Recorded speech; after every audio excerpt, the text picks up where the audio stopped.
think alike. True. Retards in arms. Foot lovers unite. Thanks for watching. Thanks for being there.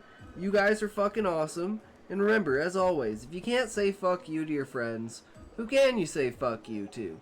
Fuck you!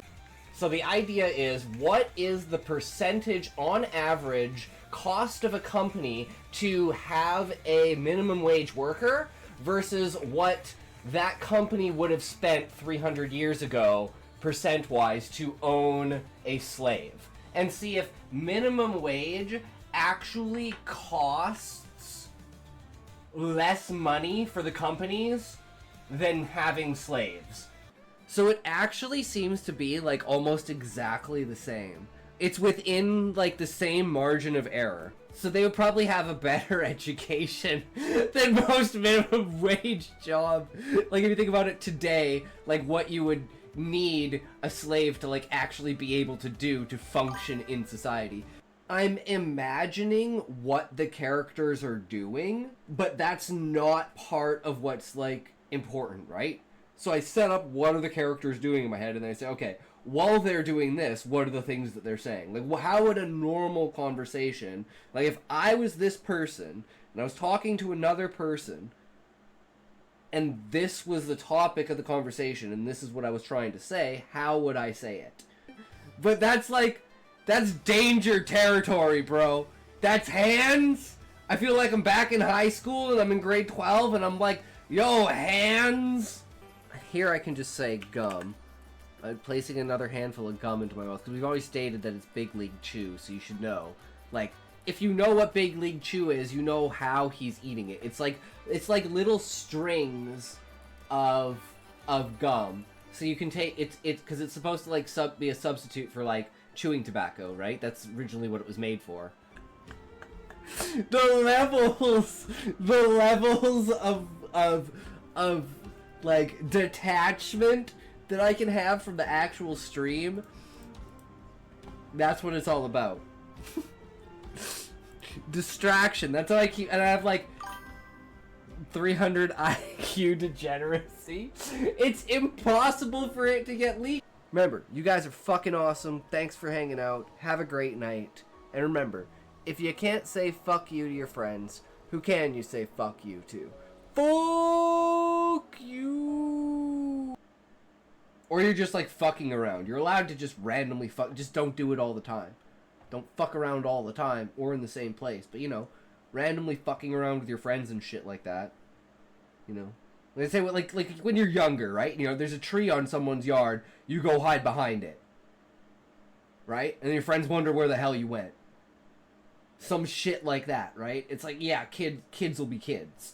Imagining looking down from like a helicopter or a plane or something over open ocean where you can see like the shadow of like a blue whale under the water or something like that. It's just the entire sight of it, the sun sparkling over the waves of the water, like the whole thing, just it's just fucking majestic.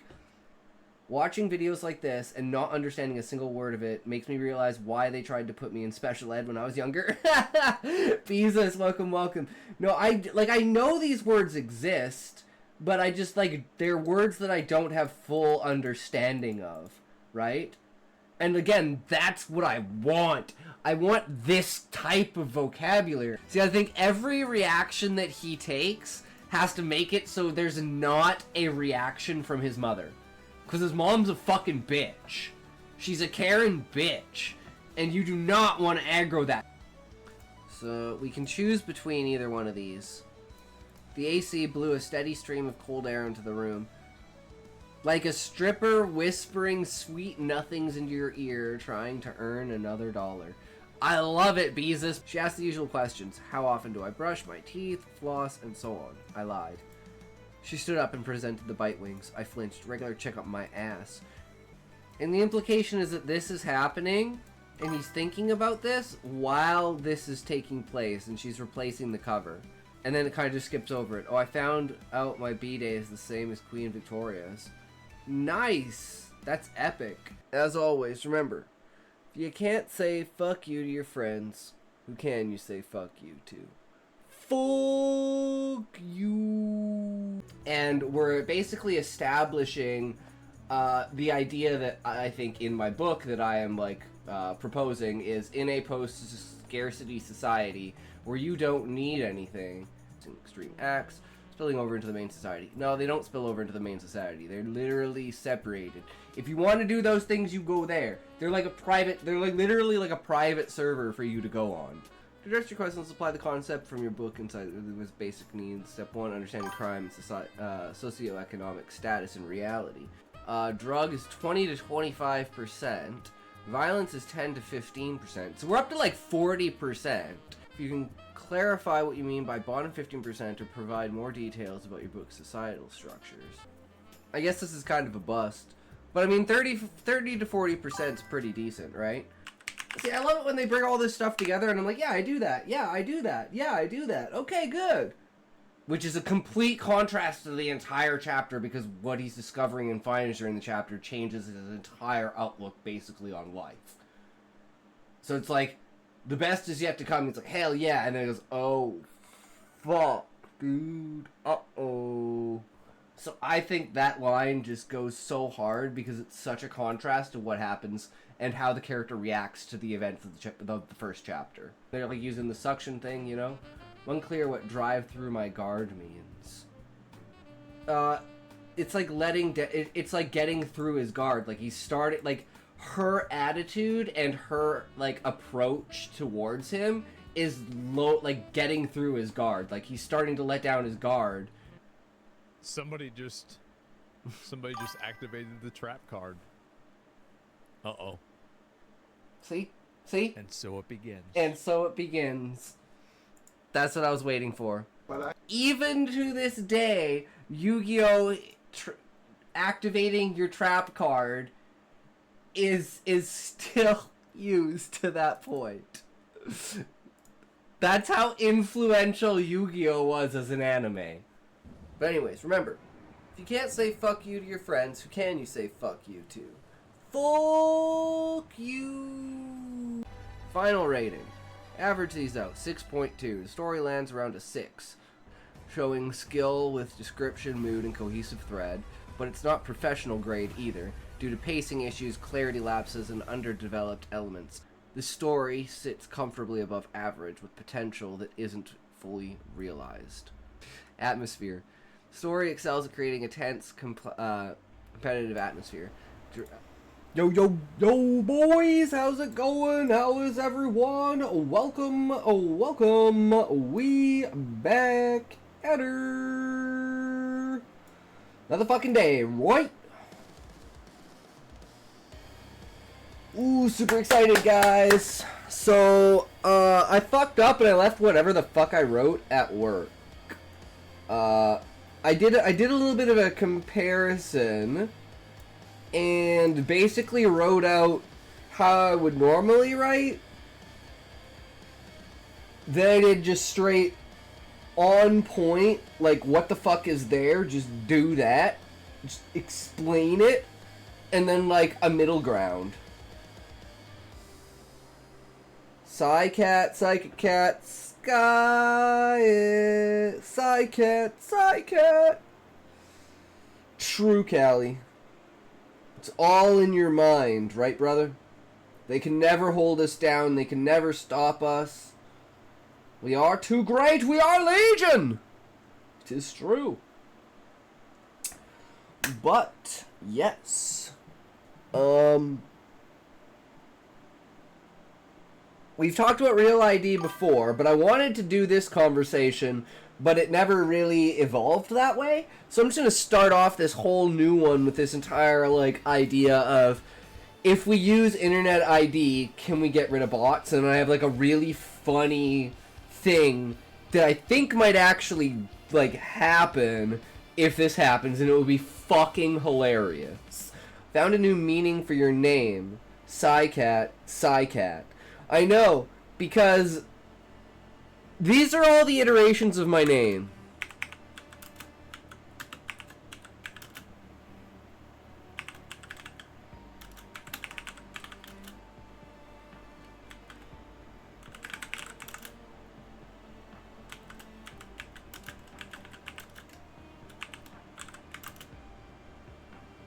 I think there's one more.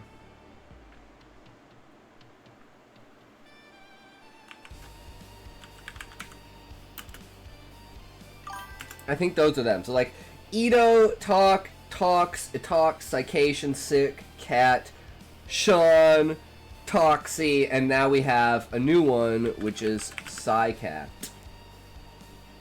I like it, Callie. I really like it. I like where it's going, I like what it's all about, and I like what it's trying to do. Does that make sense? Very, very quality assurance of it, right?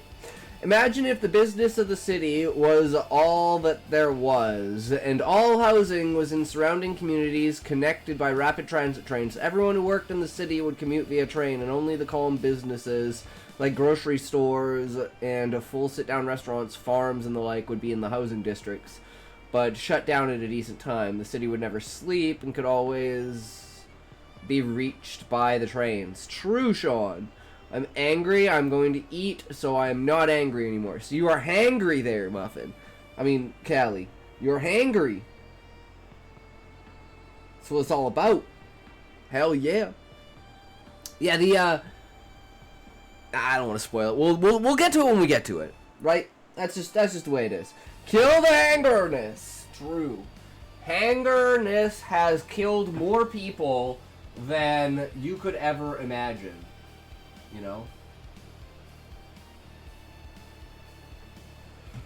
Truffles and sausage for dinner today. Nice.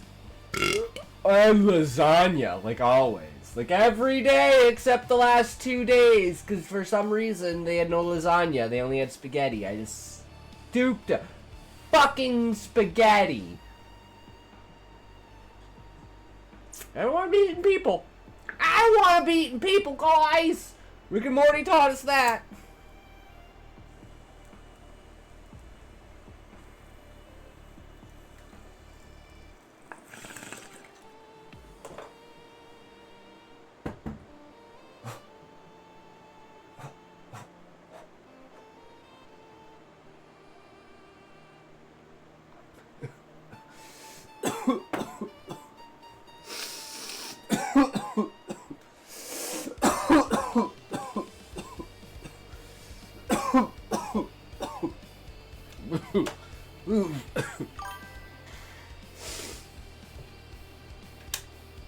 That was a little rough around the edges. Woo.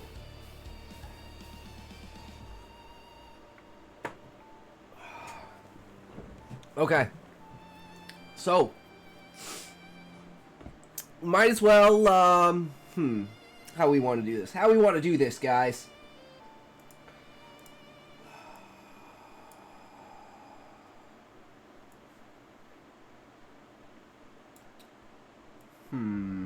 Hold on a sec here. Let me grab this.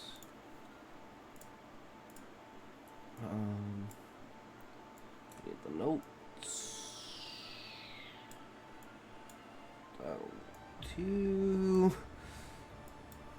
And here. Welcome, book buyer. How's it going?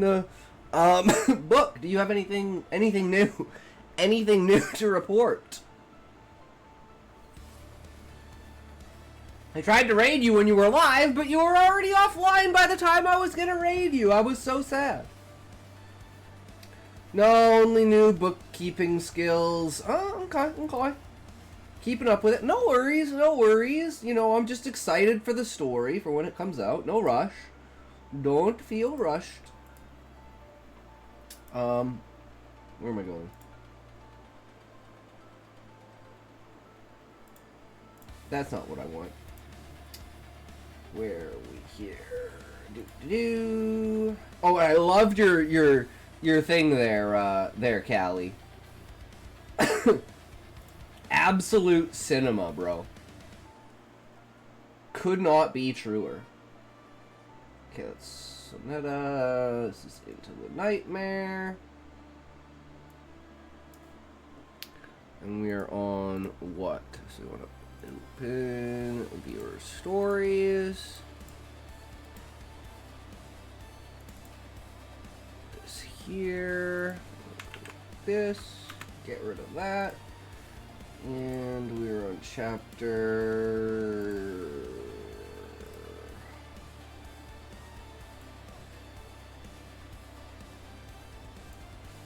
6. Icon of Dawn was 5. Last one we read, I think.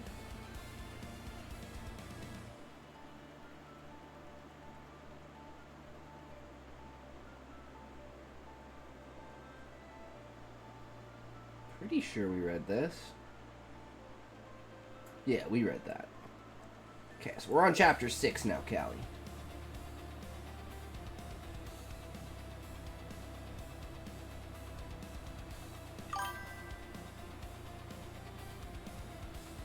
Ooh, this is a chapter, bro.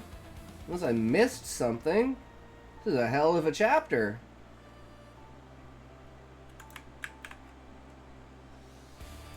That's crazy. Love it. Yeah, so, whoops. Book, whatchamacallit, they eventually convinced us to get off of Notepad. All it took was a little bit of complaining, a little bit of pushback against corporate, and we're no longer using Notepad. It is what it is. I don't remember.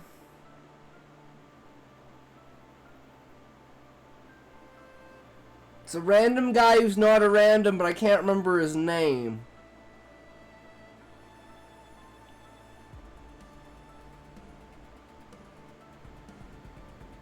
Yeah, I don't know. Wasn't Blessed. Ram! That's right. I Ram something. It was Ram. He's been in here a couple of times. First time to give some good feedback, though, I guess. It is what it is, right? And then for this one, this is Beesus's. So I'm just gonna rename these for, this is Beezus story.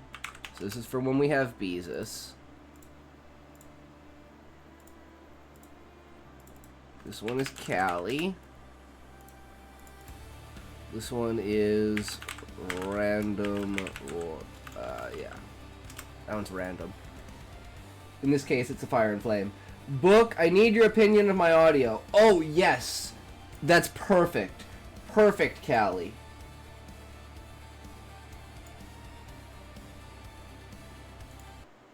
Okay, check this out, guys. I don't know if it's going to be loud enough. Let's hope it is.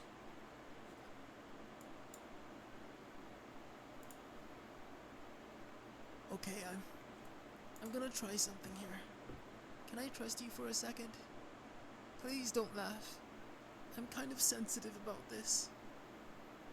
You know, some days it's just all heavy. Like I need a gallon of coffee before anything real comes out. Other times I really want to say something nice to you, but it all comes out all soft. Yeah, I know. It sucks that it's so quiet. Audio problems are a bitch. But yeah, if you don't listen to it on your own. Absolute cinema. Callie knows what's going on. Okay, so we want to go... Shit, what did we do? Where did we put it? What the hell happened here? Where are you? There it is. Oh, it's hiding behind Discord. I need a fucking new I need a third monitor. This is ridiculous. There's just way too much shit on my screen now with like all of the fucking things. Having like all the chats or all the everything else plus all of this.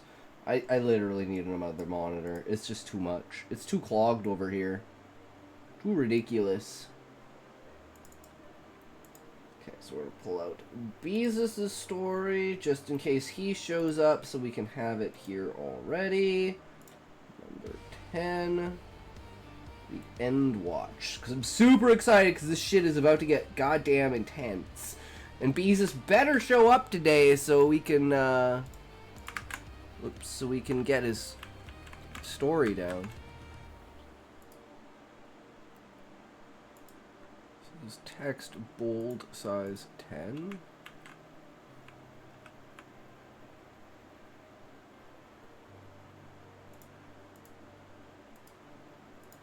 eyes look so different. That's not what I want. I don't want the size of it. I want that. And that. And then for this. Really like it, Callie. I do too, Callie.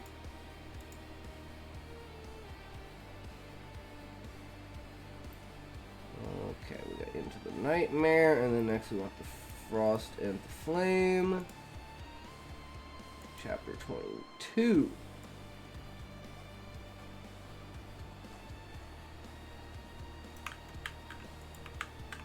Oops. I'm really bad at this, apparently. We'll figure it out, though. Not that one. This one. Double spaced. We got Callie's story. Shoo. Alright, are you ready, Callie? Chapter 6. I know you don't think this is the greatest, but I fucking really like this, dude. Well, I'm off to bed. Alright, book buyer, have a good night. Thanks for stopping by and hanging out. Hopefully if you're on in the morning, I can raid you.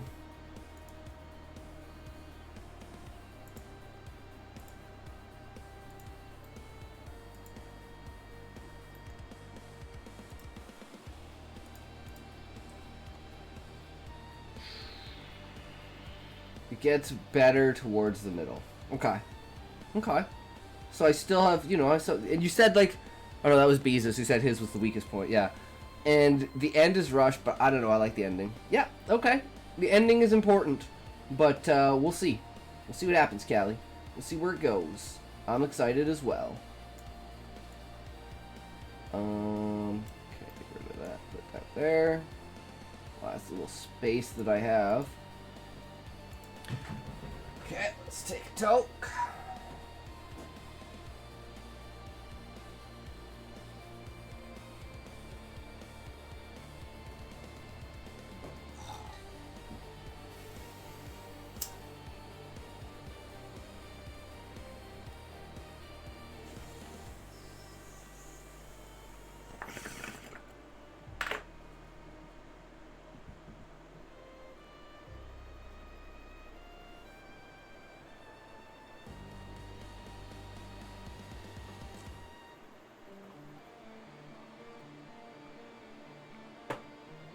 Alright.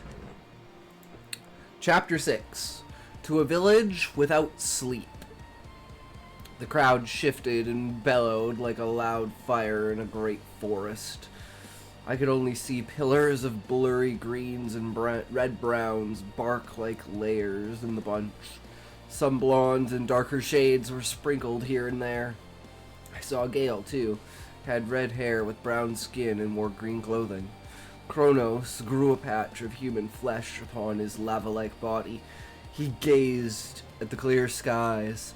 What is this light? There should be fumes and clouds of crimson, not this unsightly blue. One of the city folk walked up.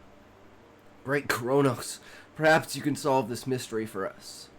On some nights a bright star overshadows the moon with its brilliance. We've yet to find the source of it. We apologize if this inconveniences you. Kronos placed a finger onto the poor man and aged him 1,000 years in front of everyone. His body turned to wrinkles upon shriveled wrinkles until he was ash. I'm calling you! Oh, on Discord? Alright, Muffin. Alright, how's it going, Muffin? How's your day going? Are you streaming? I'm guessing you're streaming right now, bro.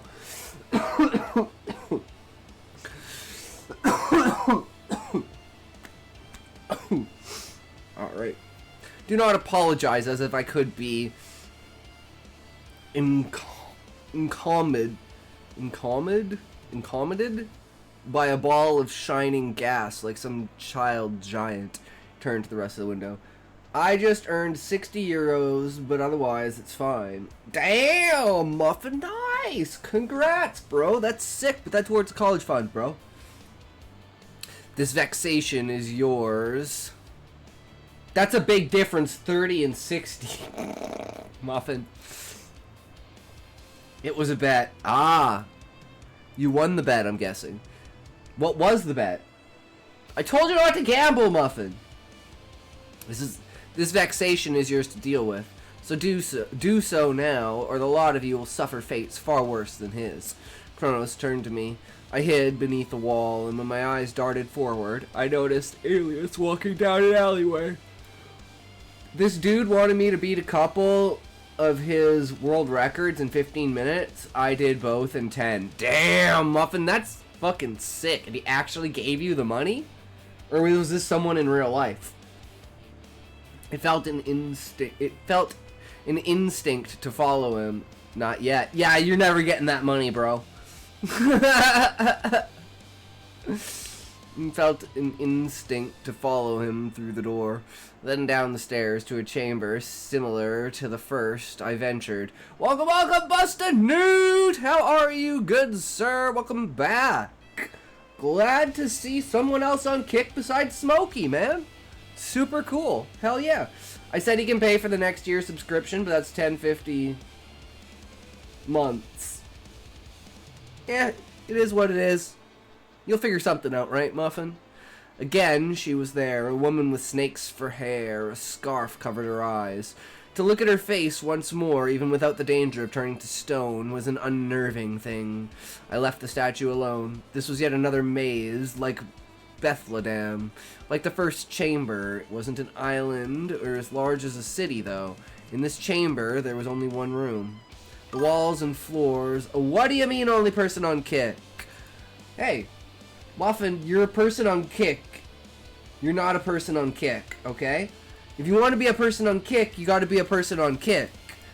But you're a person on Twitch who's going to be a person on Kick. Does that make sense? You can't play both sides of the coin unless you're consistent about it. Hey, Blessed, how's it going? Welcome, welcome. How are you, good sir? We just started the chapter 6 of Callie's story. We're gonna get ads coming up here, but that's all good. We still got 3.5 minutes. We got 3.5 minutes to bust through this, like bust a newt.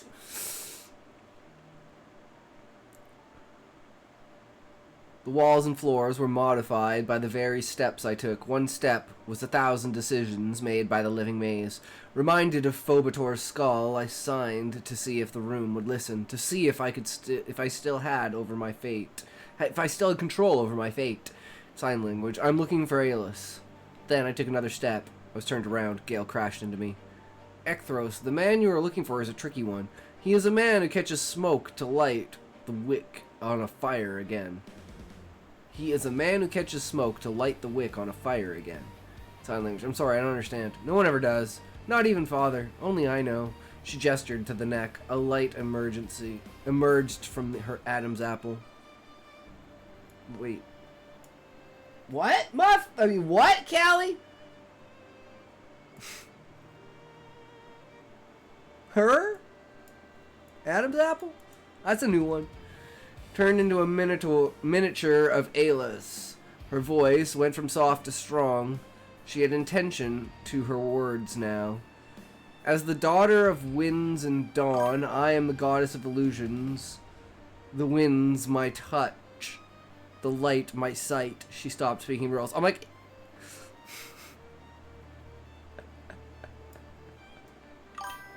Women don't have Adam's apples. I didn't know. I forgot. Whatever.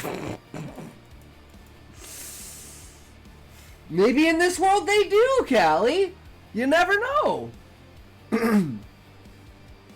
It's a fantasy world. Fuck it. You just created a new meta. They're trans without being trans. So I'm gonna think you're pushing some DEI agenda here. They're like, he's got furries, DEI? What's next? In sign language, Gale, if you're a goddess of illusions. Oh, they disabled people because he's fucking mute. What kind of fetish is this? In sign language, Gale, if you're a goddess of illusions, why was Aelus's shoe red instead of green? If you had a hard time explaining that, it is difficult to maintain illusions with a fractured sense of reality, she said, in sign language. If you know you're going mad, why keep going with this facade? I can have my father there whenever I want him to be. Why would I want to stop? You can have a family too. Join us. Be my brother. Gale made a grab for me. I evaded her. The floor separated us. A game of tag, you two, are like my father. Like the winds, she said from afar. I thought this was what I wanted, a sister, but this one was more than out of sorts. In sign language. You're out of your mind. I faced a wall in front of me in sign language. I'm looking for my fountain.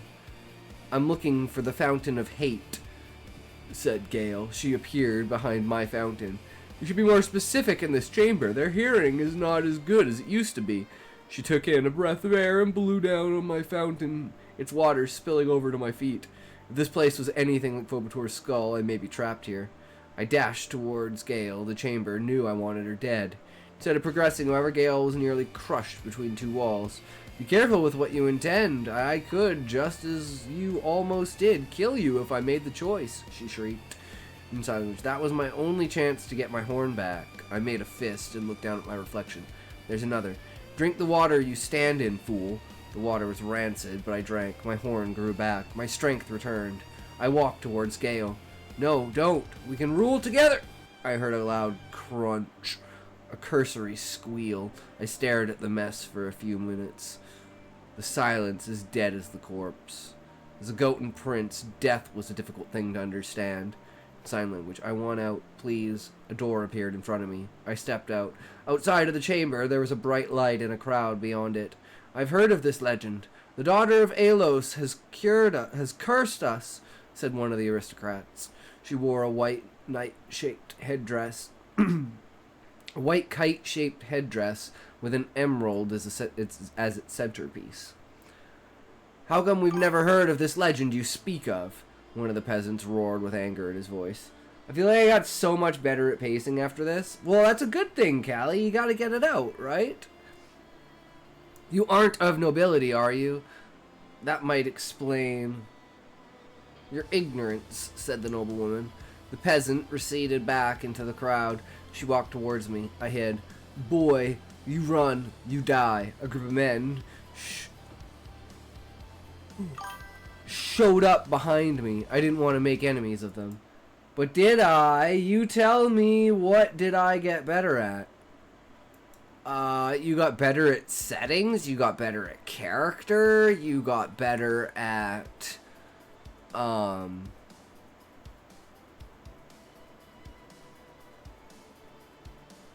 say continuity? But there's still some continuity mistakes here and there, but that's understandable, right?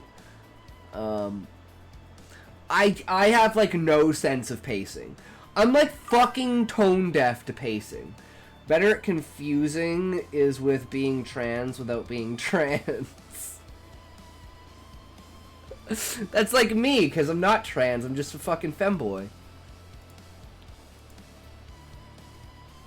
Came just out of that chamber, yes?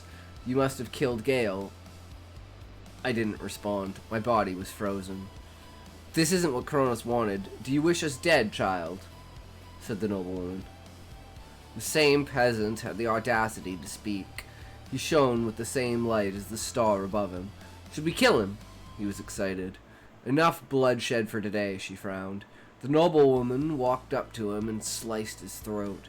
There was no blood. The illusion disappeared.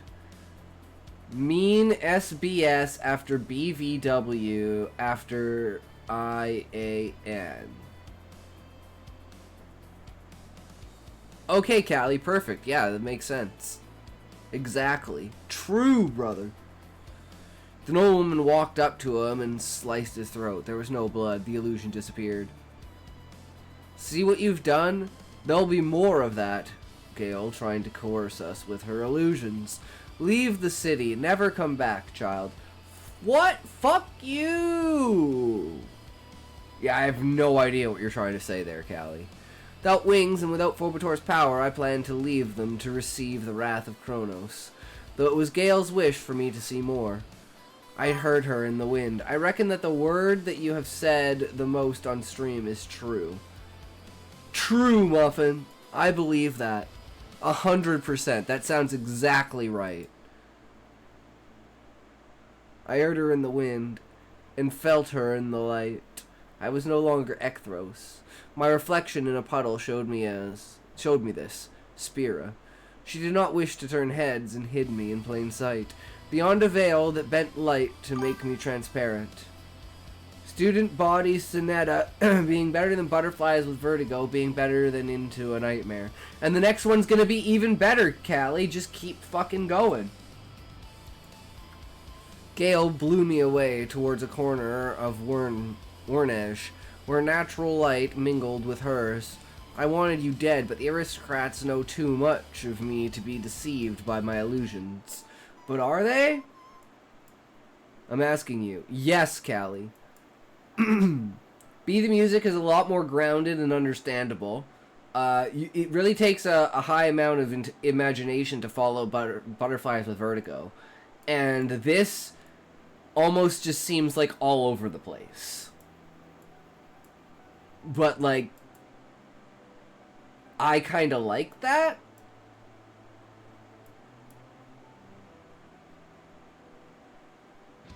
Like, especially with, like, how fantastic the world is. But we got ads.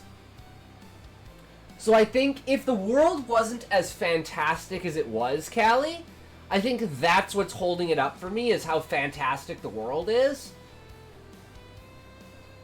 So, like, nothing else to me really matters. The characters seem completely fine. The only criticism I would have is the fact of killing characters so fast in Butterflies with Vertigo, like the way that, like, Todd dies, like, what, 3 times?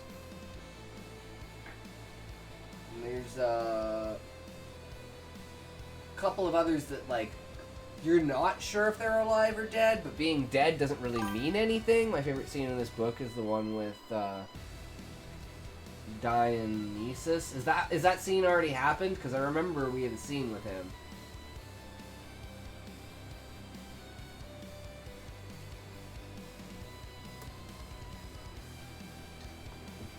At least I think so.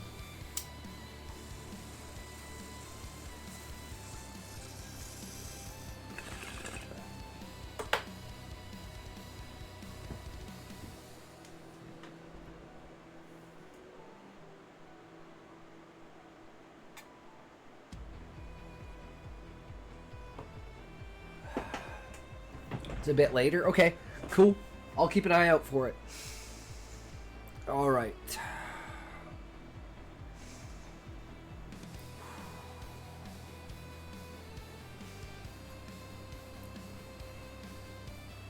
Speck of shit.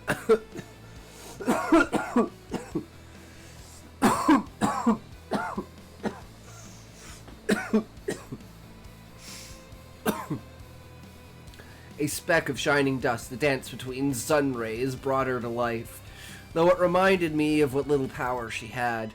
In sign language. What do you want from me? I want to use you to defy my own fate. Let me know I am untouchable.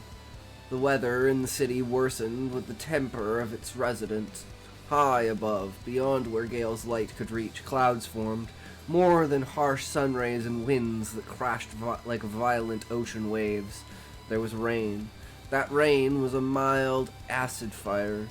The resulting fumes crept into everyone's throats. They all ran inside and closed their wooden doors and multicolored glass windows. So far, it was all true. Gale would bring suffering upon her death. A lot like I did. If I could bring peace to a city through a mere gust of wind, though, what else could I do for an entire country? Gale Spira may teach me that power was not limited by resources. It's not the quality of her illusions that will bring everyone to her side, but the brilliance of her mind. Ekthros, we have to start with the spinner. You'd think this is more for you than me, but she is respected by everyone here, even more so than the aristocrat. I would say the aristocrat is more feared rather than revered. We'll have the spinner gauge how much the city worships Kronos by touching your back. In sign language, how do you know she'll touch my back? It's a habit of hers. The Goten spinners here know to assess the suspicious through touch, and she prefers to be friendly about it. Spinners can tell how strong a divine being is by touching another Goten, and she will see something in you she won't normally see in me. She'll know you're a trick of the light. In sign language. What do I do if she tries to kill me? You work with Gale Spira, the burning sun sailing with a strong breeze. I may not be worshipped as Kronos is, but I am feared. Go on, follow the wind to her home. Gale pushed me along the brick path to the spinner's home. In a wooden slab nailed upon the door there was a name, Catherine. She was balding. The tip of a scar on her head revealed itself when she looked back into her home. She put an arm around me and let me in. She prepared tea for me. It would be surprising you haven't lost your breath in those fumes if I didn't know you to be Phobator's son. See, she works fast. What do you want with me? There are other spinners here. Bring my thoughts to life. A gust of wind rushed out of me. Words rode the wind from my mouth, though I myself did not speak. None of them have the influence you do, Gale spoke through me. I could feel her warmth on my lips. No, I lost my influence along with my hair. You can thank that weaver Nestor for this. Ekthros can do something about that. She pushed me towards Catherine. My arms flailed to hang on to something. My hand landed on her scalp. Feel that, Catherine? Phobator is still alive. Catherine grabbed my horns through my curly hair, and what seared Kronos' skin before had an empowering effect on her. Her eyes widened. I can feel him. Phobator is in the rivers. The scar on her scalp healed. Her hair grew back. She breathed in deep, then made a sharp exhale and placed her hand on my back. You get one wing from me for now. Is that all you can make of their worship? Catherine got up, then sat me down on her chair. She went through what she had in her storage closet. No, it's what I agree to make of it right now. I need to know one thing if I am to restore the second wing. Ekthros, what do you want in a country? In sign language. I believe what I want in a country comes from what I never had in a family. Catherine sighed. If you never had what you need in a family, then you don't know a thing about ruling a country. The two go hand in hand for a family of royalty. You are the son of a daemon of nightmares, and you are an icon of revenge. You will never know anything else, she said. I looked down. My hands were wrapped together. In sign language. As their spawn, my path may have been chosen for me, but I will find another way to walk it. There is only one way if a certain walk is all you know. You will fumble and be forced to a crawl if you try anything you're unfamiliar with, said Gale. She spoke in riddles again, in sign language. Then I will run off the path and fly. Ask Grok, with all modern medical assistance, what percentage of the human body could an individual eat of themselves before the terminal threshold was crossed? Your story got me curious. Sean, you could probably eat, I'd say probably 60%. Like, you can eat an entire lung, you can eat an entire kidney, you can eat half of your liver,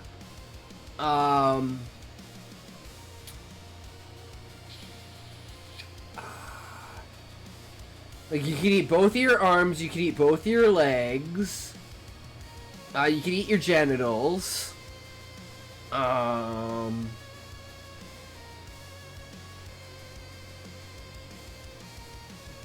probably, like, nearing the end, like, 3/4 of your stomach.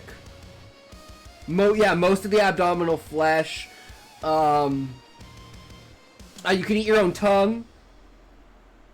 You can eat your eyeballs. You can eat your ears. You can eat your nose. You can eat your lips. Your cheeks. Oh, you can eat your pecs. Yeah, you could probably fucking eat a lot of you. Probably eat a lot. I'm just thinking, like, you know, the Black Mirror, lips and cheeks would be required for eating, though. No, you could, since they're so small, you just chop them into smaller pieces, and by that point, they would be the last thing you eat, so you just swallow them. Because you wouldn't even have a tongue at that point, right? So it'd just be like, just putting them in your mouth and swallowing them.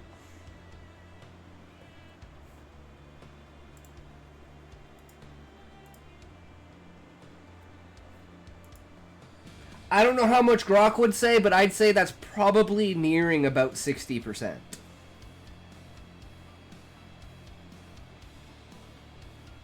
Because your arms and your legs are probably, what, 40%? Right there? Maybe a little bit less, maybe a little bit more. Depends on the person, right?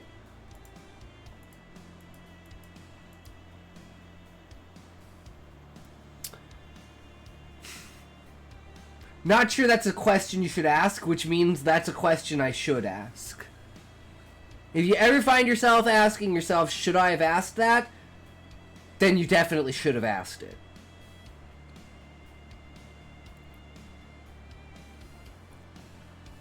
In sign language, then I'll run off the path and fly. Enough of this. We need the second wing to summon fury. We need it if people are going to listen. This will only summon the bark of a pygmy owl, said Gale. I thought about this for a moment. After some contemplation, I summoned apprehension. In sign language. Is bark not all I need? What if fury took this too far? Words share roots with inaction. Ours is the bark of trees that leaves the axe with a dull edge with time. We must be swift and take the head off its handle in one blow. Catherine, our only audience, clapped. I like this one, she said, in sign language. Words can stop the swing altogether if you know what the people want, I said, half wishing the riddle would end. Catherine went to her wine cellar and took a bottle of red wine. Here's to the wise, kid. She poured herself wine and drank from a glass. Do you wish for the owlets to lose their home? There won't be a tree left with you as our leader. Sign language. Enough with riddles. There's more ways to lead than with force. You're a hard-headed goatin for sure. I didn't notice Catherine left her home until I heard the door shut. You should keep track of her. The fumes won't bother her after what you've done to help. There was a smash through glass and a scream a few seconds later. Better see what she did. In sign language. I'm gonna need you to stop speaking through my throat. I held my chest as I lost my breath and inhaled before letting out a harsh cough. Knew you wouldn't like that. I followed Catherine out. In sign language. How can you see all this, by the way? And if you can have me listen to your thoughts, why not listen to mine? It's strange to see myself signing to the floating star. My thoughts are whispers to you through the light. The light cannot see much through flesh. That should be enough of an explanation. Let's see what happened. Another crash and another scream. A trail of glass followed Catherine. I ran towards her and turned her around in sign language. What are you doing? A smirk ran across her face. I have something for you to do for me. For now. There are 2 aristocrats in need of antivenom. They won't receive any medical attention unless you give me an audience and a hostage. Gale pushed Catherine down like gravity. A light shone upon her. Catherine, Kronos will be here to bring back the crimson skies. We don't have time for this. You forget Kronos needs to walk the river to get to us. He can't now that it's boiled away. His home is in the mud at the edge of the city. I turned around. In sign language. Let her go, Gale. I'll drag everyone out of their homes. Gale wrapped Catherine's head in her own clothing. Or I'll convince Catherine. Oh shit, Angstis! Hey, how's it going? Welcome. How is everyone? Thank you for the follow, Mr. Emochi. How was the stream today, Angstis? Working on anything good?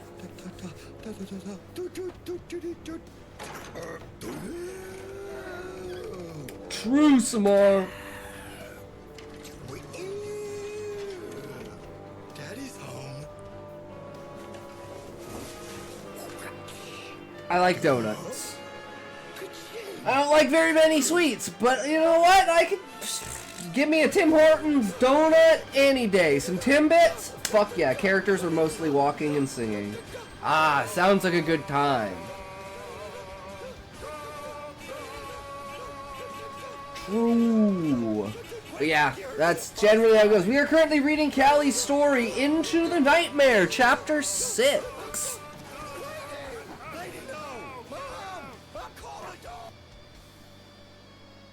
You're a fraud! Where's my toke? 700 septillion! Thank you for following mystery_mochi. I hope you are enjoying the stream. Less than 4, less than 3 plus 1. It is Timbit, I thought. There are probably multiple of them, of course, because Timmy's is the best. That's the only thing. Yeah, I figured both. Tim Hortons chili to fucking die for. Throw some cheese in that shit, get some garlic bread. Oh my god, that shit is good. Buy that shit at Walmart. So fucking good. Can also get steeped tea. Not really a tea or coffee drinker. I mainly drink water, and when I'm not drinking water, I'm drinking milk.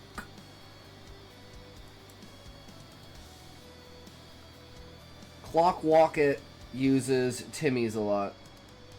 It's a good time, I bet, man.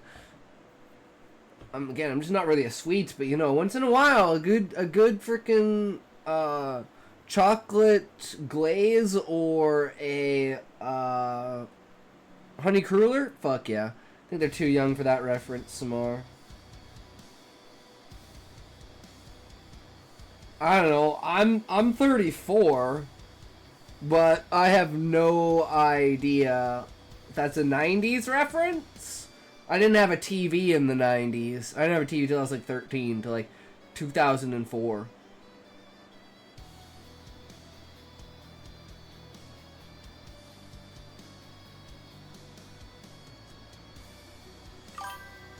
Got you tabbed up while gaming, having a great stream. True, Cubano, thank you, good sir. Enjoy the gaming. That's what it's all about, guys. We're building them up and we're knocking them down. We're taking names and we're taking them home. Let's go. But yeah, if anyone is interested, there is a... If I can find it here, hold on 1 second. A contest going on Wattpad right now. It's think your plot twist could break the internet, ready to write some so delusional, so unhinged, so what the pad. Readers won't know what hit them. And then they have 6 different tropes that you can choose from for a 2,000 word story. So we're doing woke up in my own story, and the story that I'm waking up in is a story about self-cannibalization through ritualistic succession of like a Native American tribe, where it's like the idea is that in order to continue the spirits of the ancestors, all of the village must consume the flesh of the looks like early 2000s, yeah, consume the flesh of the chief, and that way it preserves all of their spirits and the power of the chief. And basically the chief has to go through it without moving, without making any sounds, and he basically gets fed himself until he's dead, and then the entire town, village takes part of it. Don't just consume brains or the CNS. True! Don't know if they knew that back then, but you know, through ritualistic times, usually they would keep the head for like display purposes and stuff like that. But no one wants Kuru, indeed. Except one of my characters from the Carnival of Carnage. She's all about that. But she's like 650 pounds, and it's post-apocalypse World War III.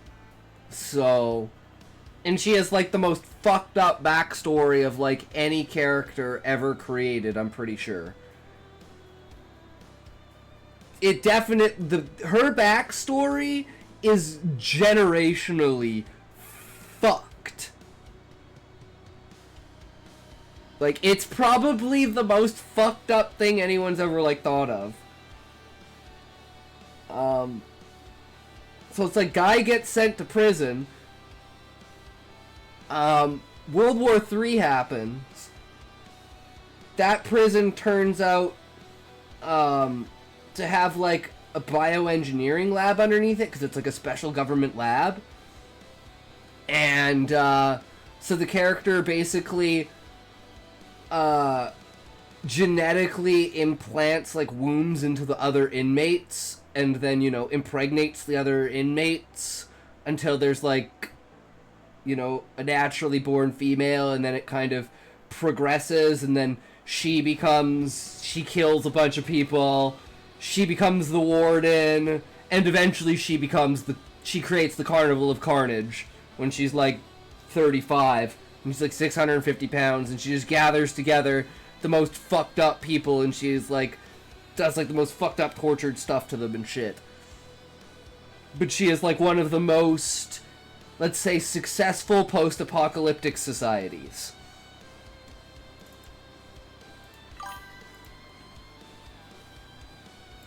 But yeah, that's my most fucked up character.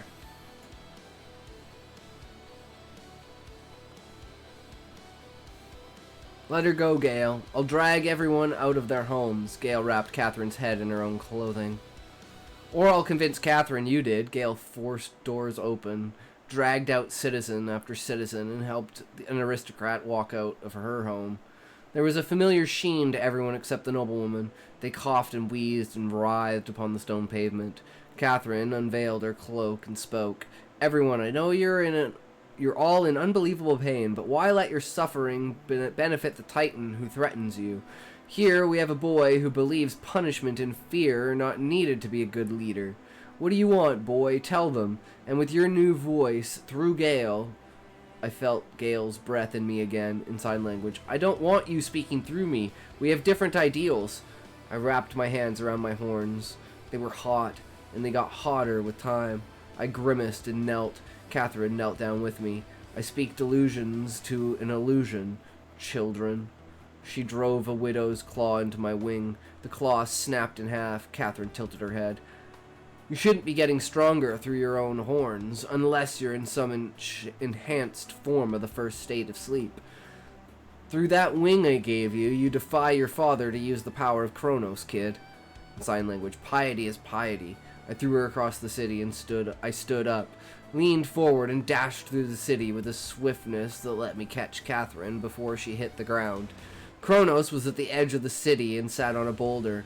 He waited for me. Boy, I know you're easily swayed in sleep, so I will tell you this again. You must know what you want in a family before realizing what you want in a country. All you know are nightmares and revenge. Give up and fly away with your one wing if you can manage it. In sign language. I'll fly away, but I won't give up. I wanted to fly, and the more I ran to start the glide, the stranger I felt. I tripped over as is in my legs there formed an extra bone. My legs became thick and tough. Fur outgrew my pants. I became more goaten than any I'd seen before. My 5 toes turned into 2 hooves, and I could dig them deep into the stone buildings to jump off them with enough strength to charge Kronos in flight.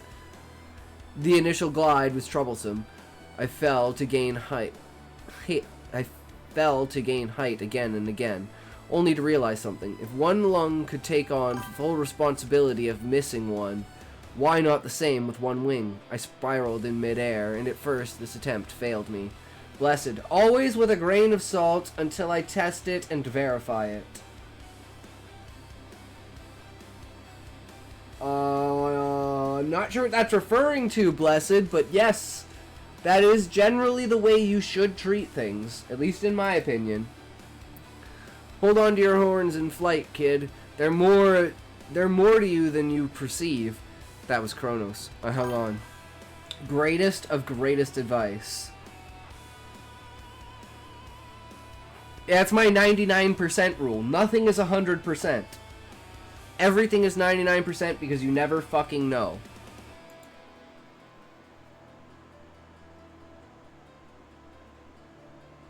Oh, I don't know what the title of the stream is. I forgot, blessed. I just randomly come up with shit and then forget about it. I'm glad you like it, though. I'm trying to go, like, philosophical clickbait with the title, but it's also, like, working with the reacts and the commentary of the day. I'm not sure that rule is 100%. Exactly, Angstface.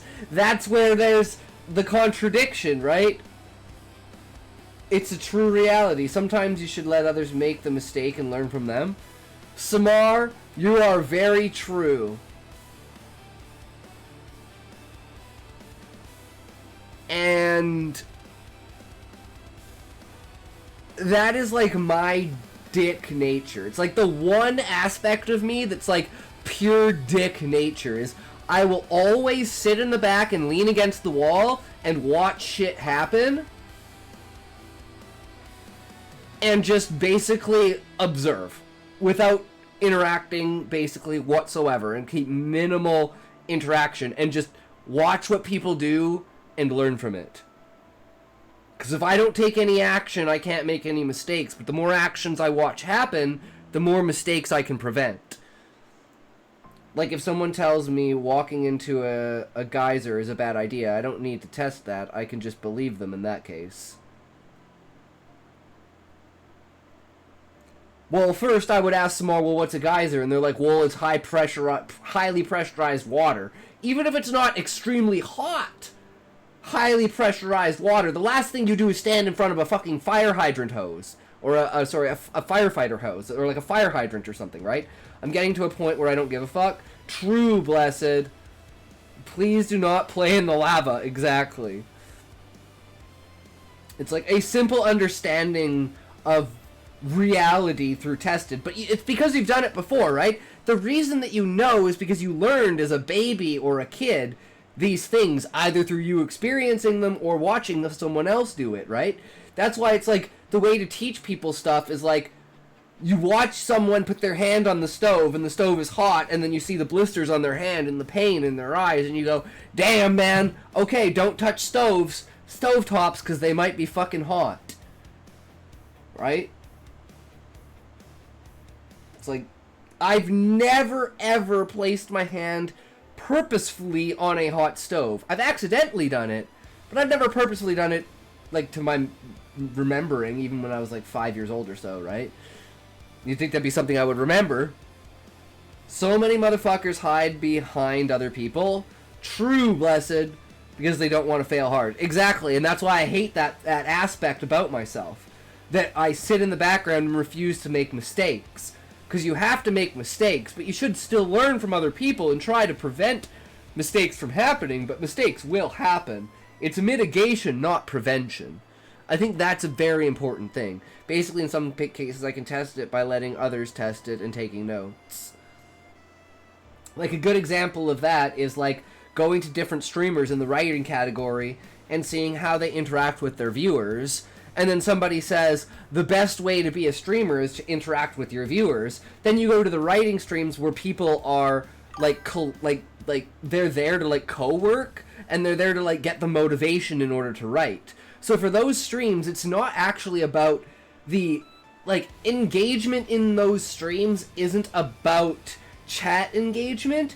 It's about you holding other people accountable to their own work by saying, okay guys, it's sprint time, everyone spend the next 20 minutes working on your work in progress. And it's like a group activity of, like, progression, where you're like, oh, everyone else is progressing too, so I feel like I should progress. But that has a different metric of interaction than you would think like a normal stream would, right? And the writing streams where they're not there at all. Yeah, exactly. Dewey Monster, hello! How's it going, good sir? Welcome, welcome. Personally, I want the glory. I mean, I do too, blessed, but I try to curb that part of me and put other people first, because I know I'm not amazing, but I know I have the potential to find people that are amazing, because great minds think alike, and you can draw other people towards you. I'm good, I'm just working on my book. Oh, sweet! What's it about, Dewey? I would love to hear it. What genre? I want to think up things and do them because it's awesome. Yeah, Blessed.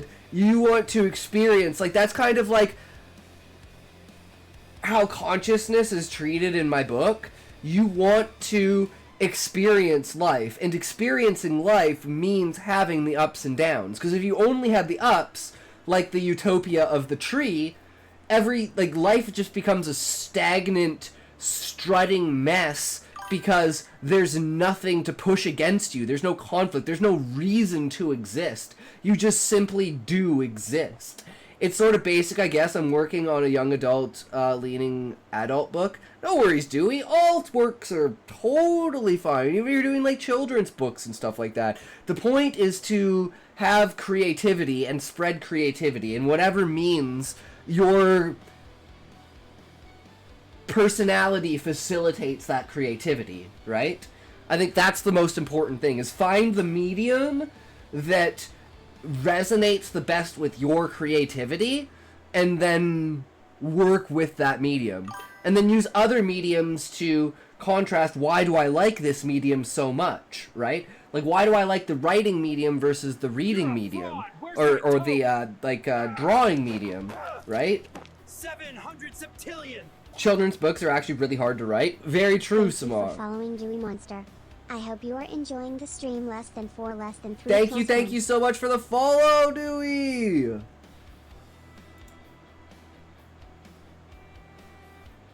I'm thinking I'm tapping into the Explorer Jungian archetype. Explorer Jungian. I'm not sure about that one, Blessed. If you had an induction cooktop, you could touch it while it was on, as long as the pot you were using hasn't made it too hot safely. And it is definitely a thing you will intentionally do if you ever get one, because it doesn't get hot. So my current mindset is maximum pain and suffering to become stronger, and when I fail, go harder and improve fast. My sleep schedule has been off, so today I made sleepy time tea and a Seroquel next to my bed. Nice. Don't know what a Seroquel is.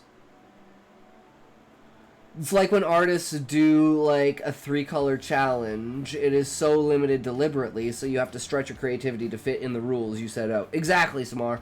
I love doing that with like little exercises and stuff like that. You should know the 12 Jungian archetypes as a writer. Psychotropic, sedative. We went through them in my mythology class instead of mythology. Wait, okay. 12 Jungian archetypes. What are these?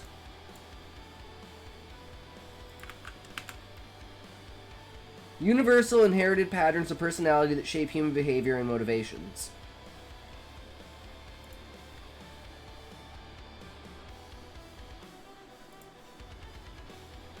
I just want an overview of, like, what are the titles of these? God, why is there just so much bullshit? Okay, here we go. The 12 Jungian archetypes. I'll link this if anyone wants to check it out, because this sounds important. So, I kind of tuned out most of the Jung stuff that wasn't on the test because I wanted to take mythology, not Jungs. Yeah, that makes sense, Samar. I hate it when, like, I took psychology, but it wasn't actually psychology, it was the history of psychology. And I was like, why would you call it psychology if it's the history of psychology? So all we did was literally talk about Freud the whole time, and I was like, this is fucking bullshit. J is a Y. Jungian? I fucking hate language like... No, a J is a J! Try pronouncing it Jungian. Freud was a freak. True, Blessed. German J.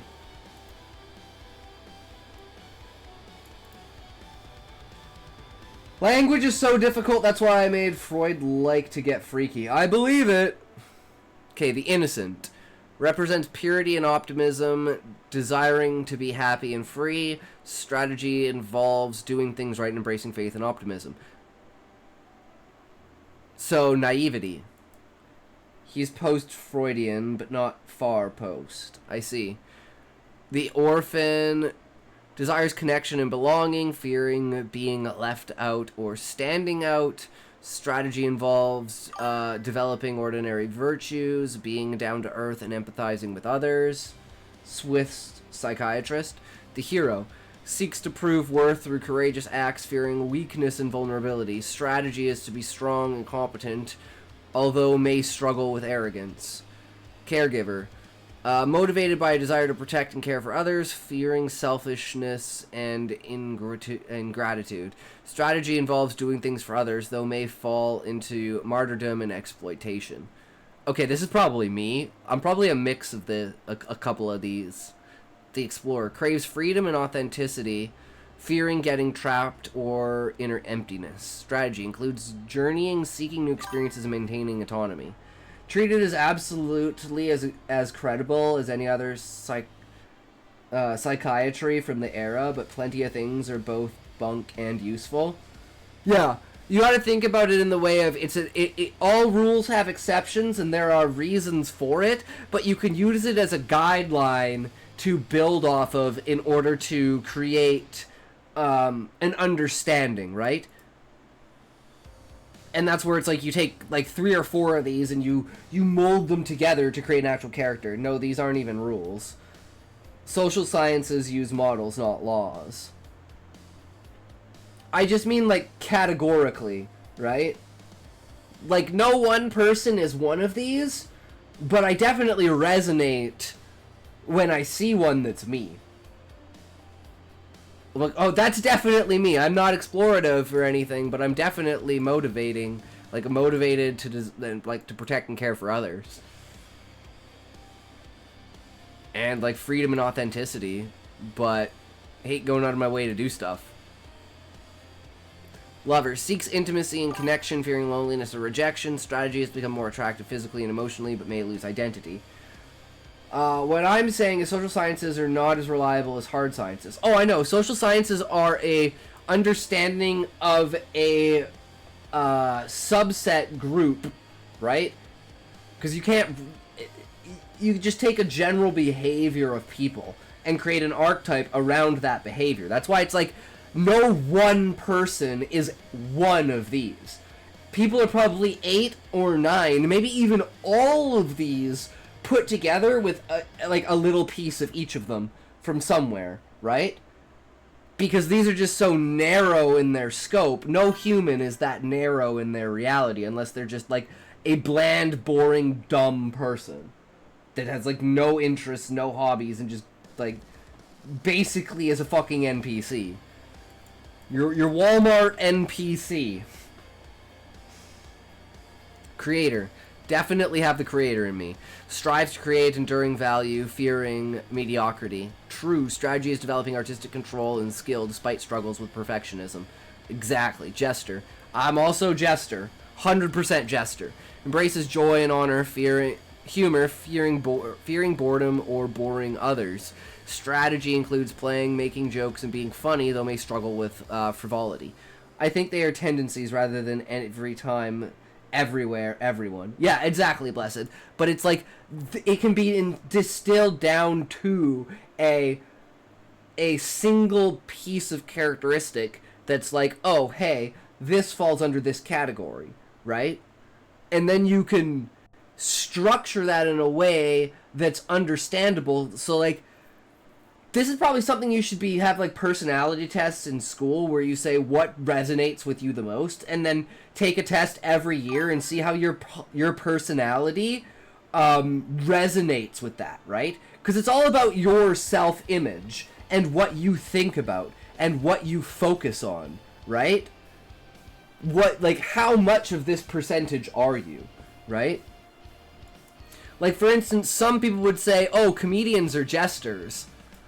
But a lot of times, the reason why they're great comedians is because they understand what it's like to not be happy and not feel satisfied. So, understanding that state and then moving that state to laughter is, like, some of the greatest comedians of all time. And it's like just the basic understanding. Whereas a lot of people are like, oh, you have to understand how to laugh. It's like, first you should understand why people want to laugh. And why people don't want to laugh. And then abuse that. Use the foundation of the reaction as your way. Robin Williams was miserable. Exactly. He hated, as far as like the public knows, he hated himself for a significant amount of his life. And he was just absolutely miserable and unhappy. And he understood what it took to put on a face. Raised by single mom, but spent most of his time in front of the TV. Yeah, completely neglected, never had the true connections that someone would ever really have. So his strive was always to feel that, quiet when not performing. Yeah, you'd be like he was a completely different person. And you could say, oh, well that was no. Him performing was him putting on a fucking act. That's how good of an actor he was. And that's what the great actors generally are, is because most of their life, they've been acting. That's why they're so good at it. I'm taking off all my masks. Blessed, I wish I could, but if I took off all of my masks, my head would fall off. I usually think of these more like the MBTI, or the one with the 4 quadrants or whatever. They're putting people in boxes to help them understand each other better. Oh, like the known self, unknown self, others known, others unknown. Yeah, we did a video on that.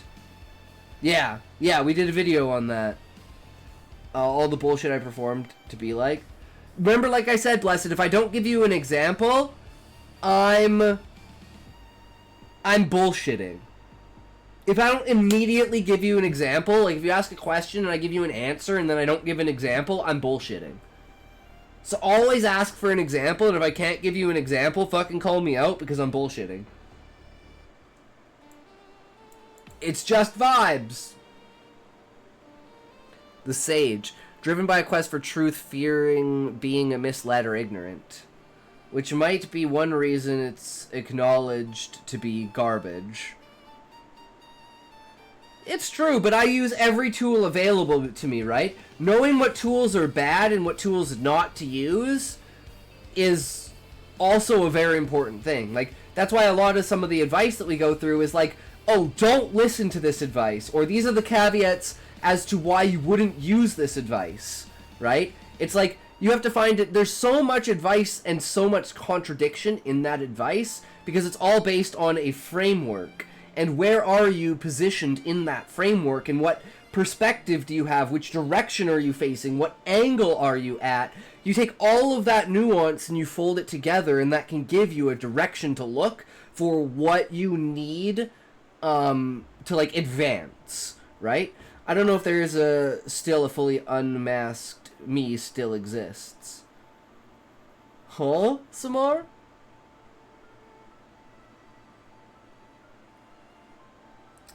Well, you can be fully unmasked to yourself, Samar. But the whole point is that you put on different masks for different people, but those masks are part of... I guess a real way to say it, guys, I guess this is a better representation. Hold on, let's see if we can get a better representation of this. So if we have, let's go shapes, we want a circle. So we'll take a circle. So this is like the entire you, right? These are the different masks.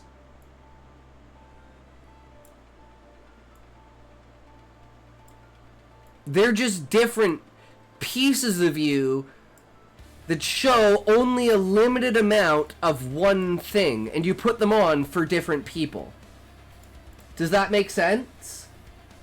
Effective behavioral training alters self-image, irretrievably. Yeah. But it's like for each person, you'll show only a little bit of yourself, right? So it's not even that you're technically putting on a mask. And, you know, some people you're like this. Probably some people you're like this, right? So there are probably some people you put on an entire mask for. But most of it, you're just hiding bits of your personality because that would clash with other people. And that's why to some people you can be a completely different person. So the masks are just smaller representations of the entire whole, filled in by that overarching topic that's been chosen by that mask. Also, you're using a different definition of masks than the neurodivergent community. Neurodivergence means being forced to mask almost consistently. I am less mask-wearing and more expressing a part of myself here because I don't have another person like you. True, Blessed. That's my biggest problem, is I don't have other people like you guys. Like, I can never fully unmask because the things that I say in public, people probably would want to beat me up for. You know? I've had people almost attack me over my UBI propositions because I don't think they fucking understand what UBI is supposed to be. They're like, doctors can't make the same amount of money! And I'm like, you're fucking retarded.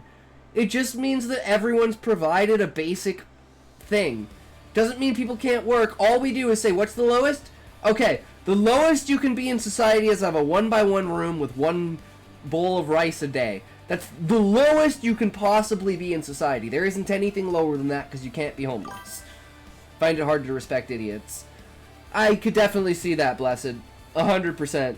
People that have no logical understanding, and when you they try to explain their logic, and it's like, oh, it's a feeling. I'm like, shut the fuck up.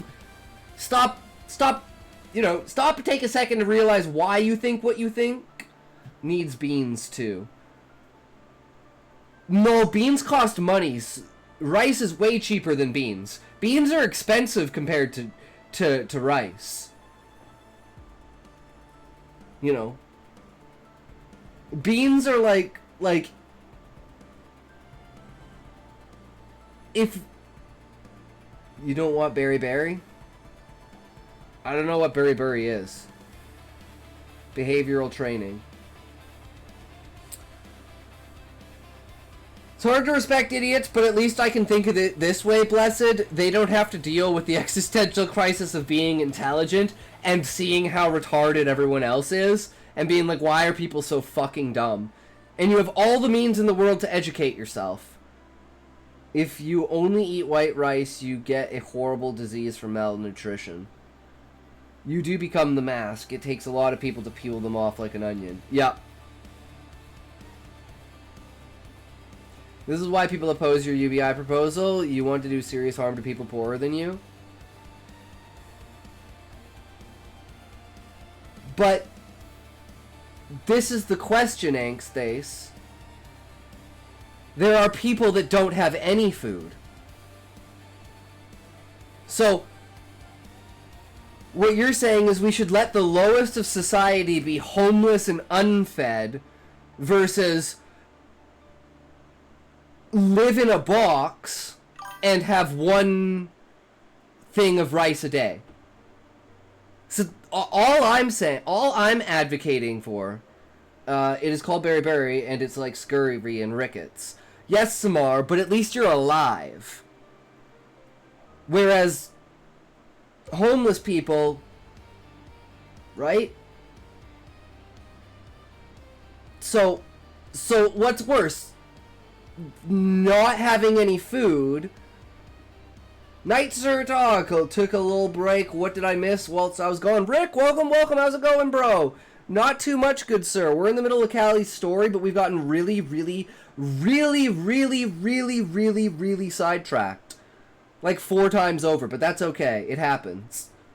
Homeless people get better food than that. But what I'm saying, Samar, is they would still get that because people would still feel bad for them, right? But they would be government provided a single meal of rice. So all I'm advocating for is upping 1 tiny notch on society and going from no home, no food to 1 bowl of rice, 1 box. Also, that's not true at all. In this country, the current lowest level of social services support is better than 1x1 cell with only rice.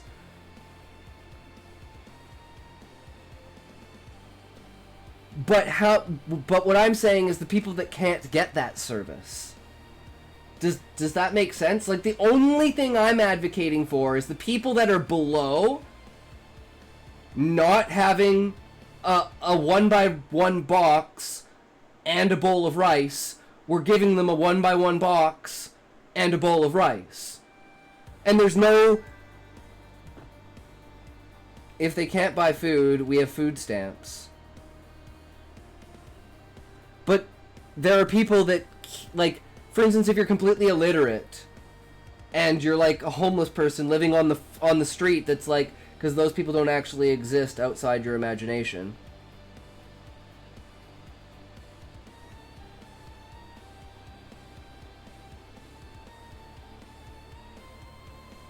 You know what would be more sidetracked if you got some whip scenes of Jake, Lumina, and Makoto Kenshi.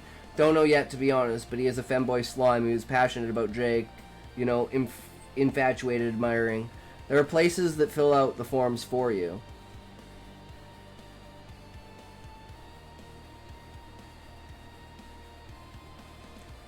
And Makoto Zenshin is someone we meet in Jake's whole journey. Okay, so what you guys are saying... So this is what I'm getting from the conversation. Find supplementary nutrition assistance programs. I'm not advocating for removing any of the... What's frustrating is not that everyone qualifies for food stamps despite needing it due to today's pricings. See, Sean, that's what I'm saying. Is like... What I don't understand is what you guys are saying, what Samar and Angstace, what you guys are saying is there's not a single person in the US or Canada or Europe that is tomorrow will die of starvation on the street. And I just don't think I believe that. I think there are at least 3 people that will probably die of starvation on the street tomorrow that have no means of getting any kind of government support. And all I'm saying is those people are the people that are for this. Yes, the problem is that with UBI, people want to replace the welfare system work with UBI. But that's not what I'm advocating for. I'm advocating for expanding the current system and adding a new lowest notch. That you don't need any paperwork, you don't need anything. You show up at this place, you get one meter bed, 1 bowl of rice. No matter who you are. Any person can do it. These people will access UBI. Because there'll be buildings built, Angstace, and they'll be like 80-story buildings that are, you know, a normal office building, but they're like 1,000 1x1 meter boxes. Basically a fucking prison. And if you need to, you can walk in there, get a bowl of rice, and a place to sleep. That is all it is. It's just and there's no security, there's no nothing. It's just simply an empty building that you can walk into, get dispensed a bowl of rice, and that's it. Oh, yes, exactly. They're literally like prisons, but they are there to facilitate the... So if someone says, oh, I have nowhere to... Like, for instance, let's say some emergency happens, like me, for instance, and I have a seizure, and let's say, you know, I'm the only one left. I'm like 75. I'm the only one left, and I have a seizure, and I lose everything. I'm now on the street at 75, basically gonna die, but I could go to this place and live in this place and get a bowl of rice. No paperwork, no nothing. I walk in, dispenses me a bowl of rice, I go to my cage, I sit down, I don't have to be in the weather anymore. More than 3 people tomorrow would rather die than lose their freedom.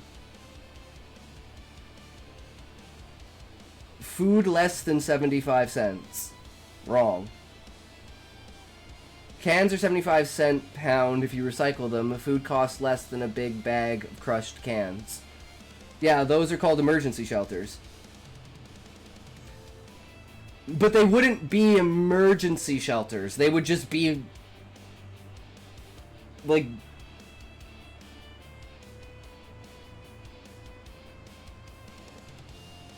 I don't know.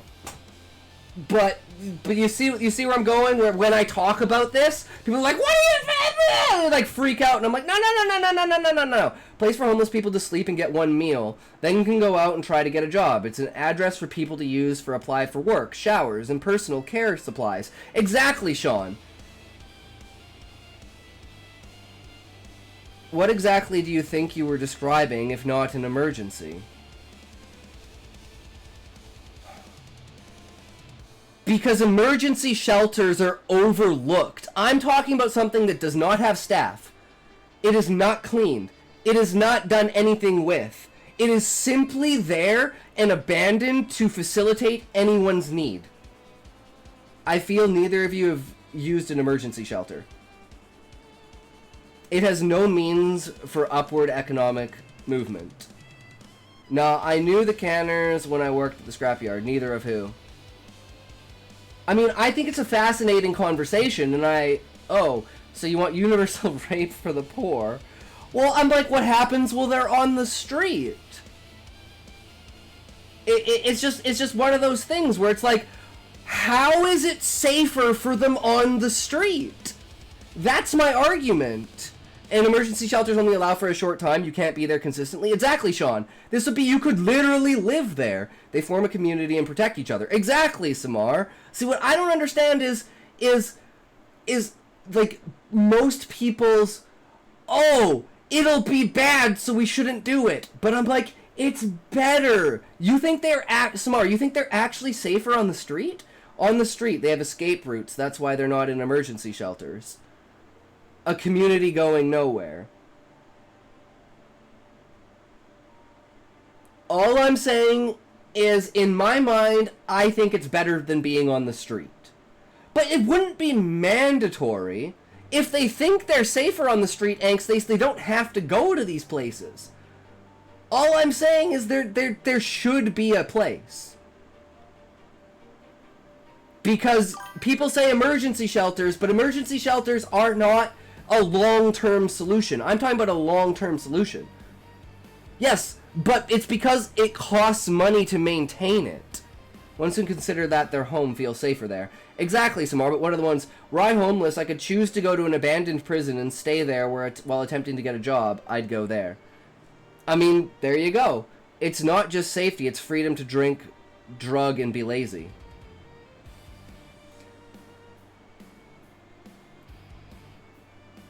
All I'm saying is, and yeah, emergency shelters do have permanency planning.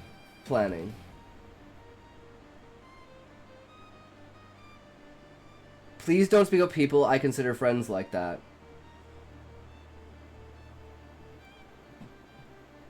I mean, what I don't understand is, like, I'm just advocating for what I think is a better life for people. If they don't, and I'm not saying forcing anyone to do it. Most of them aren't on drugs or drinking. They work hard. Well, guys, I'm from Vancouver, so, like, I totally understand, like, the thing. All I'm saying is if they had a place to go, so they didn't have to... Okay, think about this, guys. I think, actually, this is a great example. Okay, think about this. Why are there, like, homeless, like, camps? Okay, I think I've found a root of logic for this, guys. The ones who use it to cope with the things that put them there. Your idea of a better life is markedly worse than what's there now and guarantees eventually fatal illness because they have a community. Also, if you know people who don't fit the mold I'm talking about, then that doesn't apply to them. Exactly, Blessed. So what I'm saying is, you see a homeless camp? Turn that into a building. It's so frustrating that once homeless and jobless, you can't find a job. You need a home to get a job, but you get a job, you need a home. Yeah. So let's find a homeless camp, build a building there.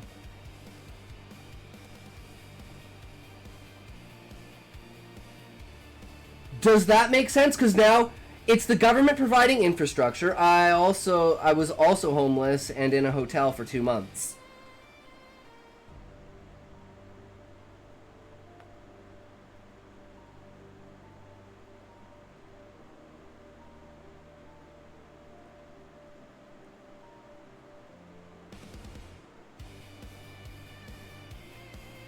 I empathize. The problem we have here is that you set the minimum bar too low. The village people might have informed you of one of the systems available to help people get back on their feet.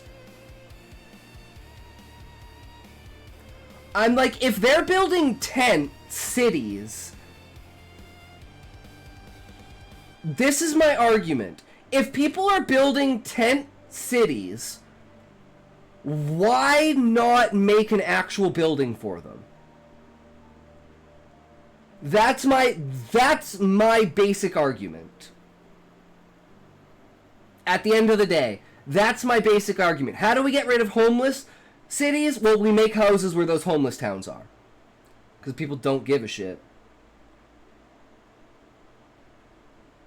That isn't what we object to. Your description is the issue. Because they have reasons to avoid the existing shelters. Yes, because the existing shelters are overseen. And they have, like, capitalism is what have you done for me?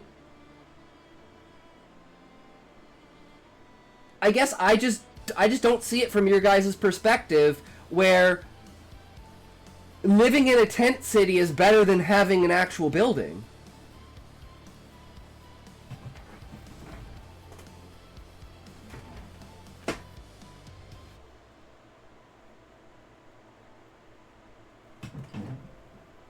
Because you just can't have homeless people building fucking tent cities in the middle of cities.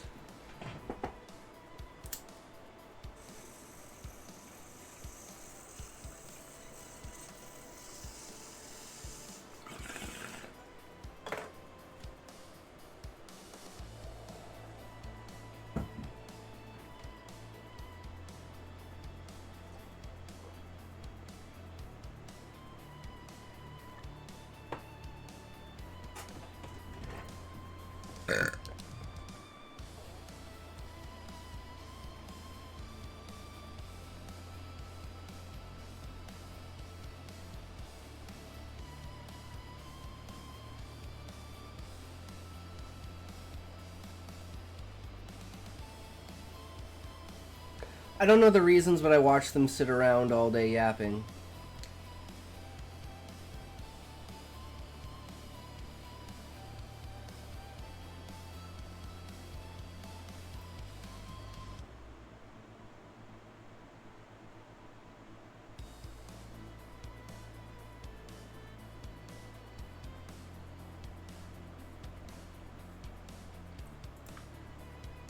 See, I'm just bad at proposing ideas because of the way that my mind thinks. So I'm like, I'm basically skipping all of the what I think are obvious things. That is literally the shelters and missions in my area. Gender segregation doesn't prevent sexual assault. Nothing prevents anything. We can only mitigate it. Out of 400 homeless people I saw, maybe 5 had jobs. I don't know the reasons, but I watched them sit around yapping all day. Where agency is better than enslavement, yeah, that's a toughie. A hotel is an address, so no, technically homeless. Not technically homeless. If we were to build a structure that would qualify as an address with a communal phone line and 1 balanced meal per day, then several currently homeless people can find work. All the individual would get in terms of room is a place and for a bed, and a toilet available for use, but showering is in communal showers, segregated by gender, minimal oversight, but security is there to respond to any violence or help with medical emergency.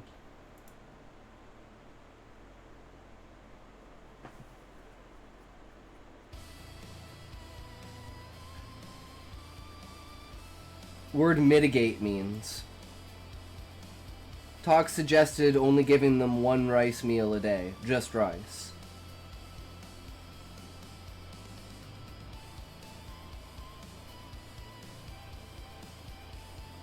And explicitly refused beans. The bare minimum while you are going through hell. All I'm saying is beans are expensive compared to rice, and if you're gonna die of malnutrition, you might as well have rice. Like, the homeless shelters I'm aware of are large communal sleeping area with cots, people lose their shoes, etc. I packed dry pinto beans for the food bank. I've seen bunks too, Sean. You will still die with rice. So then we put them to work. We put them to work. Then you can get beans. If you put in half an hour of work a day, you get beans.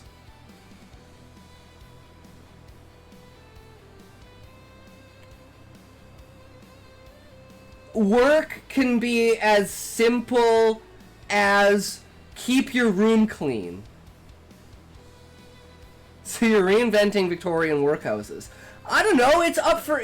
like, all of this is up in the air for what it is. I'm just trying to say, people don't want to spend their fucking money on this, so how do we minimize it so we can convince people to spend their money on it? That's all I'm saying. I'm unaware of any other type of shelter personally, and as with such with shelter, having that image in my head, I'd rather sleep under a tree. Exactly, Sean. So we're trying to reimagine what people believe to be a shelter. And all I'm saying is, if this is better than what their life currently is, then how can anyone go against it? We get rich and help them and tell everyone else to go to hell. The one in which my chat regularly was staying had 2-person rooms.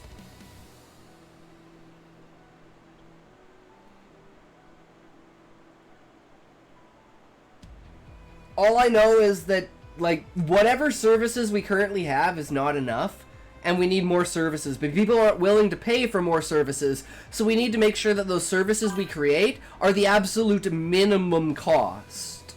Gas isn't as big a deal as dying slowly of malnutrition from a concoction that severely harmed the Japanese military until they solved why people were getting it. I'm guessing that in terms of the country, that is not the standard. How does a tree compare to a 1x1 meter box?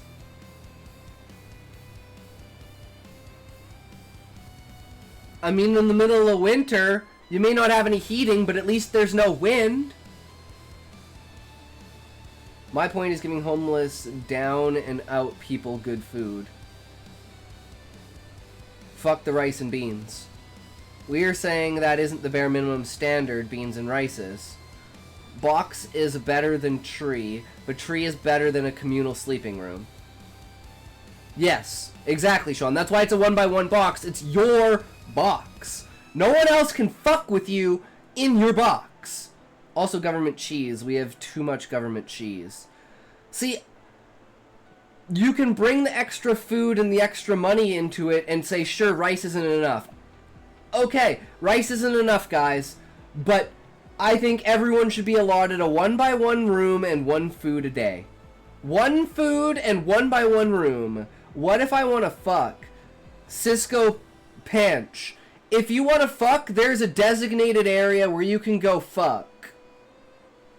But you're pretty much guaranteed to get an STD.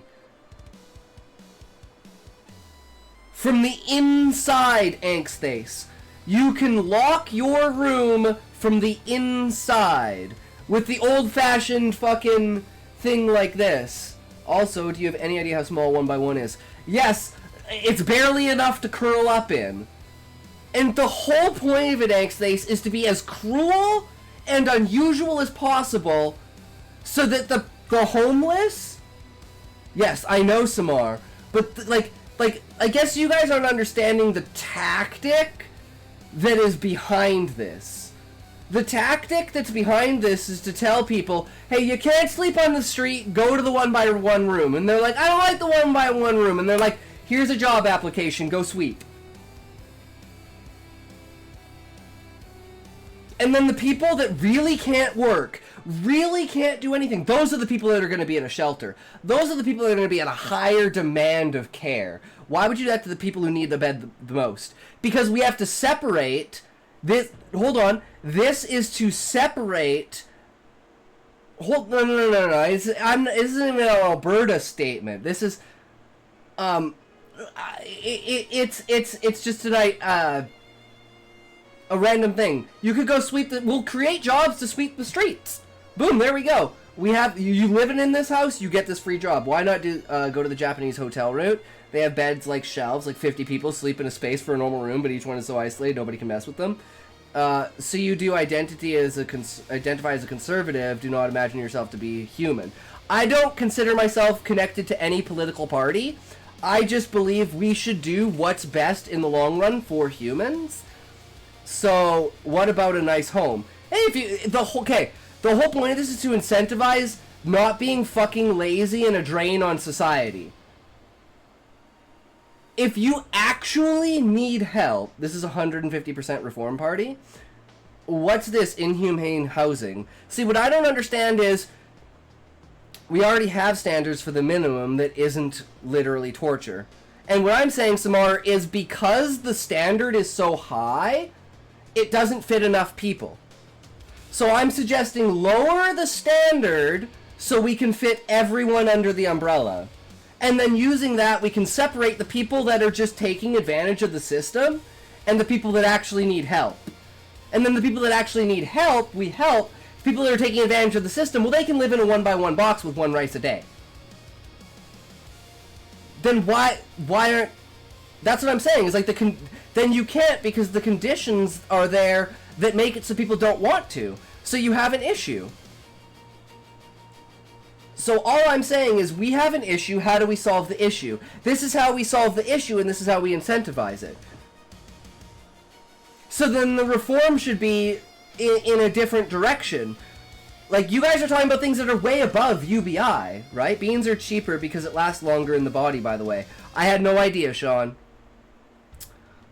We know where the floor is. We're the people he's proposing to torture.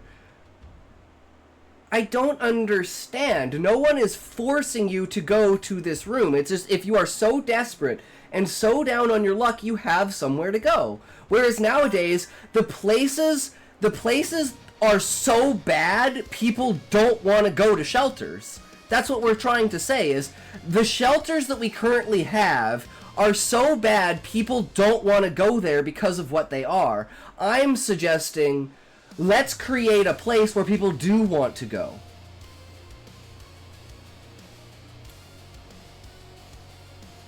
So you're proposing something worse.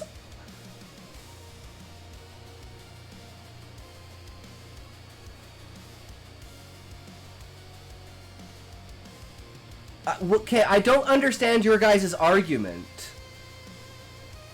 Okay, well, let's break this down to an argument. The first argument is the reason that people don't go to shelters is the communal living. Can we agree on that? That's one of the defining factors for reasons for people not going to shelters. Because first we have to identify, why do people not go to shelters? Okay, well, why do people not go to shelters?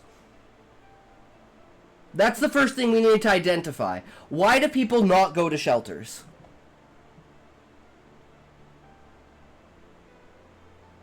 I rented a dining room blocked off with makeshift curtains for nearly 10 years.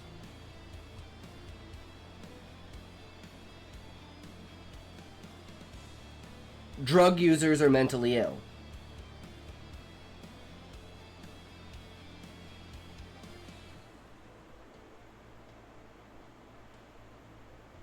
That's fucked up. That sucks, Samar. I empathize, but they have no agency, feel unsafe, and are afraid people are spying on them. Okay, so Samar, how do we give people agency? Let's start with agency. How do we give people agency? The person making this argument is a drug user. Fair enough. The reasons are varied, and pretending otherwise is a lie. Okay, but let's see what are the most significant factors. Because the image people have for movies are the old communal sleeping areas filled with thieves and drug users. So we don't want to go to places like that. Doesn't matter if that image is wrong. It's the image we have. Oh, that was one of the best housing situations I had I had been into that point. Okay.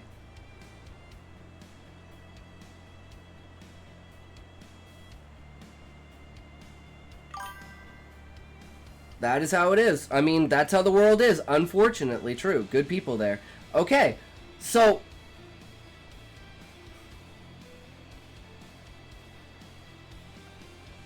Again, I'm still wrapped up on the concept that my imagined safe house for people is mental illness is literally always the answer. People who actually need communal homes aren't allowed to live there because they're deemed dangerous. But yeah, I still had more space than 1 by 1 meter. What Beezus said. True Beezus. Okay.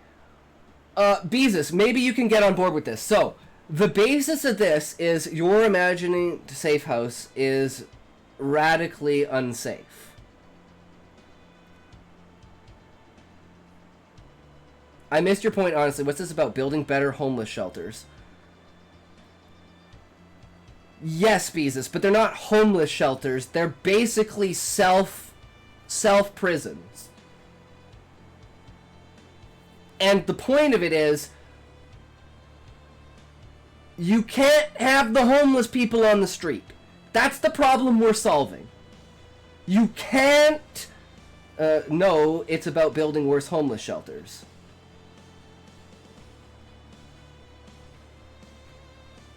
They're not homeless shelters, they're like prisons. They're like prisons. They're to encourage people to move on. We're not removing anything from the system. We're just saying, you can't live on the street. He wants to make potentially permanent habitation for people that is 1 by 1 with only rice to eat. I have miserably to motivate the homeless. To separate the ones, we treat prisoners better than that. That's the scary part about it, Samar. We shouldn't.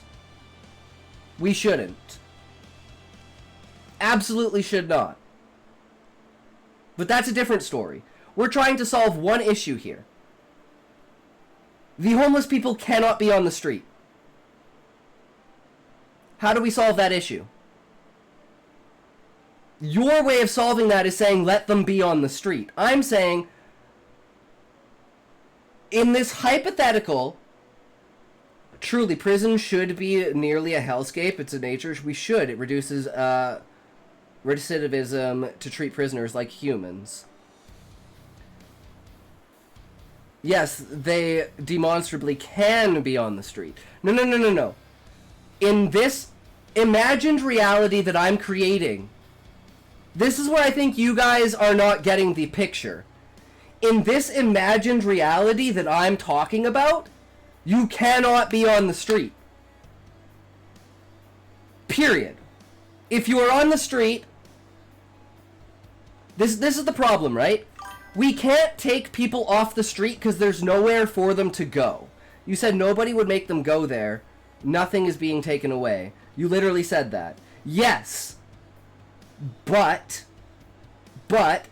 hold on. Reforming prisoners and rehabilitation of them is more effective than retributive justice.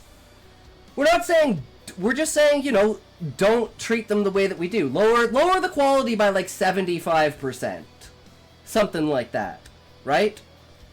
The fact that homeless people want to go to prison because they're treated better says something about it, right? All I'm saying is you can't have homeless camps and you can't have people on the street. How do you solve that?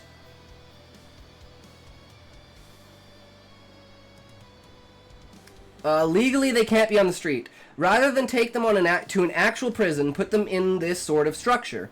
It's a roof and 1 meal for free, legal. But not an actual prison. They can come and go. Less profitable, though, Samar. Americans and conservatives will never go for it. That's why it's not something that will ever happen, but I'm trying to... What I like to do is take an experimental reality and try to construct how do we make that a reality. What are the steps that we have to take? This is all hypothetical. That's the reason why it's like, I feel like you guys are having an emotional reaction to it. And I think this should be more of a logical discussion about the direction that we should go with it. Does that make sense? except you aren't doing that because you're trying to address it in isolation. Just like I don't believe cancer will be cured because treating it is more profitable. Exactly, Sean. I agree on that. I agree on that 100%. I think there's a lot of diseases that we've probably already cured 100 times over, but they're like, nah, man, we can make more money with doing a simpler way. We'll do vaccines, not immunities, right? So what I'm saying is you can't have people on the street. Why don't we just give everyone a living wage and then find them normal tiny homes or studio apartments and free basic food and water? I would love for that, Samar, but the problem is that's not viable. Then they can contribute to the economy. Vaccine is immunity if it's a real vaccine.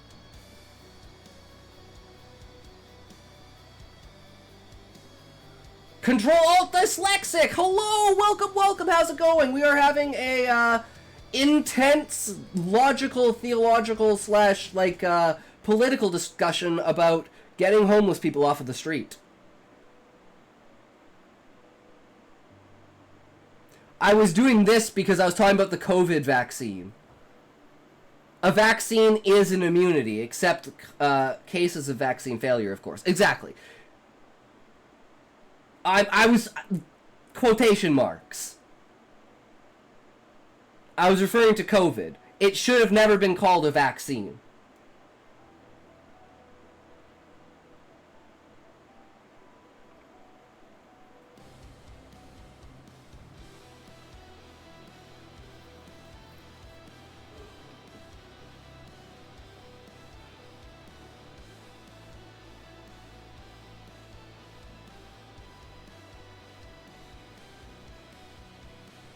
COVID is also not one thing. Yes, but if COVID's not one thing, why did the government label it the COVID-19 virus or vaccine? You see where I'm going with this? Like this is like the nuance of terminology here. It is just viruses are complex and change regularly. So in short, it talks wants there to be some structure in which homeless people can get a free room, one balanced meal per day, a communal landline for work contracts, but no frills. Exactly, Sean. Exactly. Because they cannot be on the street and they can't be making homeless fucking camps. I said rice. Yes, I did, Samar. And I feel like you've used that as your only argument. Whereas, like, I've multiple times said, yeah, sure, I can concede rice. Why? Because it makes rich people uncomfortable. What makes rich people uncomfortable, Angstace? COVID-19 is the 19th strain of the COVID virus. It's one of the only 3 that affects humans, and it's the least dangerous of the lot. Sounds about right, Sean. But if you're gonna have a virus and a vaccine for it, you have to call the next virus something fucking different. And booster shot just doesn't do it, you know? It's a communication thing. It's very important the way that you communicate. People leaving in tent encampments on public land. No, Angstace, because it's... If we're living in a reasonable society, that should never be the outcome of society. That is wrong. It is the novel coronavirus that was discovered in 2019.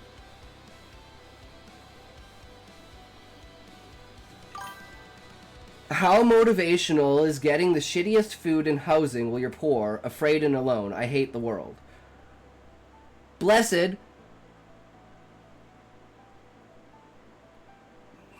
I guess I'm just... I guess... You know... I'll just never understand. Right? I mean... All I can think of is...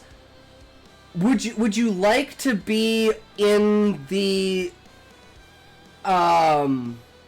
Would you like to be in the wind or not in the wind? And my answer would be, I wouldn't want to be in the wind. So, like, let's go back to the basis of the conversation and say, you know, we just can't have people living on the street. Because that is a bad sign for the direction that your society is going in. So, right, we want to right the direction of society. And the first thing to do when trying to right the direction of the society is you start with the bottom of society, right? Which it would be the homeless, jobless, people that are dying on the street. I'm saying we can easily afford to do better than your suggestion. We 100% can, Samar. You can only address a homeless population by addressing the mental populations and rampant drug use. Sorry about that. I couldn't remember SARS and MERS, but those were the two strains that are worse than COVID. A home does nothing to fix things. True, Beezus. But I'm not advocating for fixing their lives. I'm just advocating for getting them off of the street. And giving them a place to go. That's all I'm saying is you can't be on the street. Here's a place to go. A home is a foundation for fixing things. But the whole point is that these people can't... I live in a town with a rampant population of homeless people, and I honestly rarely even notice them.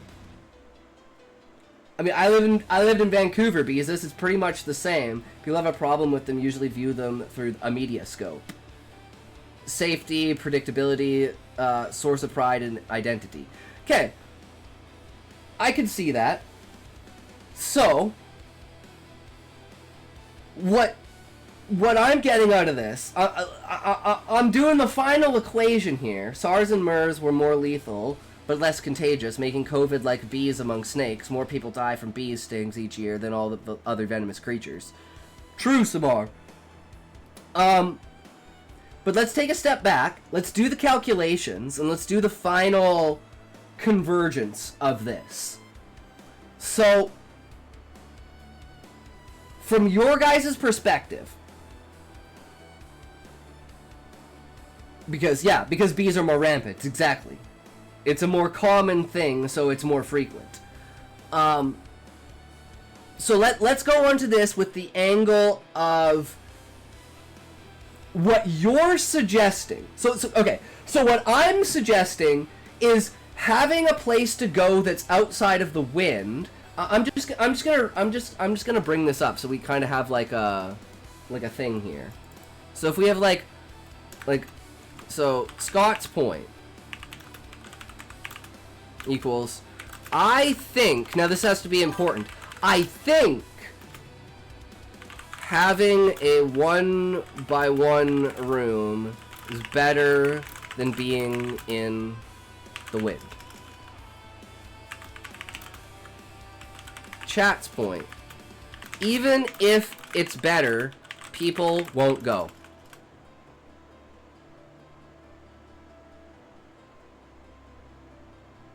So my thing is, Angstace, if they're dropping tents, why can't we build a building? So then then it's like, if homeless put down a tent, why can't we build a building? If the homeless want to be in the tent, why can't we make the building feel like the tent? Ultimate goal equals make the building feel like their tent. Does that make sense?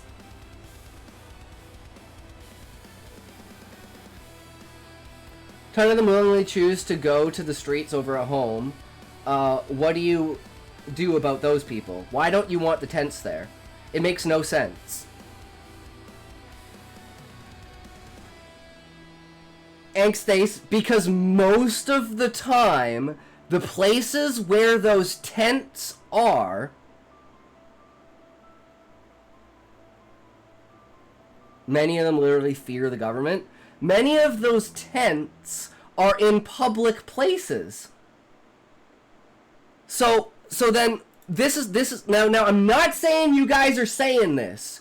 You're not saying this. Right? Should we not then have designated places where they can put tents?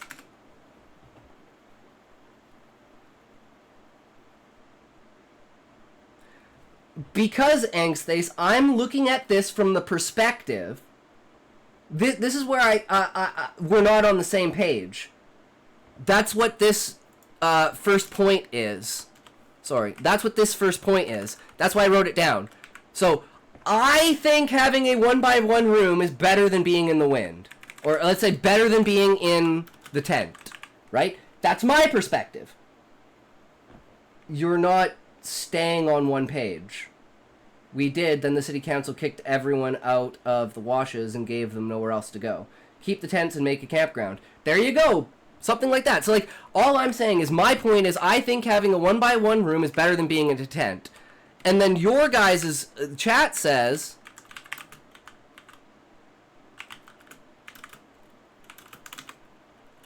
having a tent is better than a 1x1 building. Okay, so this is our problem right here. We're not on the same page with how we think about it.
Blessed, it's just the way that... It's just the... Excuse me. Blessed. It's just the way that Angstace talks. Don't get offended by it. Blessed, don't get offended by it.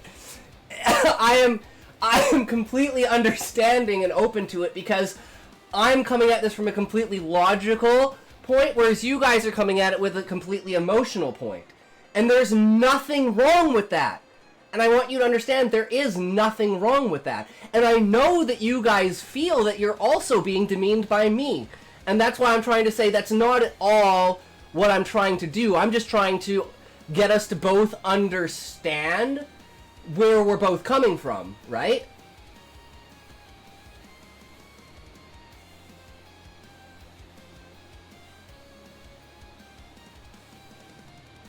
Okay, so then to that I say, if you're not coming at it from an emotional perspective, then we have to drop the fact, I'm not coming from an emotion, I am coming from what is proven to work. I think you're trying to take the morality out of a moral dilemma slightly. Beezus, you are absolutely correct. You are 100% correct, and that is what I am trying to say, is in this case, in this hypothetical, we have to kind of throw morality out the door. Like, this is the reasoning behind it. If you remove your morals from it, then you lose the nuance and you need to have a proper conversation. My issue is your idea is unethical and ineffective. And what I'm saying, Samar, is put your proposal on a page. You are changing your values for what I'm saying is. That's what I did, Angsthace. The only basic statement, all of this entire conversation comes from this simple statement. Now,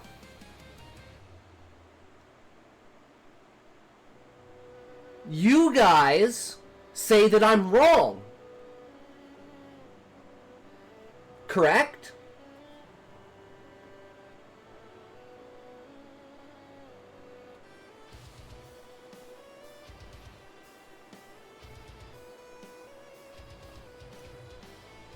Okay, so then my question becomes, if this is true, we are humans, we have emotions and morals that we will inevitably follow regardless of efficiency. Speaking only for myself, right. Now support the claim that a 1 meter unheated room is worse than a tent.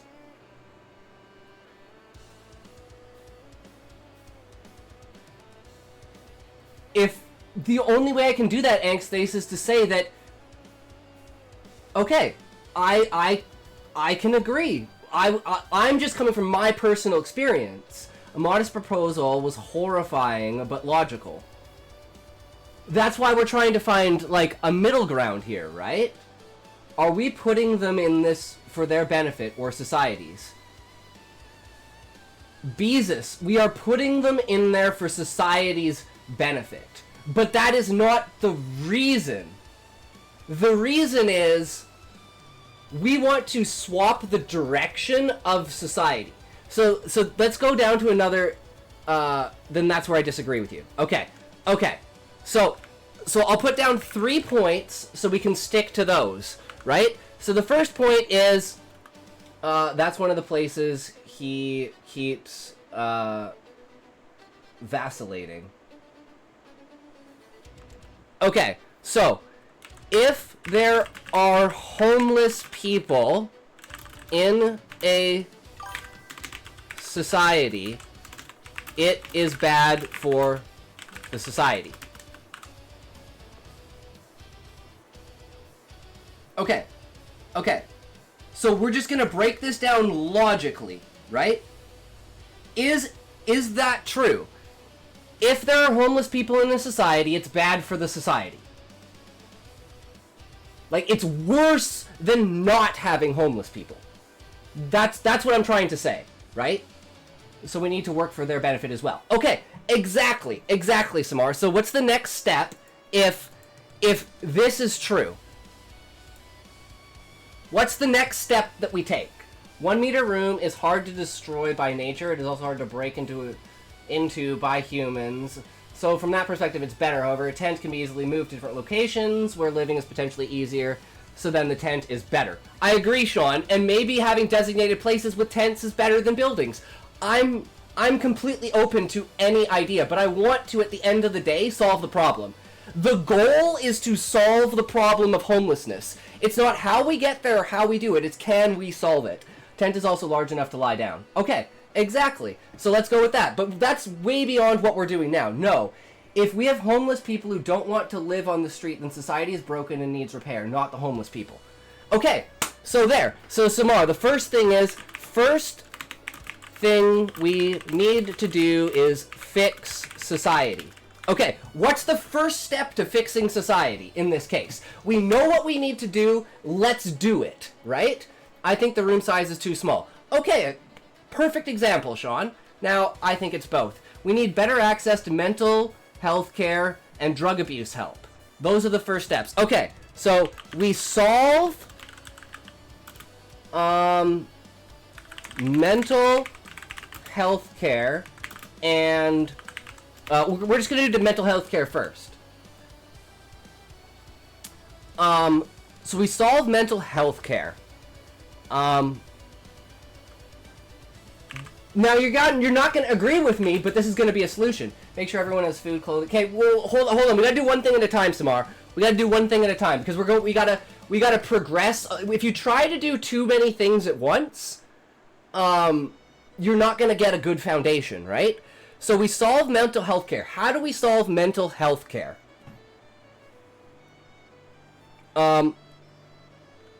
we have to do some drastic measures.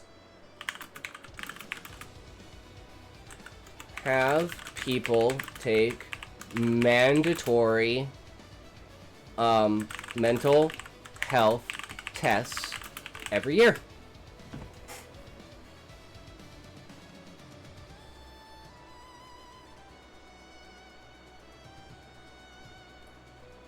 I mean, that is a solution, Angstface, but do we want to do that? That's the biggest question is the solution actually viable? So we just, when we look at a solution, we say, is this viable to do? A room with a bed and half bath attached. Of course not.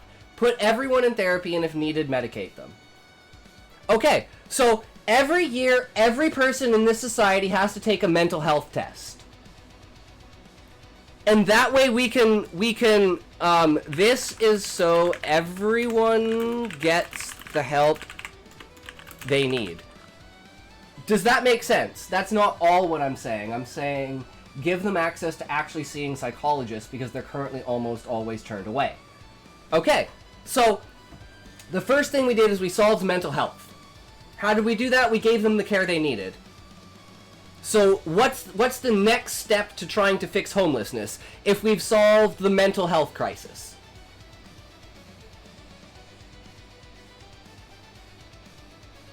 You're going to register everyone who has mental health problems like a certain health secretary.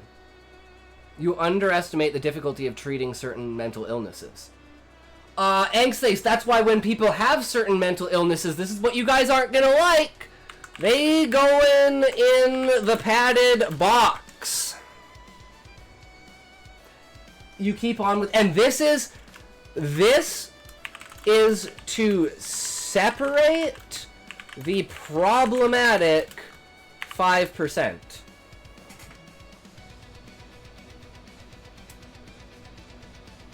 So, like I said, you guys aren't gonna like the solution, but I'd love mandatory psych evaluation for every person in the country so their mental health can be monitored and if needed, medicated. Problem is, sometimes the diagnosis is fake because the government will take advantage of that system to control people more.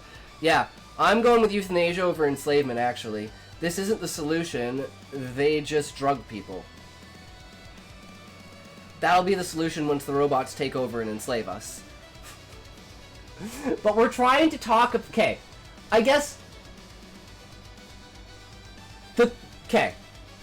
the question here is, how much ground are you guys willing to concede in order to make the world better?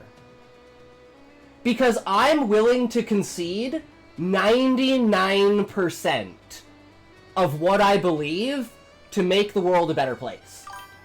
We can't just reopen the asylums without fixing them first. Okay, so we fixed the asylums. Okay, we fixed the asylums, now we reopen the asylums. Boom, what's next? Solution we can come up with aren't ethical, and nothing ethical can solve the problem. I will not give ground on people suffering. You can't say you're being coldly logic if No, I said Angstface, euthanasia is on the table. It's just the likelihood of it is extremely low. Nothing is off the table. It's just the percentage of it on a scale is what are the highest percentage versus the lowest percentage. Euthanasia is definitely the lowest percentage, right? So it's like the question of, I love what you said, Beezus. See, I guess the problem here is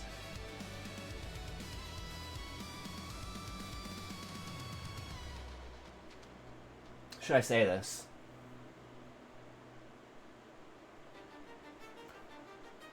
In a world full of empathy, the innocent become victims. If we're going totally cruel and self-serving, we could bring back lobotomies and electric shock therapies. See, okay. One sees it as a needed part of society, and the other sees it as an obstacle. Problem is largely inequity. homeless people are victims. Maybe we study people who went through hell, such as survivors of Auschwitz. See, what I think is very far more than they victimize people. Okay. See, now this is the reason why I would say... Now, this is just what I think. This is the reason why I think that it's coming... You guys are coming at it from an extremely emotional direction. Because... Now, I could be wrong, but from my perspective... Me putting... the idea of... having a designated place for these people is worse than euthanasia. Because at the end of the day, all that I want is a recognized place for these people to go. Can we agree on that? That we want a recognized place for these people to go? Even the worst homeless people are the victim of society failing the most vulnerable. You want to clean up the streets so you feel safer and better about society. No. I want to better society so that the streets are clean. I think that's an extremely important nuance to this. The entire idea of this conversation is to improve society. And this is why I feel that you guys have gotten into an emotional state about it, where I suggest something and then all of a sudden it's shock therapy and bringing back lobotomies. When all I simply advocate here for is a place for these people to go. Because having the bottom 5% be a threat to 95% of everyone else, I think is actually a non-ethical stance. I think you guys have a really bad ethical grounding if you think that 5% of the population should threaten 95% of the population. That's just my opinion. Does that make sense? I'm not being emotional, my man. I just have empathy and realize that shoving homeless people into a 1x1 box is cruel. I agree with you, Beezus. Shoving homeless people into a 1x1 box is cruel. Homeless that are truly victims, such as the people who lost their jobs and then had their home burnt down, the ones who lost their families when they weren't set up to support themselves, those are victims. The guy who just doesn't want to follow rules at a job and live without a social environment but still think they deserve whatever they want, those aren't victims. I have never felt threatened by a homeless person. You are ripping off the scab instead of preventing injuries. My entire city is swarmed by homeless people, and they rarely get to the point where they're anything more than background noise. And I think you're out of touch with reality if you think the most oppressed 5% are a threat. I believe empathy is developed through suffering, put Scotty in the box. True, Blessed. I mean, I do advocate for my own euthanasia when it comes to eugenics. So, you know, it is what it is. But, again, the whole point of this is to, like Beezus, or like Sean said, is to separate the people that actually need help and they're mentally ill, and nothing is ever going to fix them. So the 5%, the bottom 5% of the population are the truly, actually mentally ill. Whether it's they were born with some sort of mental psychosis, they have, like, multiple personalities, they hallucinate.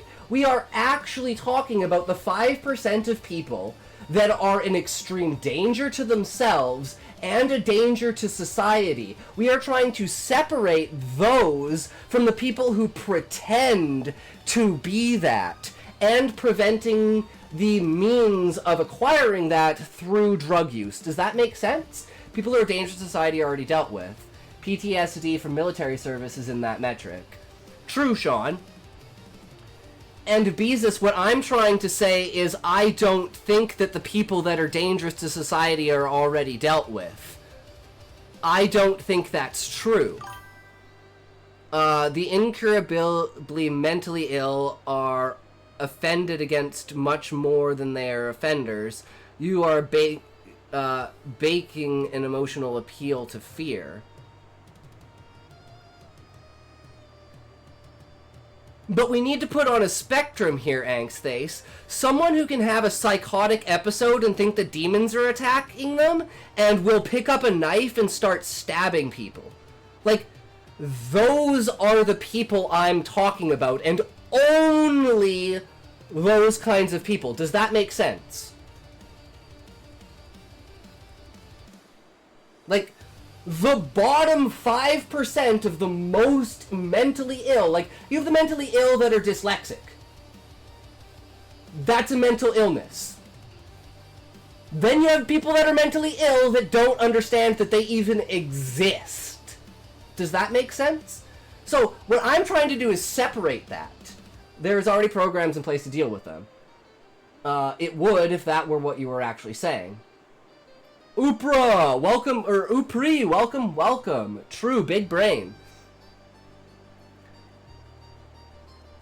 So what you guys are saying is that the problem is already solved. Whether you think they're successful is a different story.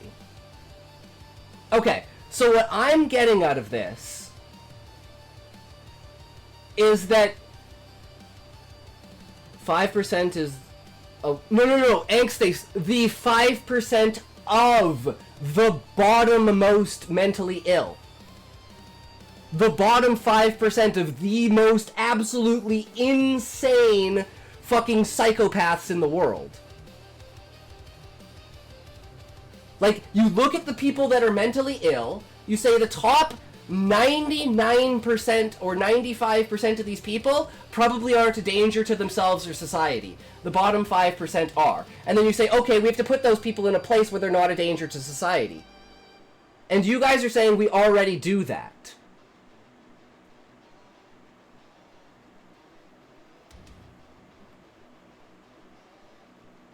So all I'm saying is that reading out and finding those people, that's very emotionally loaded language for someone who says we're being emotional.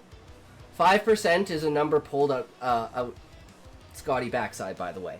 Yeah, it's just a representation of a like the worst of the worst. Like, this is where I'm like, okay, how is it emotionally loaded? Because maybe I'm just extremely biased. I don't know. That's where I'm trying to, like, find this like, in-between, like, unbalanceable scale in the middle. Does that make sense? Like, if these systems are already in place and they're already doing what they should be doing, then why are you guys fighting against me? That's what's confusing to me. I'm like, wait, so all of this already exists, so why are you... I still don't understand. I like the fantasy of your idea, but the reality wouldn't look like your fantasy.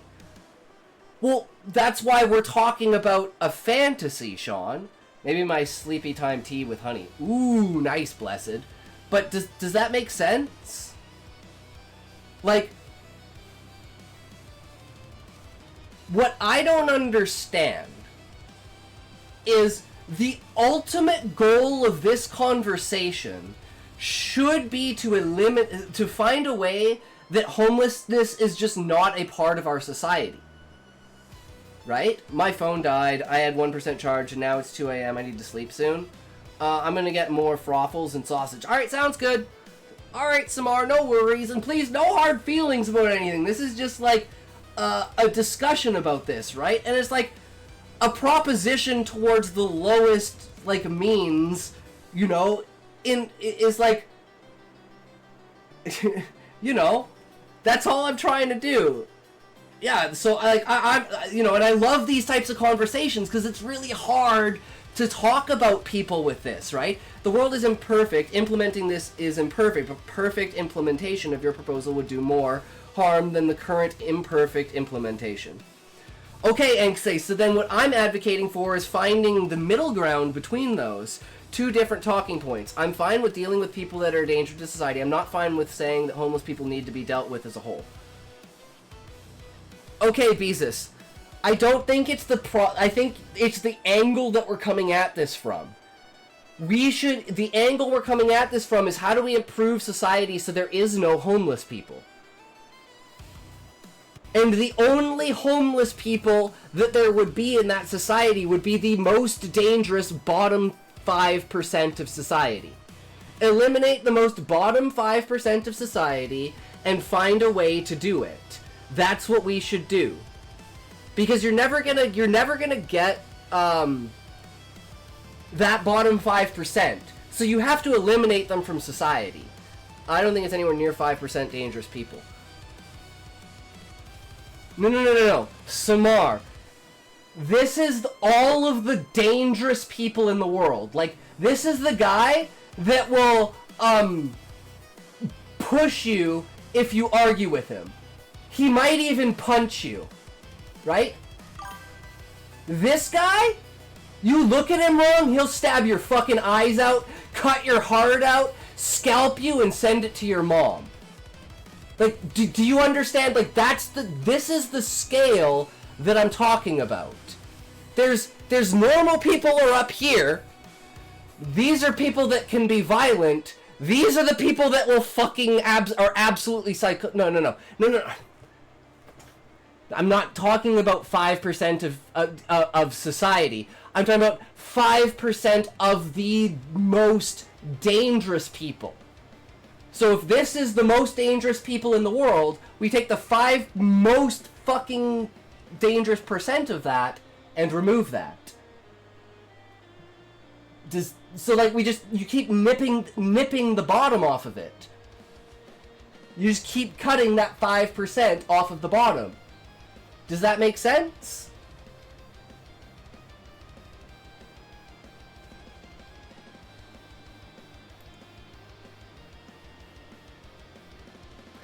And the other thing is, like, I'm not advocating for, I don't know. I just think you guys are taking it to such an extreme level when I say 1 rice, 1 by 1 room. Extrapolate from that whatever you want, that's what they need, right? Whatever form it takes, they need place to be, legal place to be, and food. That, for everyone. That's the main picture, right? There's one program that does that you want to do. So we lock up the ones in all of society, not just among the homeless. Yup, each province has a similar program. We were talking about what you were saying at face value. 1 rice, 1 room is extreme, dude. Yes, and then I said, okay, well, what's the middle ground? Between and the whole point of 1 room, 1 by 1 room and 1 rice is when you separate the people that aren't willing to work, you're giving them the incentive.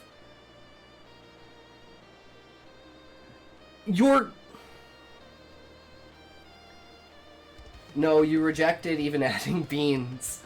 I said you had to work for beans. If you want beans, you gotta work half an hour a day. I said if you want beans, you gotta work half an hour a day. That's how you get beans. Clean your place up. I'll give some leeway. You say we exaggerating 1 by 1 room blocks. I do not agree with locking them up until they get jobs. This isn't how we run modern society.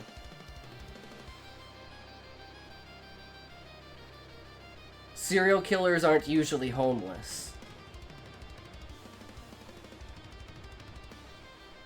I mean, fair enough, right? But the entire point of it was to separate the people that actually need help from the people that don't need help. And the people that don't need help, their incentive to go out and be a part of society is the 1 by 1 room and 1 rice. Society without morals is called a dystopia. Samar with the obscure facts. Increasing inequity doesn't make things better. Okay, so then how do we make things better? Right? And it's like, I'm trying to steer this conversation into how do we make things better. The guy who did a mass shooting here lived near my boss, a pretty nice house. Well, then maybe that's why we need to do mental assessments for people to figure that kind of stuff out, right? That goes along with the other thing, right? But it's still like, have you considered decreasing inequity? Did he say why? I mean,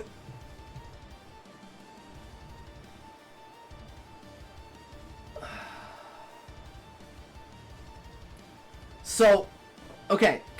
So, again, final equation here comes down to, I'm saying let's find a way to eliminate homelessness by bettering society, and every single one of your guys' answers is, it's not possible. Is that right? I just want to be on the same page with this. Why he did the shooting. He was mentally unstable and thought the congresswoman was out to get him. Yeah, he probably should have had a psych evaluation. No, we were saying your method won't work. But I never suggested a method, Samar. That's my problem. Is I'm saying, you guys, we need to come up with a method together. No, I don't want to lock them up and pretend they don't exist. I'm saying, okay, let's wait for ads.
That's it.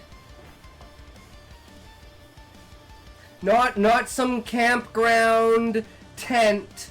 Just some designated area where they can pitch their tent, where they can go.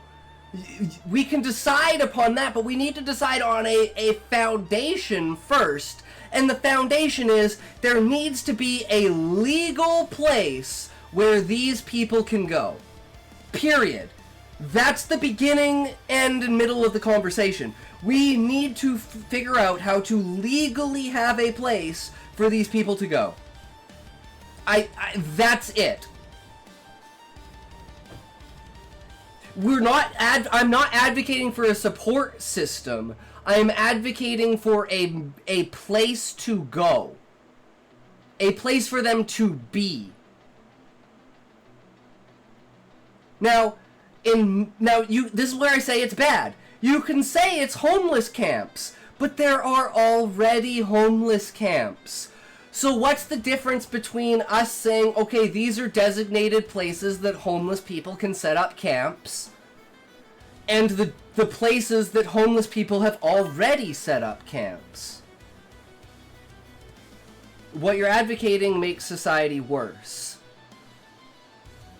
It is NGOs such as the Y Foundation that provide housing for people in need. They take care of the construction themselves, buy flats on the private housing market, and renovate existing flats. The apartments have 1 or 2 rooms. In addition to that, 4 emergency shelters have been converted into apartments in order to offer long-term housing.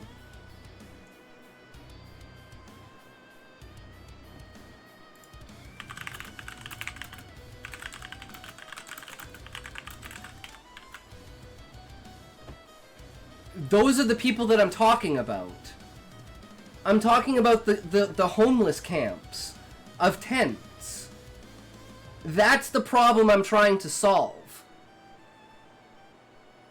If they already have places that they go that are public places, like public parks, that are already campgrounds, and they turn them into their own little communities where they should be publicly accessible areas, I think that's a problem. Do you not agree? And I said we have programs in our community that give them dorm-like studio apartments or shared spaces with a couple dorms. You haven't proved that the tents are a problem.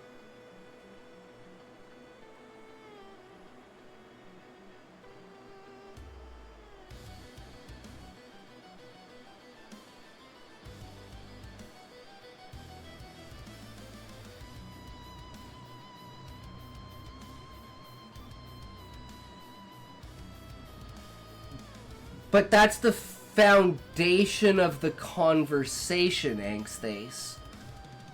You've repeatedly opined that the tents are a problem. Yes!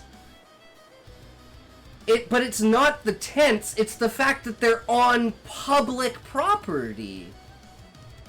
Does that make sense? My church wanted to buy a property for homeless, were to be allowed to set up their tents, also to have a community garden. They were told by the government they weren't allowed to offer that. I believe that, Sean. I truly believe that. So, become mentally competent to stand trial. I mean, that's fair. So if the tent camps are there, and they're on public property, and they're obscuring... The Finnish model seems effective. Why don't we do what has evidence of working instead? I think he was sent to a mental health place for his sentence. Okay, Angsthace, then what did they do in Finland? Yeah, what did the Finnish do to solve the problem? Because my problem is that we don't have a solution. And whether you think that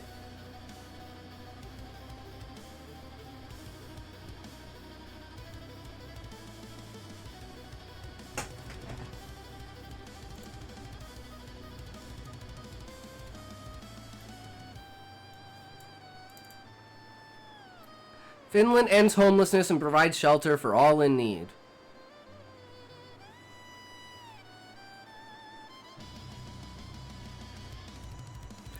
Okay, Angsthace, that's what I'm advocating for. Something that fixes the problem.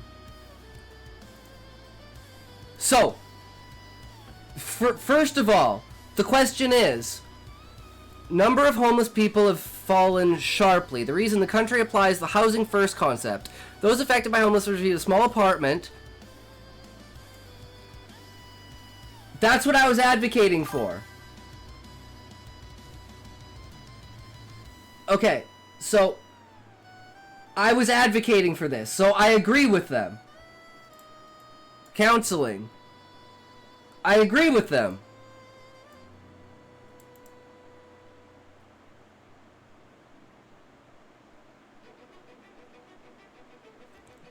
If, Samar, if you don't think an apartment is a cell, I'm sorry, man.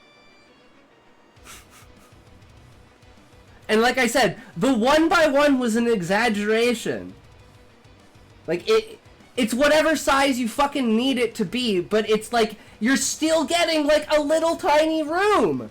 So it doesn't matter what it is. The government is... I don't think a cell is an apartment. Okay, so...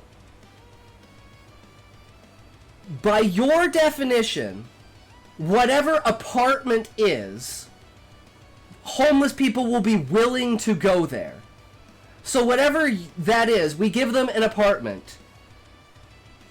You double, triple, and quadruple down on the 1 meter cube. Yes. Because that was for one specific reason.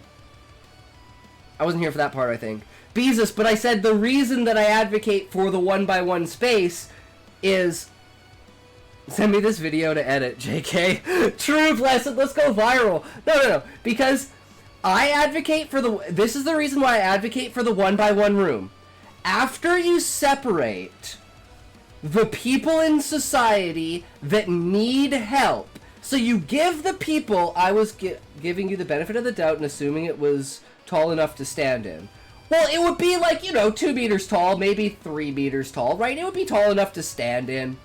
But Samar, the whole point of the 1x1 room was for the people that are lazy pieces of shit that can do stuff but don't want to. If they want to be a part of society, 1x1 by 2 meter box, whatever. But the whole point is that it's small, it's cramped, they don't have anything in there, and if they want a better life, they better go out and fucking work for it. But the people that actually need help, right? They're the ones that we provide help for.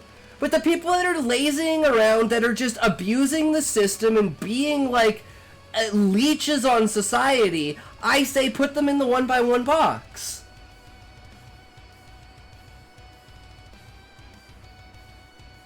That's why I wanted the 1x1 box. Without that, there's no need for the 1x1 box. Does that make sense? Still say it's more humane to euthanize before coffining. And like I said, they don't have to go there. It's just like, if they're so bad off that a 1x1 box is better than being outside, at least it's better than being outside. That was my argument. Anything above that was okay, but the problem is we're trying to make it as cheap as possible so that people will buy into it. Right?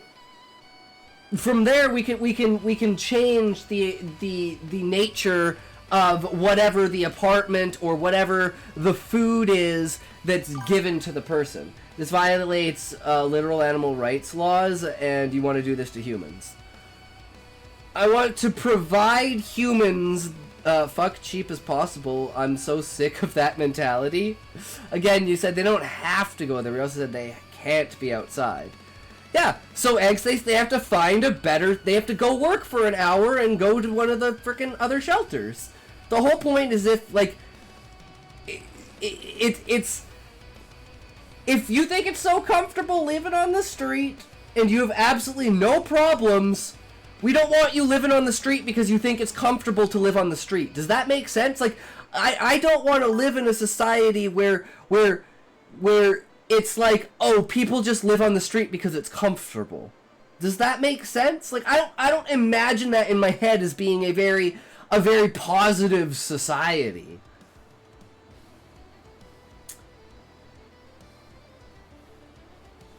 I'm pretty confused right now.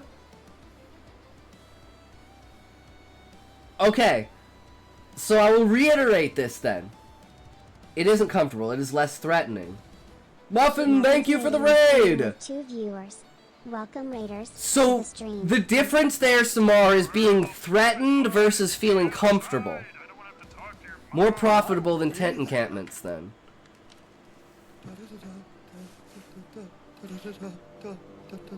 So what... So, again, this comes down to the fact that the only concept we're combating on is if they're forced into this house and off the streets. If you say you're not forcing them, then I wouldn't care. Okay, but here's the nuance, Beezus. They're already living in tent camps.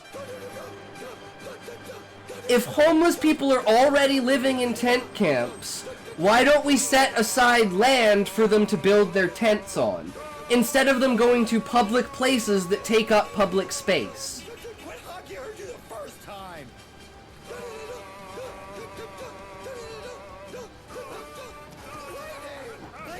Does that make sense, Beezus?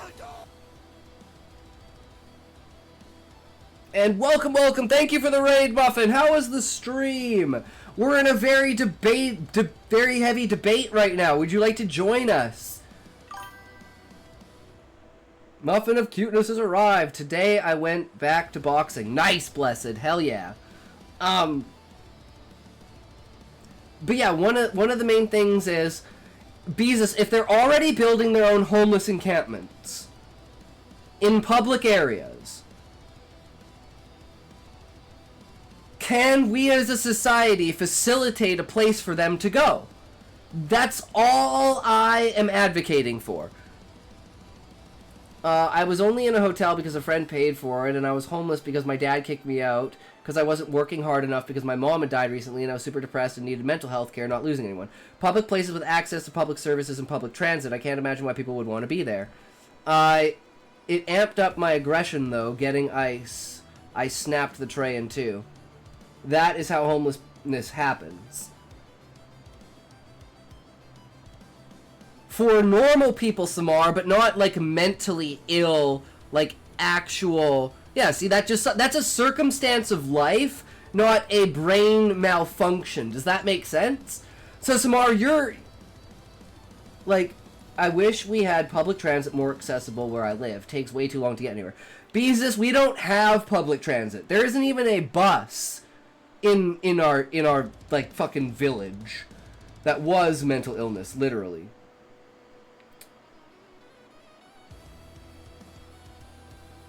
No, I'm talking about scale. If you have to take a break off of work because of a parent dying, that's not mental illness. That's your parent died and you're going through shit. I don't, like, to me the problem is, if your parent died and you're saying you have a mental illness because you're depressed because your parent died, I think you're fucking retarded and you don't have a mental illness. Your parent died! Damn fucking right you should be goddamn depressed, broken, and fucking destroyed. That's not a mental illness. That's a fucking shitty situation that you have to deal with because of life. That's not... There is a wiring difference in your brain, the way that your brain functions to the point that you can't function as a human being. I think the definition of mental illness has just gotten way too wide to the point of including someone that has sad feelings. That's not mental illness, having sad feelings. No. See, this is what I'm saying, Angstace, is I think society has put these things under the branch of mental illness. So I'm saying I don't believe they should be under the category of mental illness, despite the fact that society has put them under that. What do you think PTSD is? Beezus, I don't think PTSD is like an actual mental illness.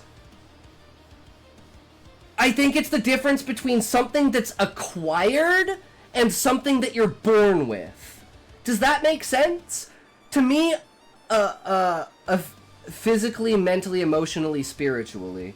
Honestly, because of how I've been treated, I've lost a lot of family, making myself as tough as possible. Dropped out of college due to depression and panic attacks. No, none at all. And it's like, words mean things. PTSD is an illness. There are those who can handle trauma and those who can't. Sean, but what I'm trying to say is I think there should be a separation between born with a brain malfunction and something that is acquired through trauma in life. Is that fair to say? That they shouldn't be under the same umbrella?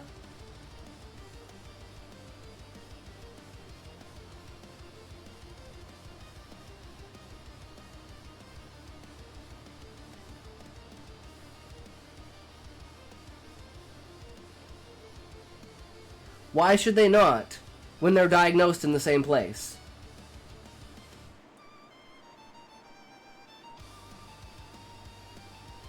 PTSD is similar to AIDS in that respect. It is acquired, but it is an illness.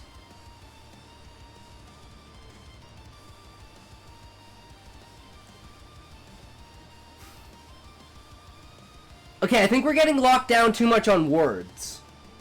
It doesn't matter what it's called. I think there should be a separation between something that you're born with and something that you acquire. Can I present that as a fair thing? Do you think that's not a fair, like, separation of category? Like, the treatment for something that you're born with versus something that you've acquired seems like it should be a bit different.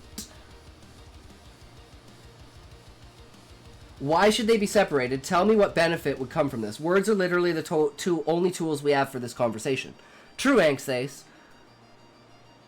Look into neuroplasticity and brain foods. That seems more like unneeded semantics. We could talk in binary. They are treated in the same ways.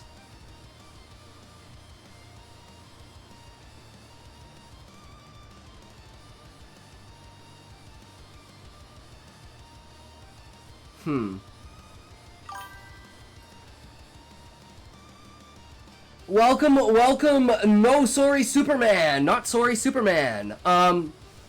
Okay, so the point here then is, how do you say this? Like, I just want to know if you're fine with allowing them to live on the streets in your perfect world. This is like saying that type 1 diabetes and type 2 are totally unrelated when they often medications are used. Clinical depression is different from situational depression too. You can be depressed based on a situation, such as the loss of family members or the difficulty of finding meaningful employment. That is standard depression. Well, clinical depression doesn't need a trigger. Everything can be objectively perfect and still be depressed. Why does it matter whether you were born with one leg or had a leg amputated later in life? Your bicycle needs the same adaptations. My thing would be, bronchitis and asthma both need a rescue inhaler. Okay, so my thought process on this is, one is a structural problem with your brain. Your neurons don't fire in the right way. There's a chemical that's not right in your brain that causes an imbalance. And that is your natural state of being. Right? Why do you want to demonize people who lost the genetic lottery? I'm getting into this convo. Do you keep the leg like the Lucky Rabbit's foot? Turns don't work right in several ways. Forgive my weirdness. That's okay, Blessed. So, post-birth mental damage is no different than pre-birth mental damage, so why separate them in the dictionary? Okay. As was said earlier, living brains change. Okay. Okay. See, I guess I'm just not expressing it to an extreme enough. Maybe that's where I'm like losing you guys. I don't know. But at this point, it's like,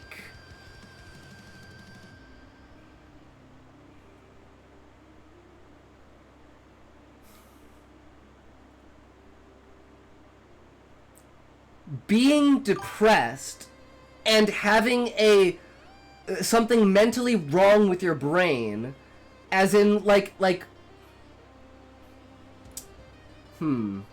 changes brains in ways that show up on fMRI.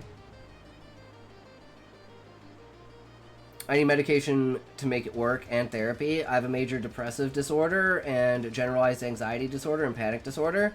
I'm literally trying so much.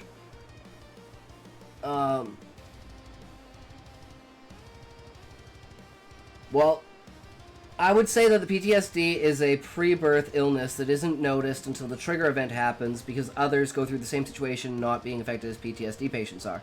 PTSD changes the brain chemicals. I have CPTSD. Okay. Okay. So, I guess then the scale...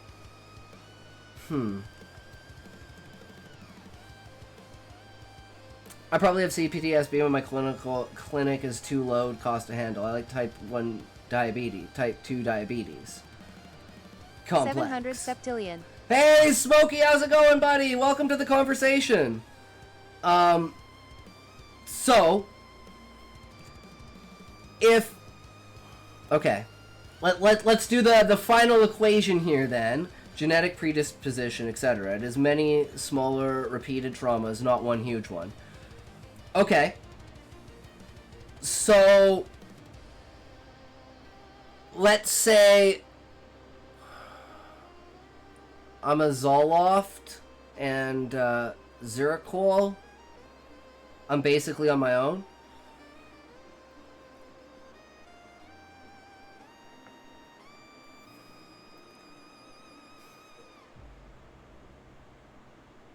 Technically, it's not the DSM as its own thing. Lexapro and Wellbutrin and Zeratrodone. See, you guys aren't gonna like this, but I'm just gonna say it. Humans survived for thousands of years without prescription drugs. So my problem is that people are turning to pharmaceutical drugs instead of other types of meditative internal therapies that have been proven to work. Does that make sense? Is that a better standing to go for?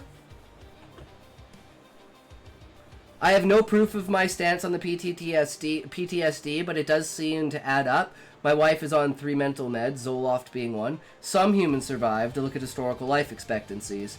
Most humans died in infancy and childhood for thousands of years without meds.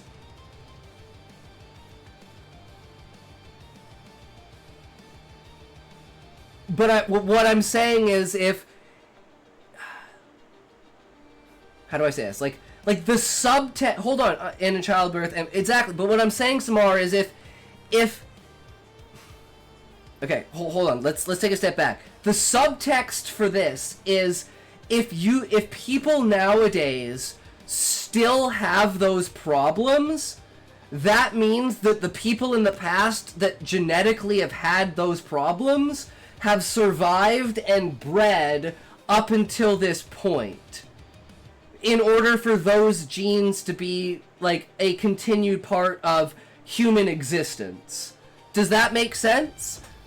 How does it not, Angstace?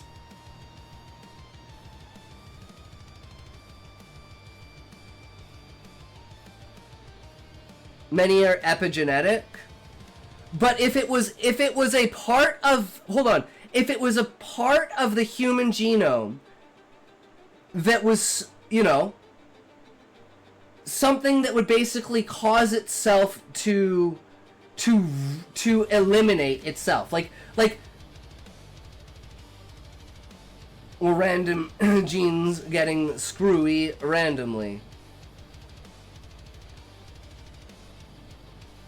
So, what you're saying is that the reason for the mental illness is just an out-of-whack DNA, like, genetic structure thing. Epigenetic is other factors that turn on and off genes rather than the genes themselves. An ordering of the genes in order to create and facilitate a certain outcome of the brain. How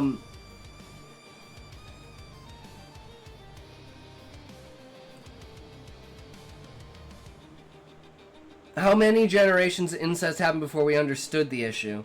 True, Sean, that's another thing. There are literally switches. But switches Samar, this is where I don't think you understand the subtext. Switches dictate order. Do you see where, like, it's a step of progression. Without switches, you can't have an order because the order can't change. Switches make the order by changing it. Does that make sense? Epigenetics is the study of heritable changes in gene expression that occur without altering the underlying DNA sequence. Essentially, it's how our behaviors environment can influence how our genes are expressed, potentially affecting our health and development. These changes can be influenced by factors like age, diet, stress, and disease. In what universe do switches indicate order? No, the order is determined by the RNA strand used... No, I'm talking about in a system. Any system that has switches, you flip a switch and it changes the order of the system. Does that make sense?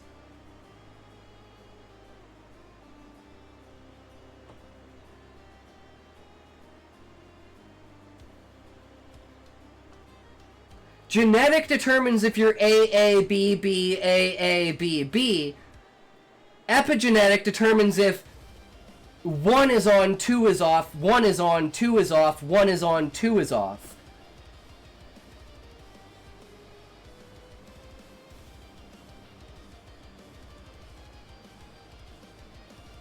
Between fragile brains and a messed up society, we're just boned is all true. Hey, I'm not a strong structure. A song structure.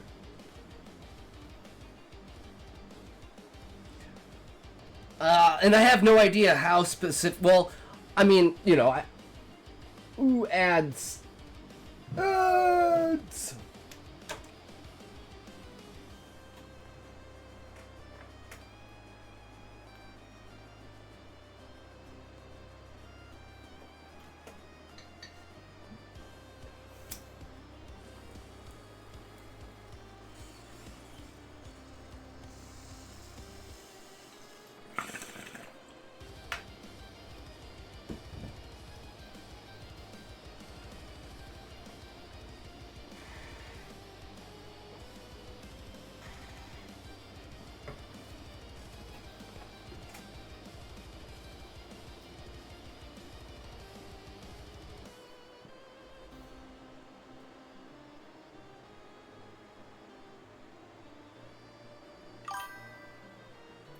Yo, Smokey, we are talking, well, we were originally talking about UBI and, homelessness.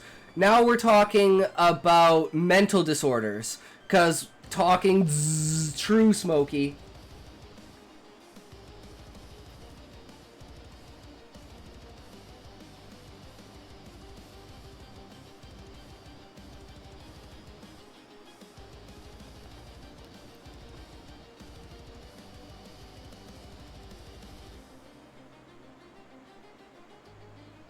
Alright, we are back. Yeah, Blessed, the final effect is changed order, though. I love you all. True, love you all! No, it is gaps in the genome or added parts you don't usually use, but have the genes for. Do not go to the bathroom. Do not move your have another toe. Do not stretch. Do not go to the bathroom. Did you guys both do wellness check at the same time? Oh my fucking god, guys. Really? I'm enjoying this conversation. I hope you guys are enjoying this conversation. Like, I love talking about, like, these topics and stuff like that and how everything works because I'm not a fucking neuroscientist. I don't know anything. I think it's Sunday. Yes, Angstface. We love seeing you toke. Well, I mean, I guess so. Yes, it's Sunday. I mean, I've just really enjoyed the conversation, because normally I can't talk to people about this because I'm slightly pissed but engaged. See, like, what I don't understand, Blessed, is why would my position towards something get you upset? Like, that's just something that I can't cognitively understand. Like, I'm just presenting my basic bitch opinion. Okay, as long as it's not, like, my opinion that's making you get pissed, because I'm like, try not to, like, I'm not trying, like, if I'm coming off in, like, a dickish way, just tell me. It's not what I'm intending. I think they mostly don't like me. No, I don't think that's true, Angstface. I think it's just the fact that we're having an in-depth conversation like this, and you're actually, like, you're putting your points in, you're putting your 2 cents in, you're actually talking back and saying, this is why I believe what I believe, and so far, you've pretty much changed my mind on everything, because you seem to have more information than I do. and you're pulling facts out. Like I said, if I don't give an example, I'm bullshitting. Call me out on it. And I only think you're fucking calling me out on it. And I love that. And then I'm trying to back up even more logic with it. And I think that's what's great about having the conversation, is that it can come across that way, definitely, but we were talking in extremes. It was a very charged conversation, so it's very understandable how that can happen. But it's you're always bullshitting. Exactly, Beezus. I hate everyone because they're all fucking bastards. I hate everyone because my brain is working faster. I hate everyone, even if I know I shouldn't hate everyone. True. See, Smokey knows what it's all about. You gotta put me in the middle of there, Smokey. Get the bukkake going. But it's really hard to have these kinds of conversation most of the time with people because they either just won't have a conversation about it. Okay, let me bring real life serious stuff here. The current U.S. Health Secretary wants to create an autism registry and eventually send people to work on organic farms against their will. CHA. See, Samar? I don't believe in doing anything against anyone's will except for breaking the law, and I think there should be a law against people setting up homeless tents. It's extremely unpopular. I will get a lot of hate for it, but I just don't think they should be able to do that. Right? You shouldn't just be able to set up a fucking tent in the middle of the fucking sidewalk or underneath a random bridge. Like, if you need to do that, there should be a system there. But I am saying, because there's no system in place to take care of it, there's nothing we can do about it. So I'm saying, let's take a stance on making a way.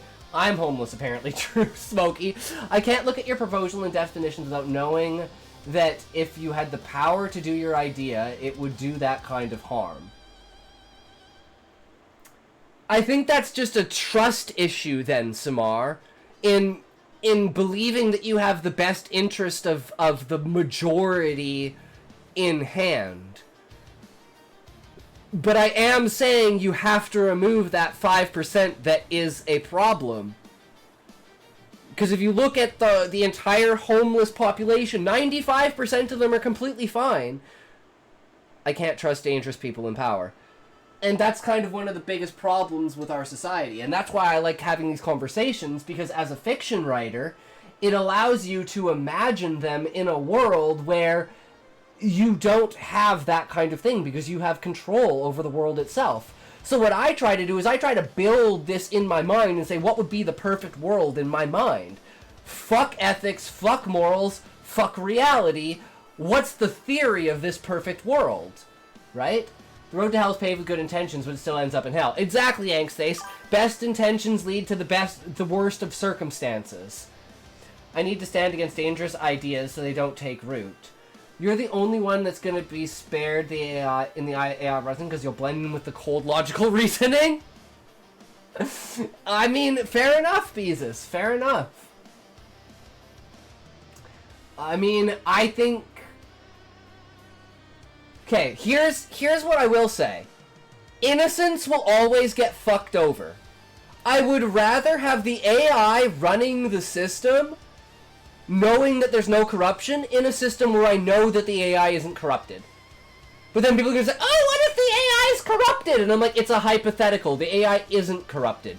It's a benevolent AI that does everything that works perfectly for society. Oh, but what if it doesn't? No, in this hypothetical what if it doesn't? In this hypothetical situation, it does. Period. It's a hypothetical. If you can't imagine that, I don't know what to tell you. Beezus, that's my point of view. What's the point of having homeless people in the streets if I don't like the way they smell? And also, you probably want to fix that auto-posting. If it was a benevolent AI, then none of your ideas would be used. I will butt check you in a minute, don't ignore me. Beezus, but my only idea is proposing that we do something in society that makes it so homeless camps aren't a thing. Do whatever we need to do to fix society to make it so we don't have homeless camps. I think that's exactly what the fucking AI would do. An AI deleted an entire working database because it panicked and went against directives to change nothing. But you guys are saying in reality, I'm talking about hypothetical, right? Society betterment starts from the bottom. That's what I was talking about, Beezus. That's where this entire conversation. You probably used line breaks that get erased. Wait, Wait.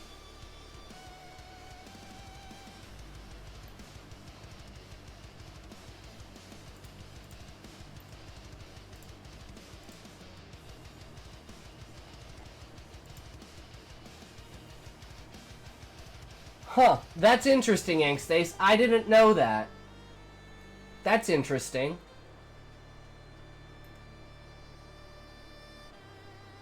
Well, you learn something every day.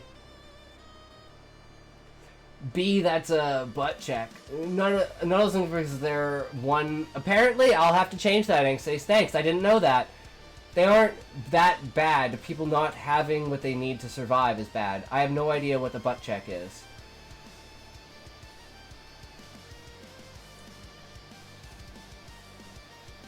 Well, I don't know what to say other than make society, I don't know. Fix society, guys. That's that's what I'm advocating for. Fucking fix society. But if we can't come up with a plan, society's never gonna get fixed. What's a butt check? When you check someone with your butt! Duh!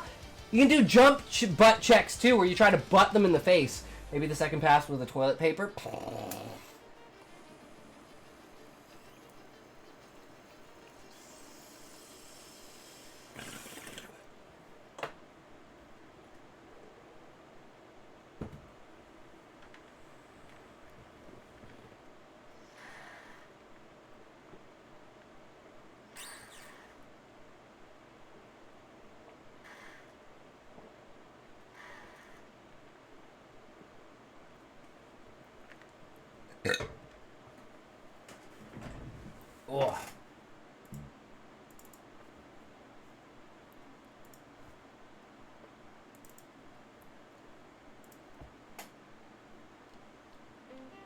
Okay, I toked.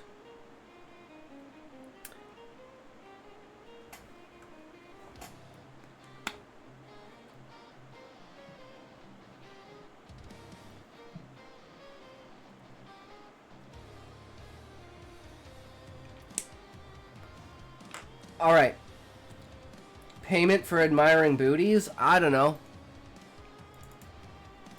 But I will say one of the main things is, like, you know, ultimate goal is to make society better. Yes, give me points. True, Smokey, true.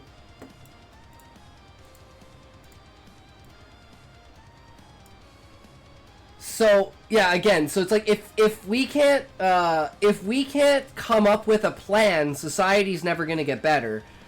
But there's no perfect way to do something, so we need to sacrifice ground on both sides, morally and ethically, in order to make a better society overall.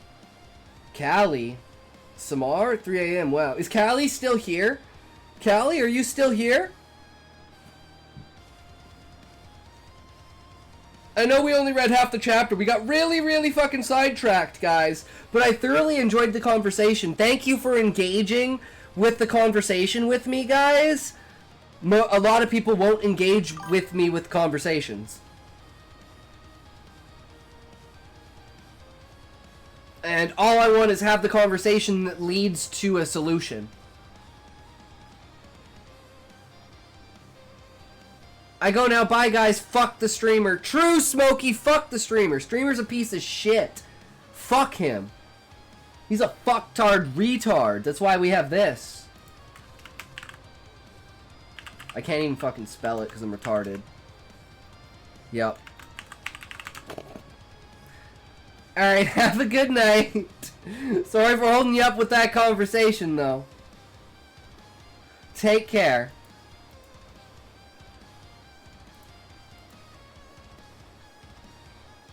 Good night. Thanks for stopping by. Thanks for the raid. I'd rather not. No offense. You're not my type. I'm glad we got some new people tonight.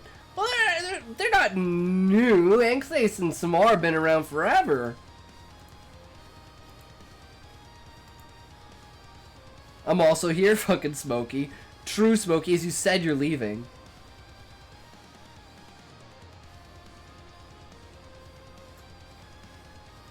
We just appear randomly.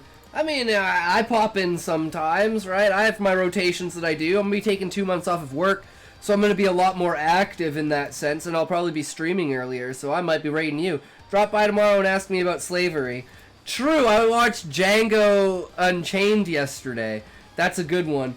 Because, you know, I think people in prison should be slaves. That's my take, man. You fucking go to prison, you fucking deserve it. And I am 100% on the level of fuck the streamer. True, they already are.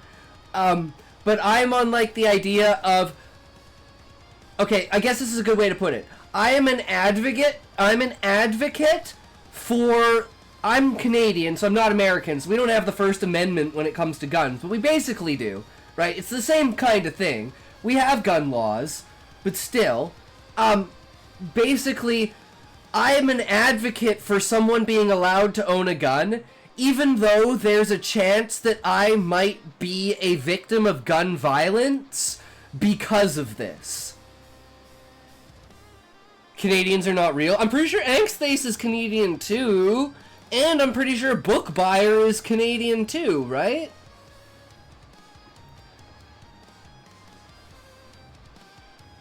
Chast. Working for 15 cents an hour is slavery. No, working for 15 cents an hour isn't slavery because you're getting paid. Angst is a myth.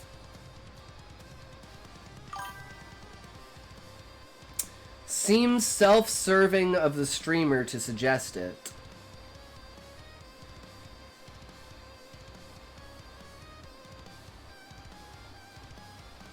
Wait, suggest what? Gun violence? And being advocate for, like, the ownership of firearms? In Canada, it's $15.25, which is like $8. So it's like 75 cents higher than yours.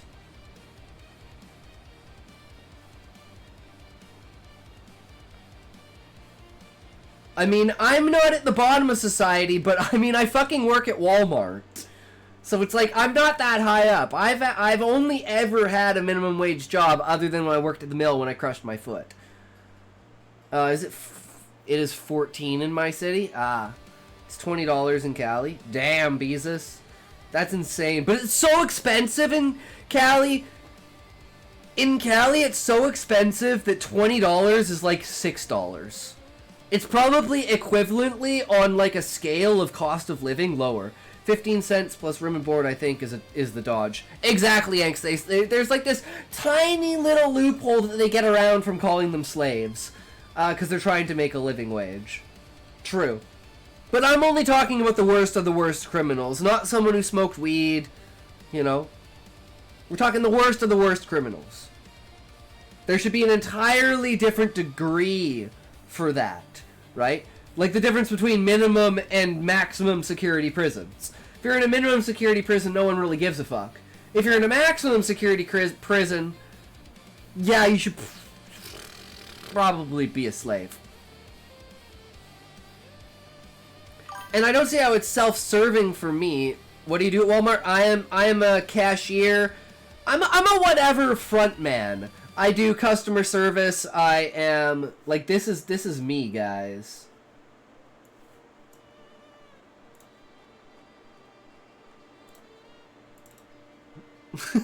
That face, I love it. Not just somebody who smokes weed. Well, maybe unless they share. That's why we got the sign down there that says, I don't. You can't see. Oh, I gotta move it. Hold on. Ah, you can't freaking see it because I don't have enough room. But it says if you didn't bring, it's that green sign that says, if you don't have marijuana, get the fuck out. Is that a flare? Is that flare on your vest? Yes, it is. That is flair. They don't have to pretend not to enslave them. The amendment that banned slavery as an exception as punishment for crime. Makes sense. I would believe that 100%. But, you know, it is a very... Alright then, I'll get out. Take care. Take care. Have a good night, guys. Thanks for the conversation. I really appreciate it. Maybe next time we can talk about writing.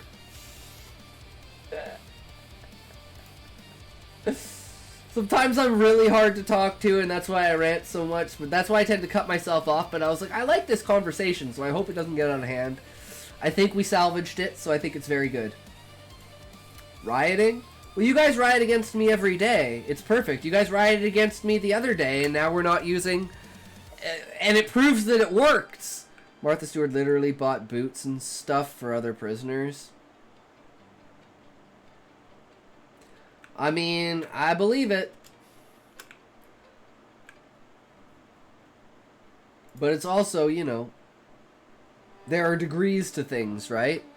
And reasoning. And now I don't know if Callie's here or not, and I think he fell asleep, and I don't want to read his story if he's not here. So we might just have to hold on to this one. But Beezus, that means it's your turn. You're up.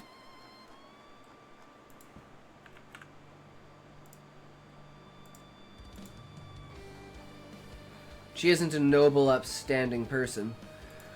No, I mean the actual person, Callie. We have Callie in here, who is an actual person, who wrote this story. This is Callie's story. My brain is fried after that conversation, man. So it's a good time to read then, right, Beezus? This is the end watch! This is the big moment, right? They're about to head off and do the big battle thing, right? This is an important chapter! Yes, but I was called Callie after stating my time.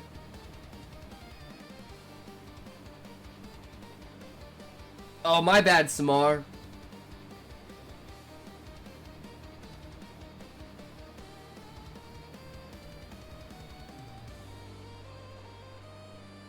Samar, bad. I should probably fix how I word that. I'm from California, and that's how I say it. Bad. Go to bed, guys! You don't need to stay and watch. We had a great conversation. We ended on equal grounds. You know, we both have our opinions. It is what it is. We had the conversation on it. And we got educated. It is what we call it call what? Cali. The state of California, as opposed to Cali writes. Sleep is for the weak, and it is a weekend. I mean, that's true, Smart. Sunday, right? So it's like, go hard or go home. Go hard or go home. I'm making something to eat. Okay, Beezus, how about we read this one first, and then we read yours? How about that, Beezus? Good night. Bye. Have a good night. Remember, fuck you. Have a good night. If you can't say fuck you to your friends, who can you say fuck you to? I hope we're friends. Fuck you. In all lovingness of the satire of it. May your sleep be sweet. Your dreams filled with imaginings of grandness, and let that grandness travel into the real world and purvey your life, good sir.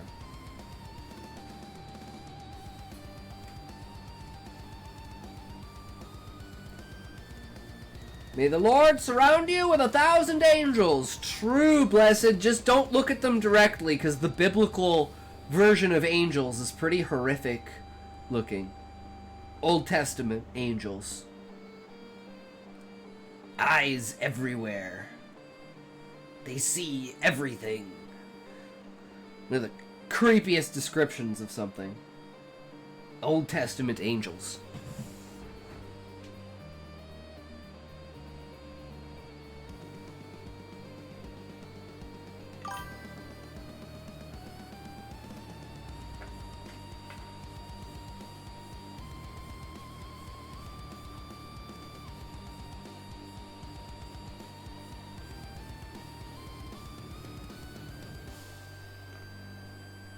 Way to ruin my sweet sentiments, Scotty.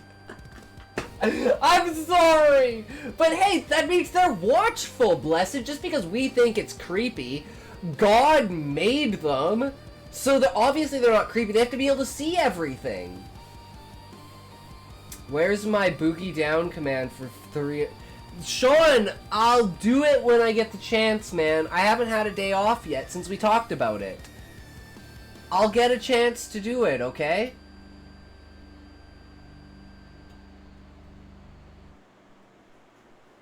I just hasn't had the time.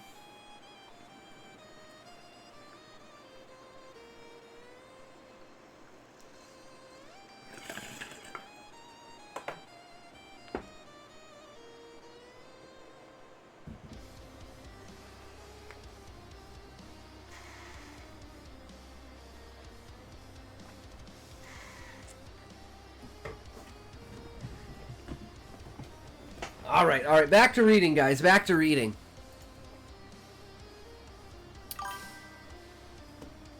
I will do it twice in rapid succession at this point, so rip chair during those 10 minutes of dance. Worked myself ragged, worked out 7 days straight. Damn, blessed, that's not a good thing to do, man. You gotta let your muscles rest.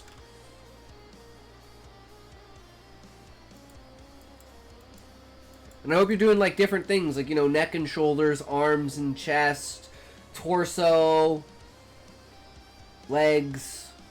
Maybe you do arms and wrists, shoulders and back, torso and chest, cardio, and then legs. And break it all up. I worked out fingernails. I don't know what that means, but okay. Worked out fingernails. Me neither? Alright. Alright then. Bok Jo Son, Year of the Tiger, 19th Winter. The finest weapon of a scholar is a lie dressed in knowledge. Reflections of King Yi Huan. In the frigid chambers of the king, the air was thick with solitude. As if not even the warmth of breath could soften it. Yi Huan stood beside the carved wooden screen, his bare torso exposed, his hair, now increasingly white, falling like winter silk over his shoulders. Lady Yuan, in silence, dressed him in layers of royal attire. First, the sok jogordi, a thin linen undergarment, then the dopo, a deep blue silk robe embroidered with golden cranes in flight. Her fingers, long accustomed to the trembling of his thoughts, moved gently across the folds, adjusting the fabric with the same tenderness with which years ago she had dried his childhood tears. "They are waiting for you, Jion-ha," she murmured, fastening the belt without looking him in the eye. Her voice wavered only slightly. "They wish to leave with more than others. They want a promise. More than orders, they want a promise."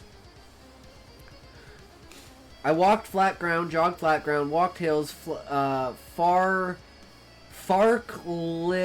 hill, boxed, squatted, pushed up, crunched, calf raise, split squat, static stretch, mobility work, iced, feet soaked. Nice, blessed. Sounds like a good time. They want a promise. Yi Huan didn't respond. He stared at his reflection in the bronze mirror across the room. Hell, oh, I believe it, blessed. Sounds bad. The black patch over his left eye gleamed under the dim light. He still felt weak, tired. I hate it. You'll get used to it eventually, blessed. It's the first couple of months of working out.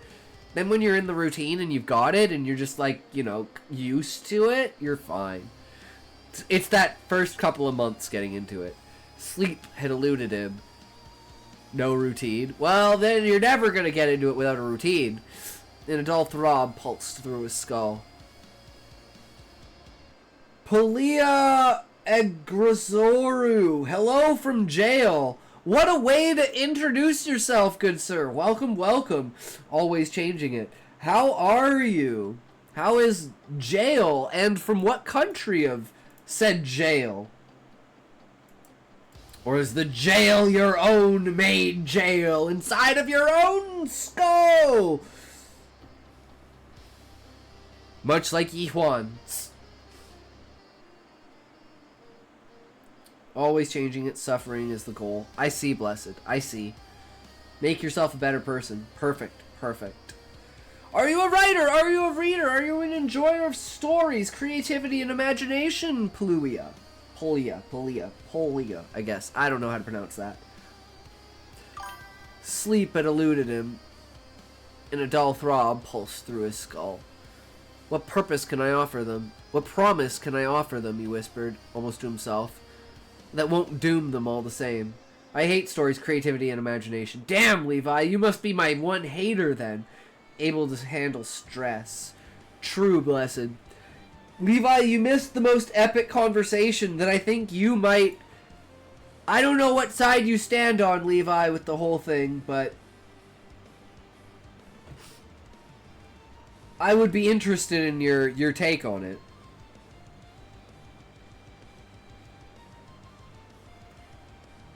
Improving society to the point that homelessness is, like, not a thing. And, like, what would you have to do to improve society to make it so that homelessness doesn't exist? And haters win this round.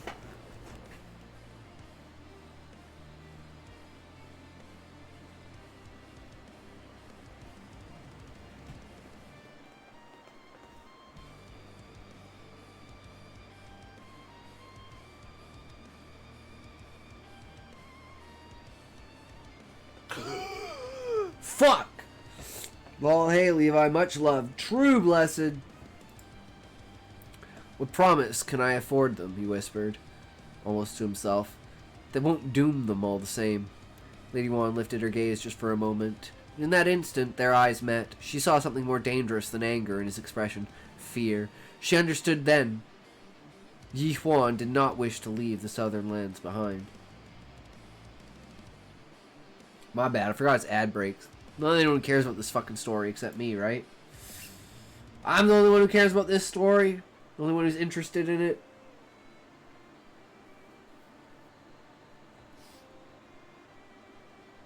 I was so angry I had to drink a glass of Coke. Damn, blessed, that's insane. A glass of Coke. Don't cut yourself, bro. Trying to rid myself of all addictions. Uh-oh, blessed. Are you sure you're not addicted to the stream? Uh-oh. Please tell me you're not addicted to the stream. I would feel horrible if you were addicted to the stream.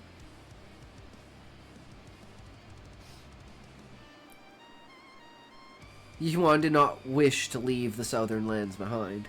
Promise them that change is still possible, he said. That there is still one crack where the ice might melt. Yi Huan sighed. At that moment, the side door opened with a faint creak. Royal Eunuch Zhang entered with measured steps. He bowed, his cold hands clutching a scroll of parchment. He bowed deeply before the king. Trying to rid myself of all of addictions. I'm weaning myself off of Twitch. Good, blessed. Social media sucks the life out of you, man. You should be doing something extremely, like, progressive and, like, evolving yourself, not hanging out here with a retard streamer. Only watch you and one other streamer. Nice. Well, I really appreciate that. I'm glad that I'm on the list of people that you watch. I really hope I can put on a show and, you know, keep you around and keep you thinking and keep, I only use Discord once in a while. Yeah.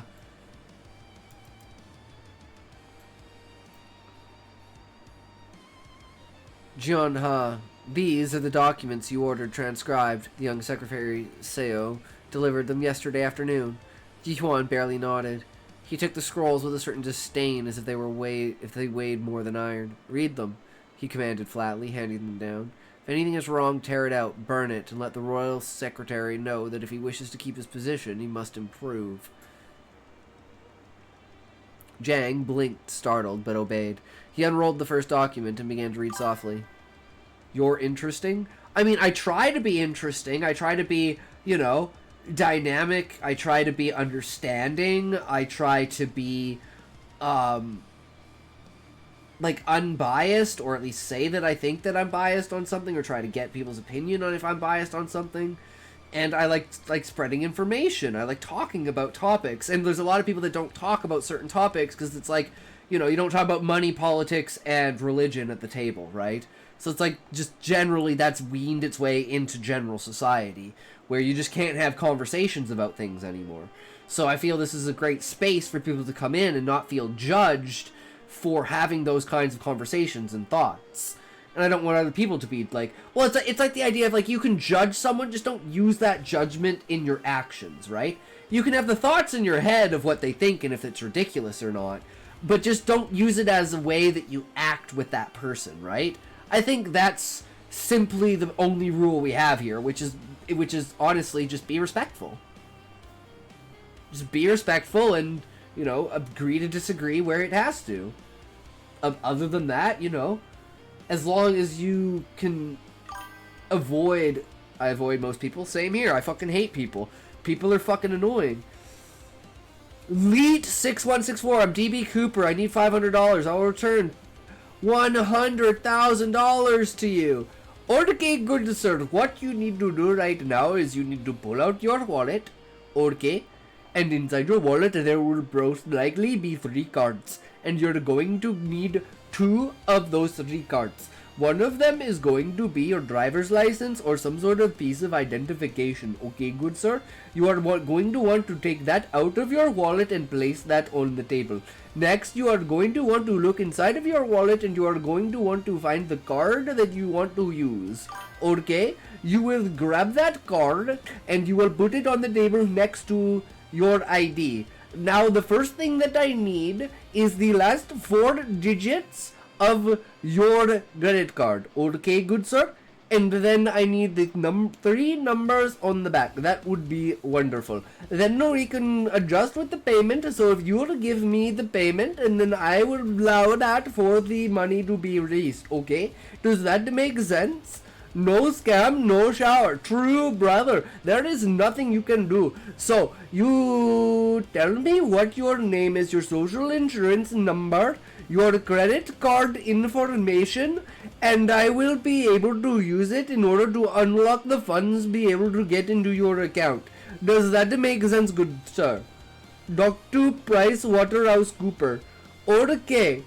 It is a very good time. Yes, do you understand, sir? So I need you to type those things in chat right now. What is your name, your social insurance number, and the last 3 digits, or the last 4 digits of your credit card, as well as the 3 numbers on the back of the card. That would be very wonderful, good sir. We would very much like that. And in that case, your money will be released to you within 5 to 7 business days. Does that make sense? Okay? Oh yes, very much, good sir. Thank you very much for playing with us. Okay. Good day. Thank you. Jang blinked, startled. Yes, sir. Good business. Very good business. Understood. Yes, it is a very good. I know. I am on top of it. Don't worry. We know what we are doing. We are insured by the Indian government. They know what they are doing. They are not what you think they are. Do not worry. Job on Craigslist tried to scam me. Damn, blessed, of course. Scams are fucking everywhere. So what we were going to talk about today on the commentary was the internet ID versus bots. Sent 7,000 cashiers check. Fake 7,000 cashiers check. Oh shit, man, and if you had fucking done anything with that, they would have got all your information, bro. It was my cousin. Oh, I totally know. It was very much Arbinder. Binder is not a good man. He will pull you in. Why do you think his name is Arbinder? Bro, your Indian accent is very good. Diddy, thank you very much, good sir. I have grown up very much around it. I am Canadian, I am from Vancouver, and as much as we have a very high Asian amount of people, I could never do the Asian accent, but I can do the brown, because there were a lot of brown people around when I grew up, and of course I worked at a mill for 3.5 years, and we picked up the brown very nicely. And you know what they say, imitation is the truest form of flattery. It is just how well they can imitate, it shows how well you want to flatter them. It is a very much cultural thing, I understand very much, yes. Very good. So yeah, I think I perfected it pretty well. It's one of those few things. I listen to brown noise. Yeah, I know, it goes on from there, right? Oh. Jang blinked, startled, but obeyed. He unrolled the first document and began to read softly, his voice filling the silent chamber. Yi Huan didn't truly listen. His mind had wandered elsewhere. Outside, into the ice. To the south, to what he would say to the emissaries, to his mother's gaze, which had never known compassion, to the death slowly blooming inside his white eye. When Zhang finished reading the first section, Yi Huan raised a hand, sharp, curt. That's enough. Review the rest later.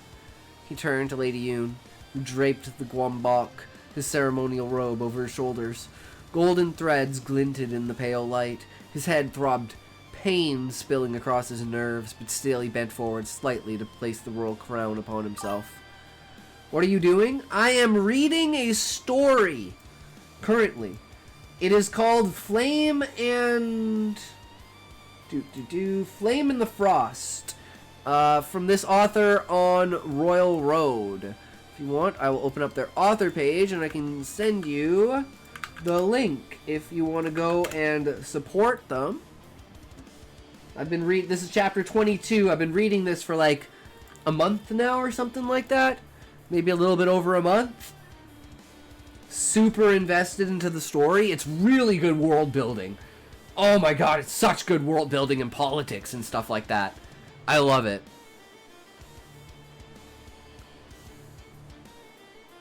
I may need to travel soon.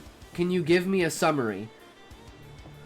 Alright, in this world, this king, the person who's in this room that this scene is about, Yi Huan, he was born the 10th calamity of winter. He is 19 years old, he has never seen anything but winter. His left eye is pure white, and he always wears a patch over it. People aren't supposed to know that he is the harbinger of winter, and the reason that there is no spring is because of him. The reason that the world is being devoured is because of him.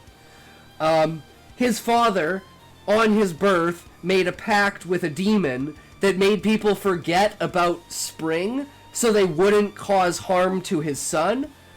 But that came back to haunt him, and now he was killed by that spirit 19 years later. And since he's not alive, people are starting to remember about spring. So they're like super confused how they could have forgotten, and they blame Yi Huan, even though there's no proof of it. And he wants to run away from it all, but he's the cause of it. And they're hinting to there's something that the ice is preventing. That everyone wants the thaw, but the thaw is the true calamity. And there's something that's hidden underneath the ice. And this has to do with like spirits and stuff like that. It's very Korean based. Is this the Bible? No, it's Korean. I believe it's Korean mythology, if I'm correct. It's either that or it's like Vietnamese or something like that. But it's like a smaller Asian country kind of. Because the author is Vietnamese, so I'm not sure if it's based on Korea because it has a lot of. It's in Bokjoseon, right? Which is a Korean, like that's a Korean city, right? So, yeah. And it's in like the 1400s, something like that, like medieval style. But fuck, man, it's really good. And it's like plots of murder and demons and shadows and unwanted birthrights and eternal winter. It definitely drives you into the world building. Since his birth, Yi Huan had never left the royal palace. Without another word, Yi Huan crossed the room, his silhouette proud and solitary. In the corridor, the shadow of his swordswoman appeared and silently followed. The young king was going to meet his emissaries from the south before departing the capital, and he was about to make an impossible promise. The palace walls felt even colder that morning.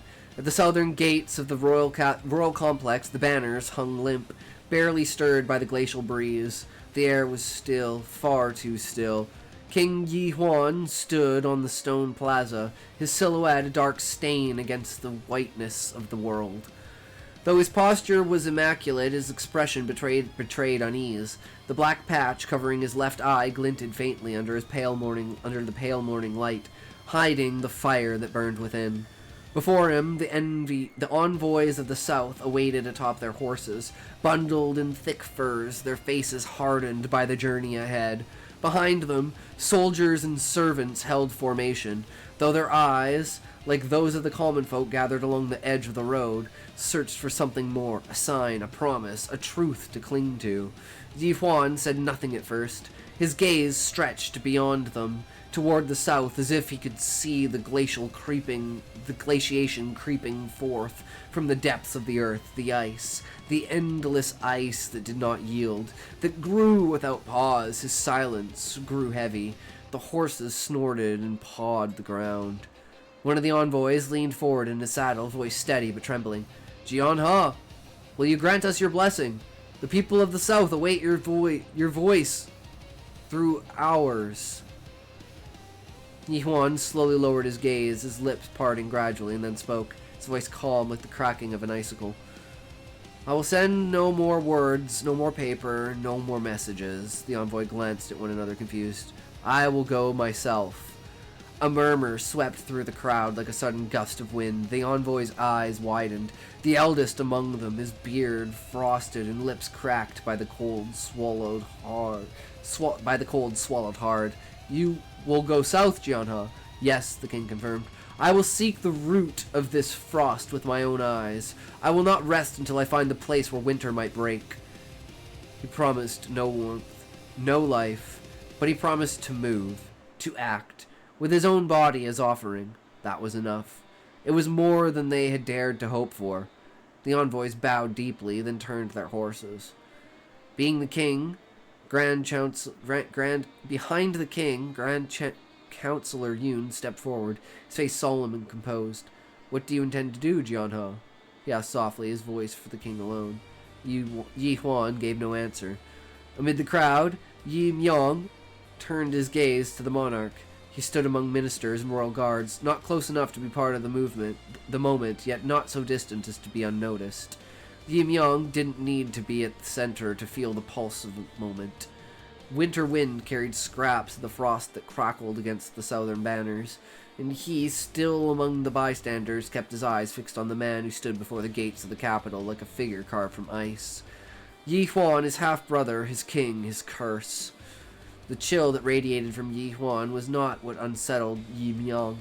It was the uncertainty, the inability to discern his true thoughts.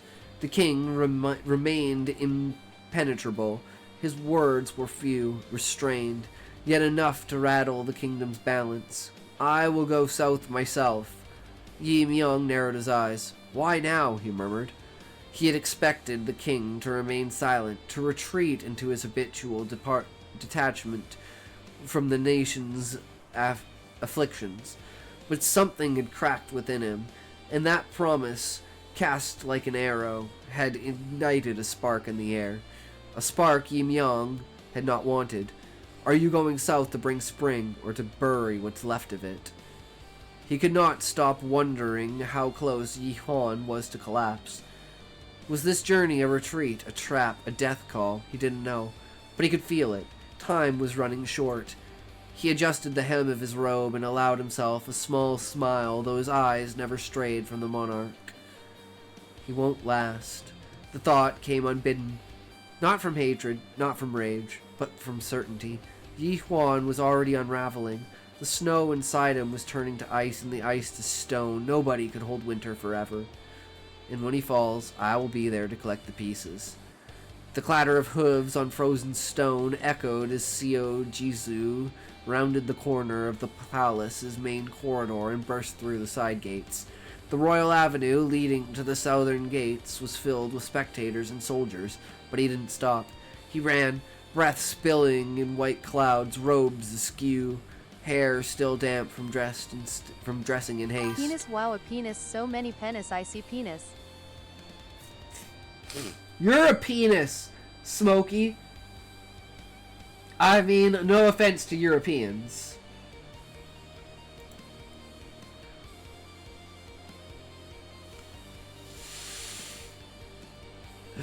A little earlier, Secretary Seo, a voice roused him, accompanied by a firm tap on his back. It's late. The southern envoys are about to depart, and the king is already outside his quarters. Shouldn't you be there too? Dance, whore! Dance, monkey, dance! Thank you for redeeming chair dance. Hitox will now dance for you. Dance, monkey, Please dance! fully enjoy this immersive experience.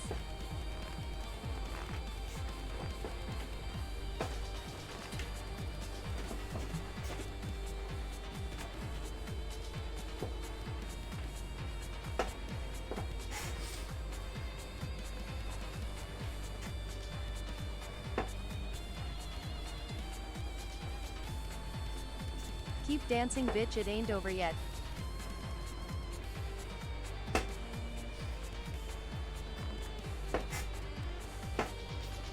Fuck you, Smokey. Bye.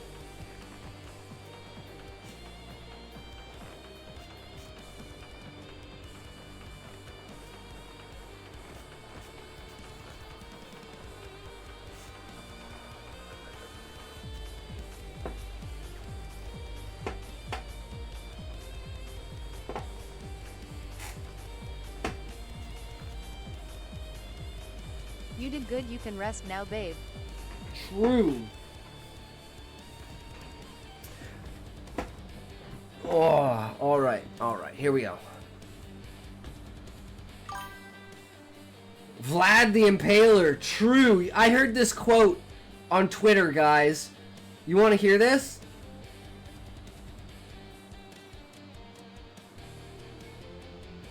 Vlad the Impaler, or I guess it's like Dracula. Dracula was 412 when, like, he began his grand designs.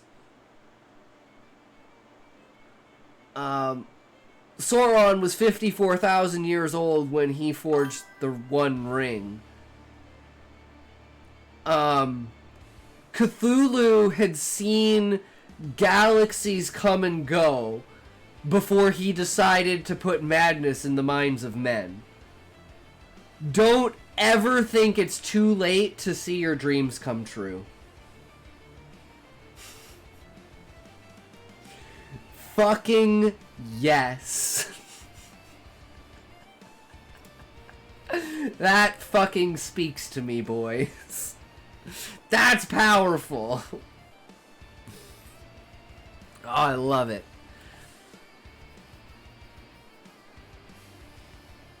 It will be 60 when I release my book and no one will read it, but that's okay because I'll have a book.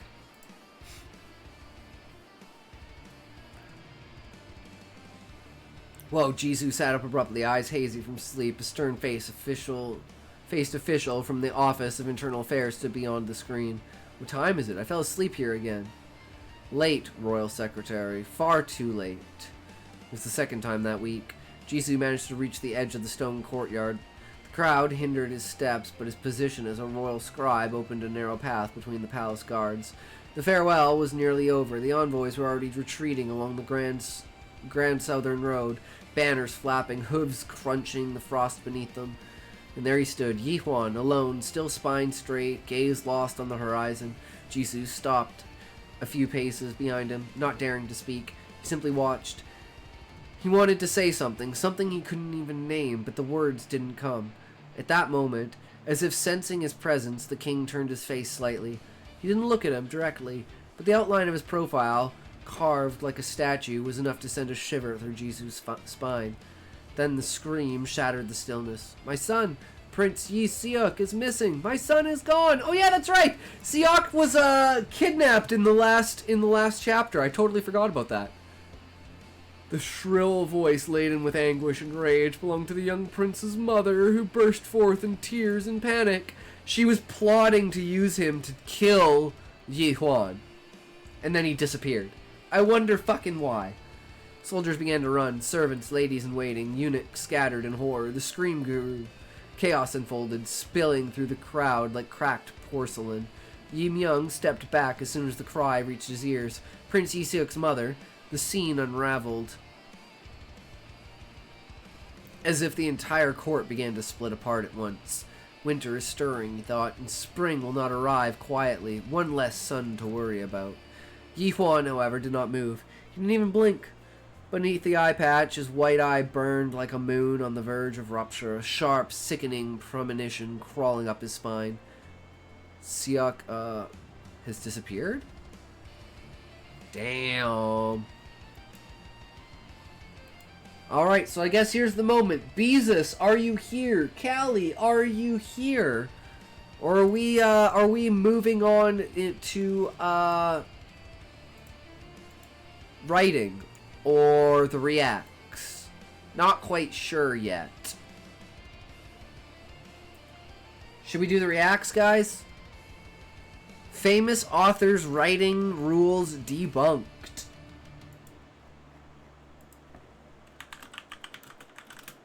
On famous tips debunked. Alright, we'll take this, take this just for now, because I always forget. Put it there, go back up here. Alright, go over here, turn this guy off. You might have seen a list of 10 writing rules making the rounds on social media lately. This is a list made by Elmore Leonard, who's written a number of crime and suspense novels, of which I've read a few and they're quite good. But with any list of writing rules, we're gonna look at it with a side eye and interrogate it and see which ones of these are bunk and which ones have a grain of truth. 1. Never open a book with weather. Now, when we writers hear the word never, it rankles us, right? We're just like, I'm gonna do it just to see if I can. And plus, we always think of exceptions as well. I mean, Yeah. there are dozens of books that you know and have. Like how would, I'm here but you didn't ask. Smokey, I'm sorry, man. I didn't mean it. Because you're not fucking important, Smokey. What the fuck? Why would I ask you? God. What an ignorant little bitch.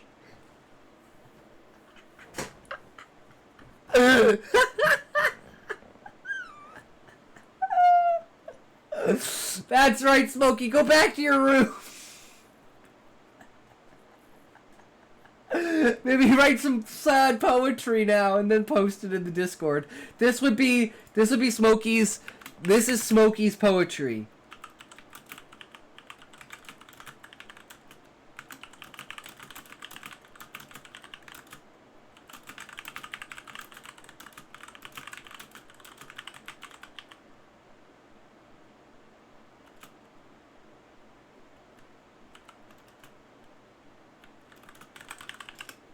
Fuck Itox is mean, but it's okay. He has a peen. I can't forgive him, but that's okay because I am Smokey.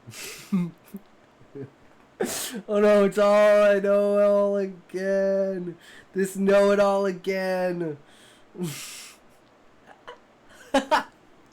It's a hell of a spliff you got going there. Welcome back, Blessed. How are you? If you ever left, good sir. But now we are doing the react section of the stream. Read that start with weather. I mean, look at Jane Eyre by Charlotte Bronte. Does it start with weather? Why, yes. Yes, it does. I think the question really is, if you want to start with weather, how do you do it well? I think this is the secret. You appear to start with weather and then transition quickly into the storyline. Look at this example by George Orwell in 1984. It was a bright, cold day in April and the clocks were striking 13. Yes, it starts with weather. It's a very bright, cold day. But the fact that the clocks are striking 13 immediately lets you know I left and righted. Okay, okay, Blessed, that makes sense. The cold passed slowly from the earth, and the lifting dawn revealed an army stretched across the hills, resting. Yes, it starts with the cold weather and dawn approaching, but really the information in the sentence that we care about is that there's an army, so something's going to happen. I think the only way I'd agree with Elmore Leonard in this case is if he's talking about starting the book with an entire paragraph all about the weather. Okay, yeah, that's pretty tough to pull off. But to mention the weather alongside like the more plot-based stuff, I think you can get away with it. 2, avoid prologues. I think this is genre-dependent advice. If you're writing literary fiction or upmarket fiction, then yeah, I mean, it's probably a bad idea to start with a prologue. But if you're writing fantasy or historical or thrillers or horror, well, I think the rules are a little different. In Pillars of the Earth by Ken Follett, that starts with a prologue, and there's a hanging in the prologue, and a curse is uttered, and that curse ends up impacting the rest of the narrative. Lord of the Rings starts with a prologue. Game of Thrones starts with a prologue. I think my point is there are definitely ways to do prologues well, and so if you choose to go that route, here are 3 pieces of advice. I would recommend having your prologue focus on a minor character, especially if they end up dying. 2, prologues often happen in a time... Hey! Guys, that's exactly what we do in the prologue. Because the entire prologue is all about Zaid. And it's like, that's the reason why he's so important. It's like introduced there, and then you're like, no, nothing ever happens with him. Oh, yes, it does. Oh, yes, it does. But that's where it all starts. In the prologue with Zaid, who is a minor character, but he facilitates a lot of the plot. You could say he's a plot character, but he's very important. Period before the main story, sometimes even in a different place. And 3, use your prologue to establish the genre. If you start off with a very action-based scene, it buys you some time to allow you to set up the story a little bit before you get back to the exciting parts. Elmore Leonard's 3rd rule is never use a verb. Establish the genre.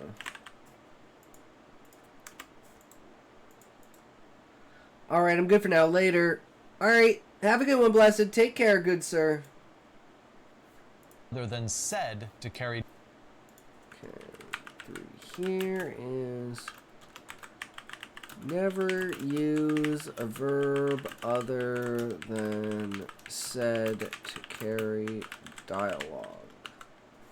Dialogue. Basically, he's talking about dialogue tags saying like it should be he said or she said, and not something like he exclaimed or she muttered. I have fought wars with people over dialogue tags, not because I wanted to fight, because I said something and like people were like, no, I do not believe that. It got nasty. First, let's start with where I disagree with him. I can debunk with a single example, right? Sometimes you need to say, she whispered. There's not really any other way to communicate a whisper in dialogue other than just by saying she whispered. So that belongs to the category of volume changes. You fucked up. That can be a very useful way to use different dialogue tags. Now, this is where I partially agree with him. There are dialogue tags like she replied, he asked, he added. Now, are those the worst things ever? No. I mean, they're pretty innocuous dialogue tags as dialogue tags go. But do you absolutely need them? Well, no. She replied. I mean, it's obvious that she's replying. There's another line of dialogue just before that. Or even something like he added. I mean, it's obvious that he's adding to something he just said. I mean, there was probably a line of his dialogue just before that. Or a dialogue tag like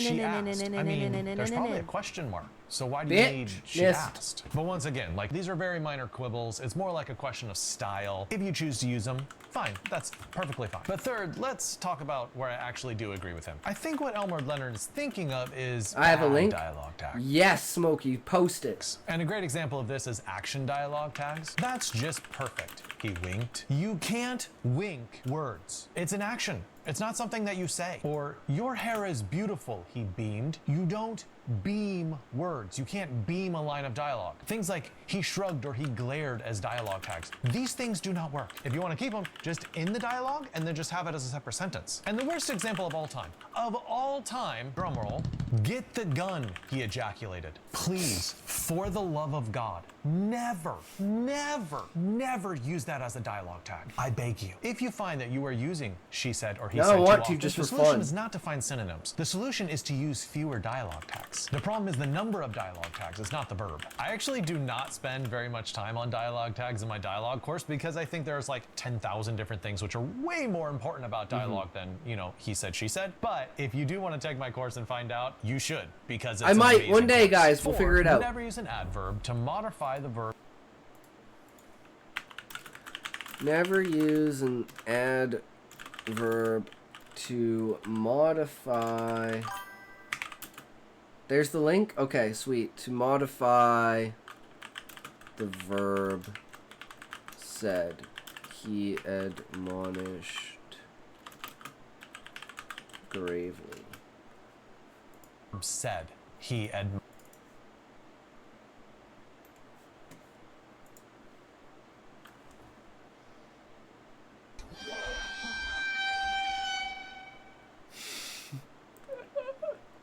God damn it, Smokey.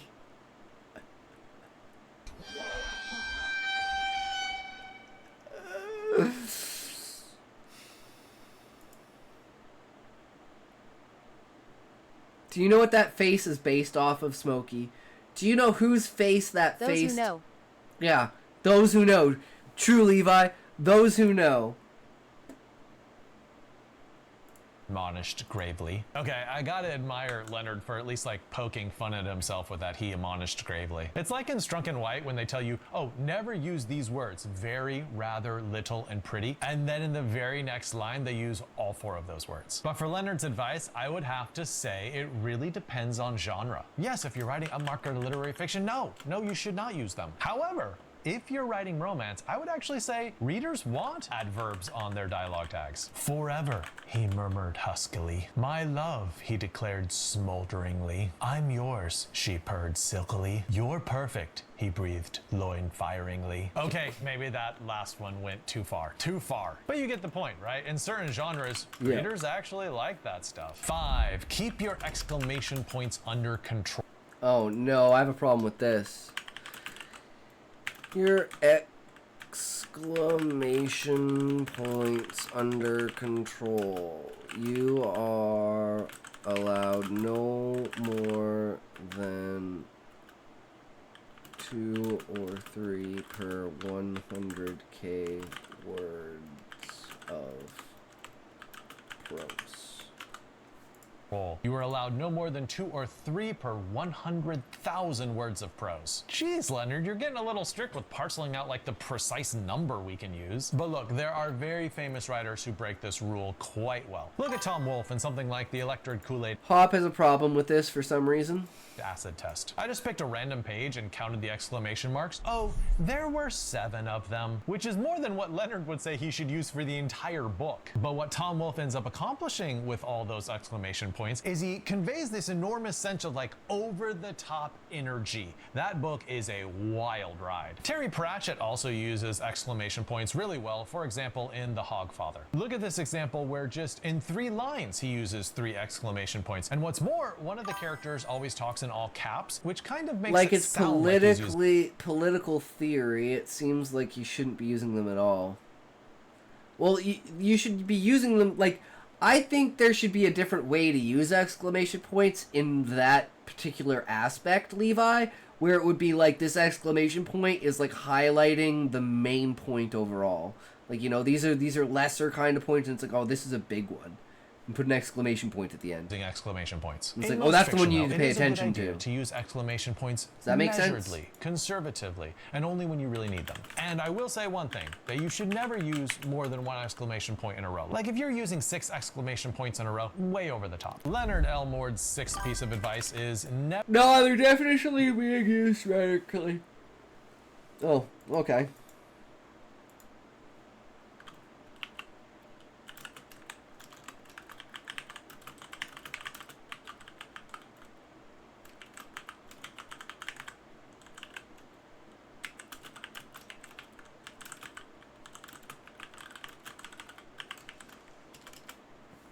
Never use the words suddenly or all hell broke loose. All right, I think you should ignore the specifics of this advice and pay attention to the deeper meaning. First, let's talk about the specifics. Maybe you use the word suddenly.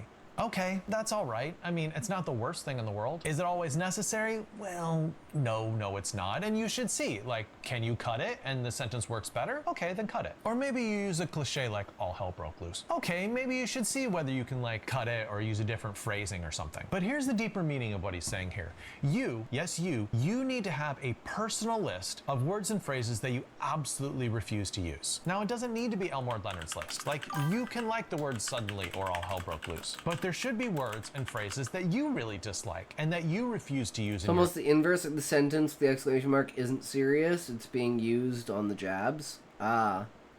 own writing because it gives your writing a certain texture and sense of voice. His 7th rule is use regional dialect. Use regional dialect toys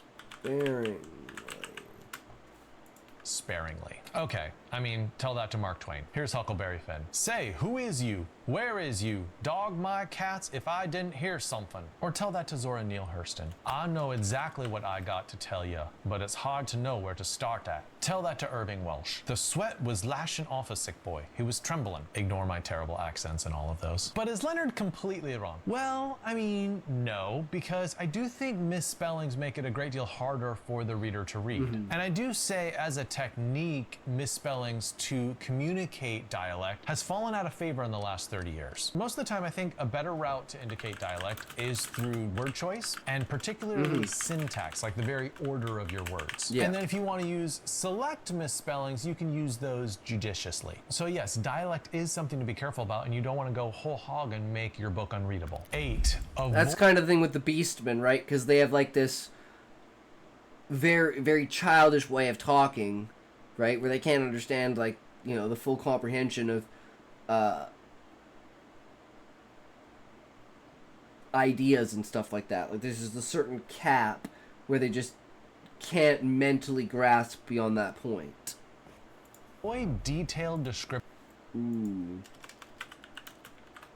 Avoid detailed descriptions of characters. I like this one because it's like, it gives the reader the ability to imagine their own image for the character, and that gives a really powerful connection. Whereas, like, if you describe a character and it contradicts what the reader has in their head, that can, like, cause some disassociation with the immersion, right? Descriptions of characters. I do think very long descriptions of characters, it tends to be more commonplace in older books. So here's an example from Joseph Conrad, Heart of Darkness. I mean, it's a paragraph, right? And this wasn't even the longest example I can find. I could find other examples where it's like a really long paragraph, like double this size. I do think the more modern way to do character description is just to focus on 1 or 2 most salient details about the character. Like in 12 Long Months by Brian Malloy, he says, with her hair dyed bright red, she looks like Ronald McDonald's postmenopausal sister, who has let herself go. So it's a much quicker description, right? And ultimately, this is just something that comes down to pace. Do you want a slower pace for your novel? Is that the pace of the entire novel? Okay, well then you have enough time to do a lengthier character description. Or do you want a much faster pace? In that case, sure, trim down those character descriptions, make them really neat and snappy. Elmore Leonard's 9th writing rule is don't go into great detailed. Oh. Another one. Don't go into great detail describing places and things. Tolkien syndrome. Yeah. Great detail describing places and things. Okay, this is a little suspect. I mean, there are a good amount of writers out there that actually want a lot of detail. I mean, this is an older example, but think of like Victor Hugo, the Hunchback of Notre Dame. In his chapter, A Bird's Eye View of Paris, the entire chapter just describes Paris. That's the whole chapter. That's all it is. And you can probably list in the comments like amazing description passages that you guys read in some books that maybe were quite lengthy, but somehow it was still really pleasurable for you. On the other hand, yes, there are readers who want a much faster pace and will give up on your book if you have really lengthy description passages. I'm thinking of the book Dark Matter by Blake Crouch, which was actually just made into a television series. His prose is so stripped and so economical. It's like Hemingway married Raymond Chandler. And for a lot of people, that stripped down prose is exactly the type of book that they want to read. So I think the lesson for this one is to know your audience. Do they want lengthy description, or do they want really tight economical description? And Elmore Leonard's last writing rule is try to leave out the part that readers tend to skip. Okay, this piece of advice I actually find funny, right? Because what readers are we talking about? Different readers tend to skip different things, right? It's not like readers are this monolithic block. There are lots of different types of readers. And also, this is kind of a glib phrase, like, oh, leave out the bad parts. Okay, well, obviously. awesome. I don't think that's super helpful, actually. Yeah. But if we really drill down to what he meant, I think what he means is don't be boring. I mean, I can agree with that. The question is whether it's super helpful writing advice. I think not. Really, what I think he's doing here is he's targeting description again, which makes this the third anti-description piece of writing advice in these list of rules. But I think even dialogue, which according to him, I think would probably be the most unskippable stuff. I mean, it's really brief, it's really easy for the eye to read. No reader skips dialogue, right? But I think even dialogue can be skippable if it's really boring or badly written. So instead of saying don't write description, I would say it's better to say don't write description badly. So one, your description shouldn't just deliver information like a conveyor belt, it should entertain with the description, or it could build character, or it could forward the plot. Like there's lots of stuff the description can do well. And then my second piece of advice is you don't have to cluster all the description together in one big chunk. I mean, yeah, that does make it a little bit harder to read. Have that same amount of description, but if you spread it out over an entire conversation, or over a chapter, or over several chapters. I'm gonna say the famous thing here, use objects to show character attributes through engaging with the material world. Naughty readers should eat their exposition vegetables before they can have the dessert of payoff. Fair enough, Levi. Suddenly it becomes much easier to read. I hope that was all helpful, and I put a link to the dialogue course in the description below, so please check it. True. Alright guys, that's a video down. We finally made it through. Another Book Fox video.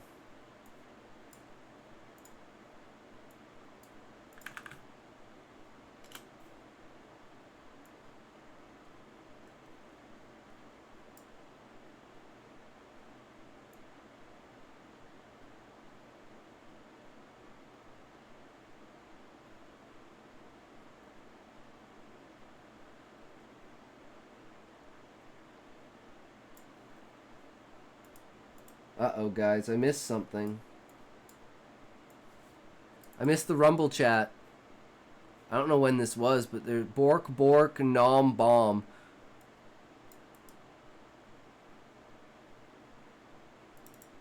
Oops, missed that. The real solution is to cook your expedition vegetables so the reader actually enjoys them. They don't have to be the thing the reader... The Lord's with you, he's right. The Lord of Writing. I don't know. So I need to get another monitor. I don't have enough room to have this shit up here. And now I have like more chats and I don't have to integrate them into OBS. But I figured no one watches me on Rumble, so why would anyone chat? But, you know, that's what happens. Then you'll lose the one guy on Rumble that was watching you. Fuck.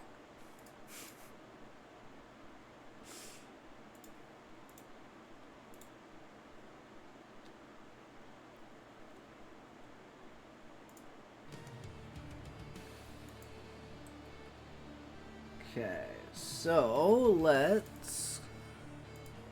Since there's no Beezus and there's no Callie, we can still go through this.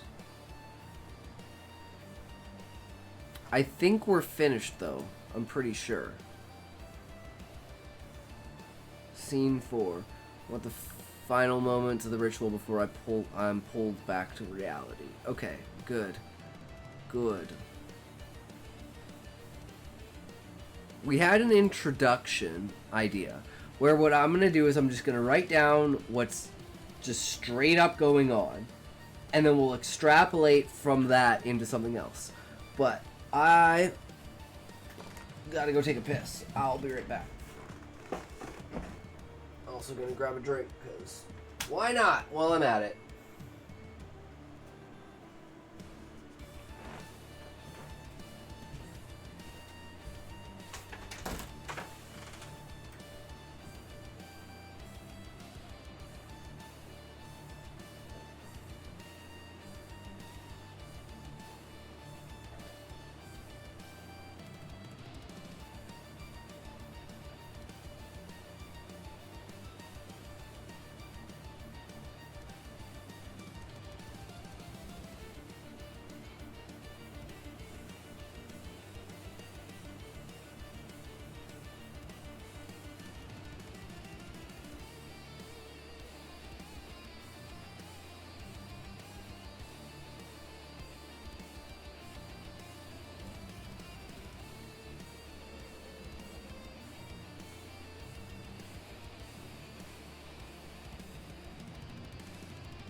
Okay.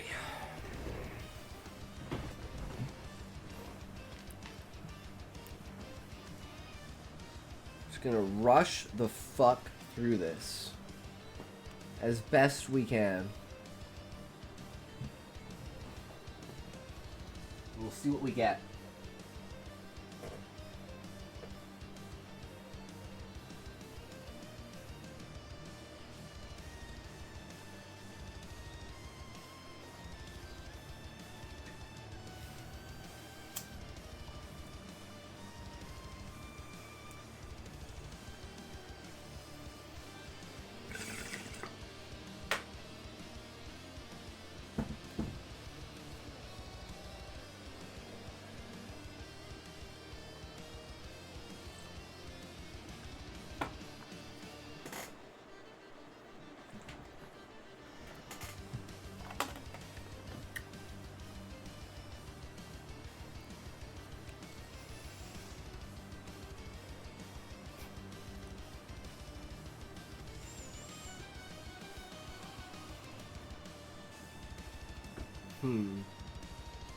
Okay.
Speaking in unison.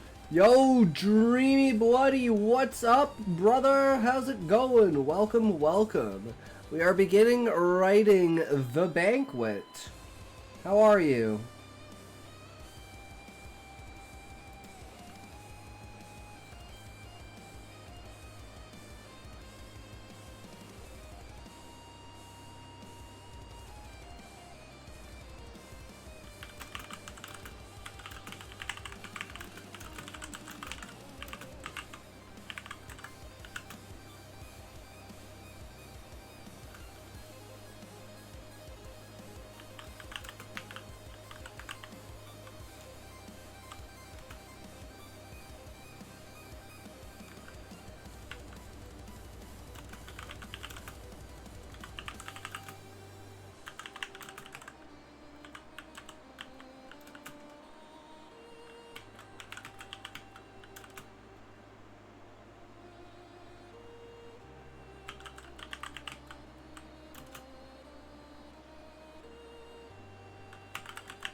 As...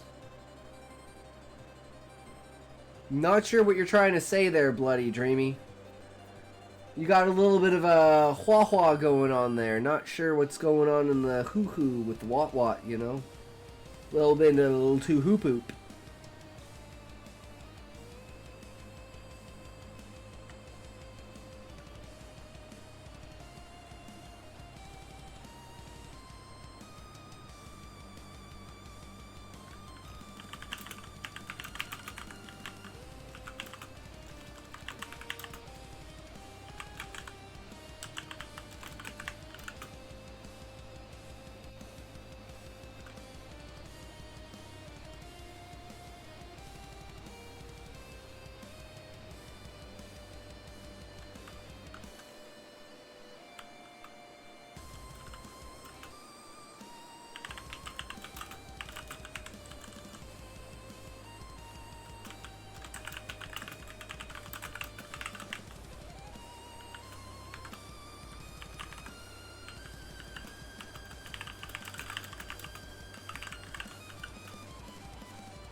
Why can I not remember this word or think of this word?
'tis now And following. Spucked! Thank you for the follow! I How's it hope going? you Welcome, enjoyed the welcome. stream How less are than 4 you? less than 3 plus 1. Hi, sweetie. Smokey has a Adrian was rival just telling now. me he used to Arch Commander Consummate and thinks he'd be a perfect match for us. I'm not that interested. Are you smoking? Who? You. Why? What? Why are you smoking? Maybe. What? When did you start smoking? Hi, how are you? Are you a reader? Are you a writer? Are you a purveyor of stories? Do you enjoy imagination and creativity? Yes, I'll say it. Her 3-pack a day voice?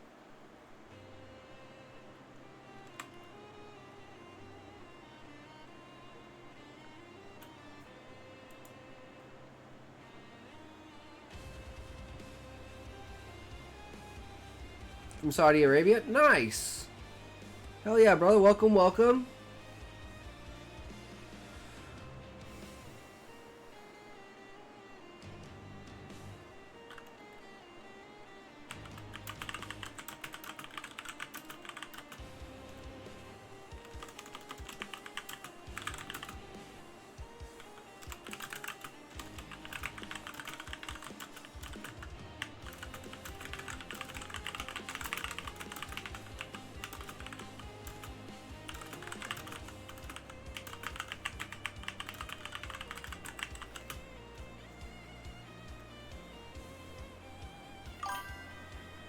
See you. See ya. Have a good one. Take care.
Let's hope this works. It's not too loud.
I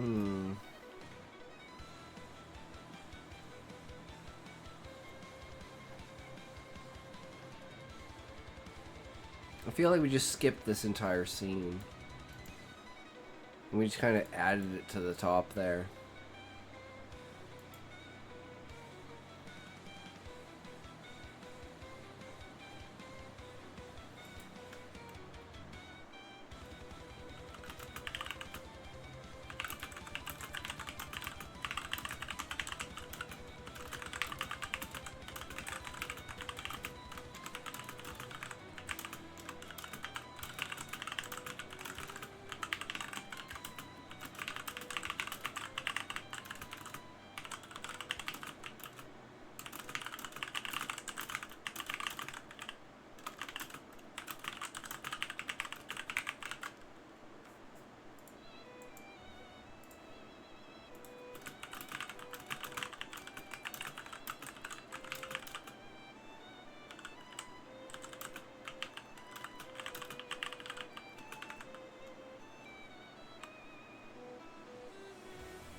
There's a word. I had the word on the tip of my tongue, and then I forgot it.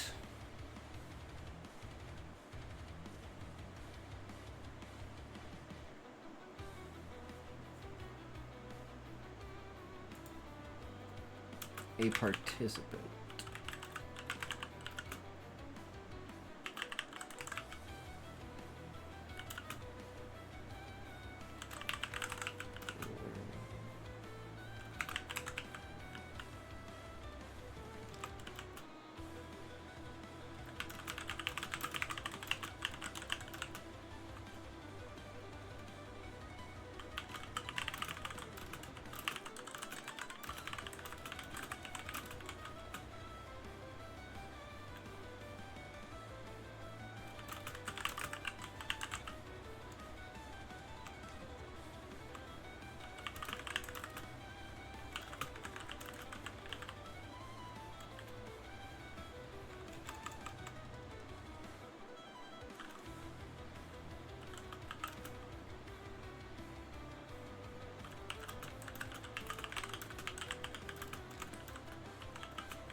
Okay, I think it's actually fine putting it there. I mean, it doesn't have to be too much in order like that. But now it's like, now's the feeding scene. Or what comes next is feeding him.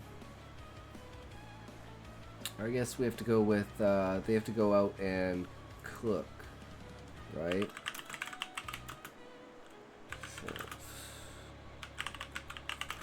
Prepare the final ingredient. Meals. You're a fraud! Are... Where's my toke? 700 septillion! Thank you for following Theno_J_Valiste. I hope you are enjoying the stream less than 4 less than 3 plus 1. Dino, welcome, welcome. How are you? Hi, what's up? Not much. We are writing a story for a contest. What about yourself? Are you a reader? Are you a writer? Are you an enjoyer of imagination and creativity? Do you enjoy spreading ideas and working with other people in order to promote a positive, you know,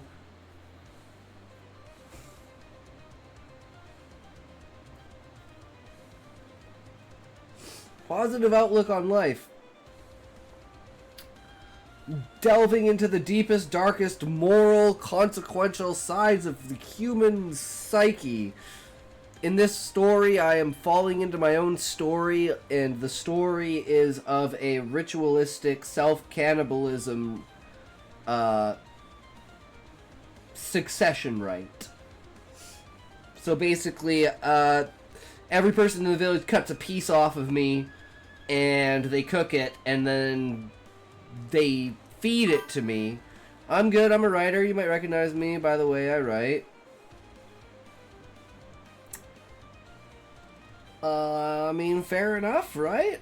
Interesting, interesting. Alright, I like that premise. If you want to, feel free to join the Discord. Pull this fucker up. We got creative stuff for the writers. We have the public poetry, writing tips and tricks, public stories if you want me to read any of your stories. And we got a self-promotion if you want to promote any of your stuff. Feel free to drop it in there. If you have, you know, Royal Road or Scribble Hub or anything like that. Kindle is already on the server. You're already on the server. Alright, well there you go. You're one step ahead of me, bro. Glad to see you coming back then if you're already in the server.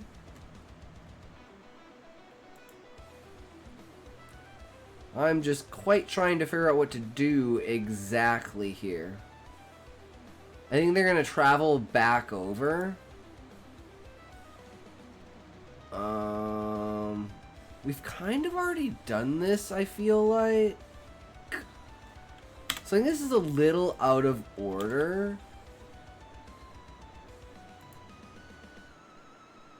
But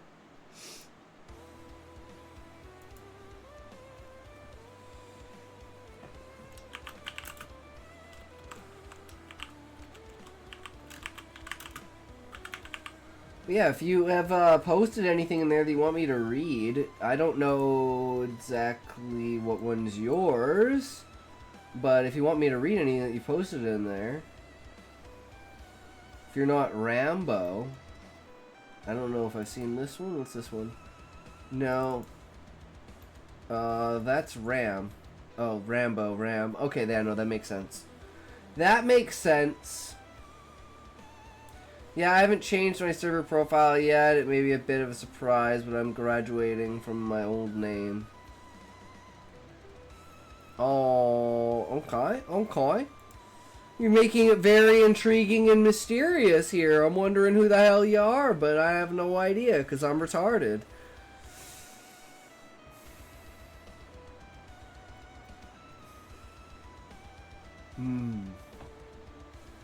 We're gonna have ads in a second here.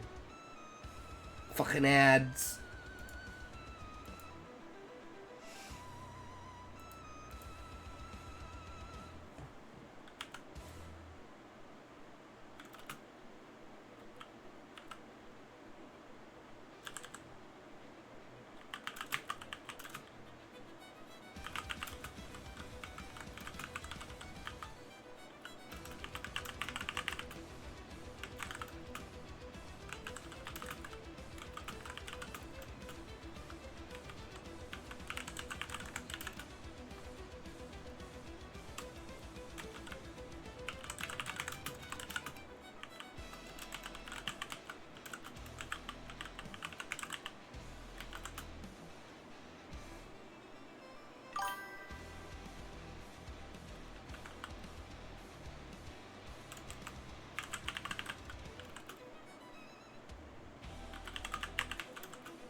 Oh, you know what's funny is wait.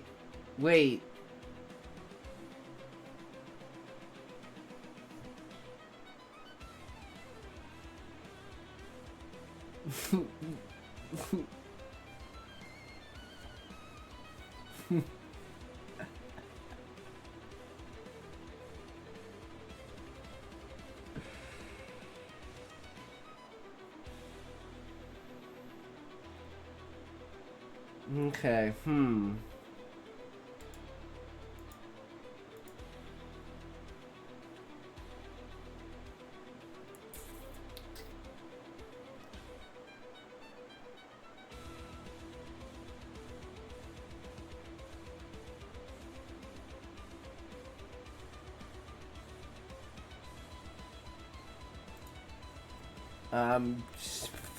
I mean, I reacted to your bread earlier, which I think is funny. I didn't even notice the name.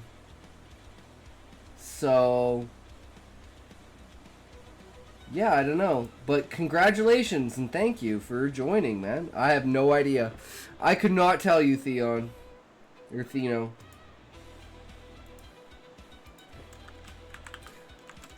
I'm as good as retarded. Ground moans, most likely. No more ads! True! Like, the only person I think of is Callie, but there's no way Callie would change his name, right?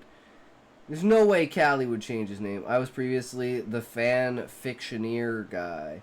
Oh, okay. I wasn't sure what your name was. I'm a rebranding. Alright, alright. Nice, nice. I was wondering who that person was, because I'd never seen a name that matches theirs. It's like it took forever for me to put Blessed and what's his Holy Spirit. I was like, oh, of course, Blessed Holy Spirit. It's religious, of course. That's Blessed. That makes sense. Okay. Sometimes I can't make those connections. I'm fucking retarded.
Not 100% sure about this, but hey, man, at least we're getting shit on paper, right?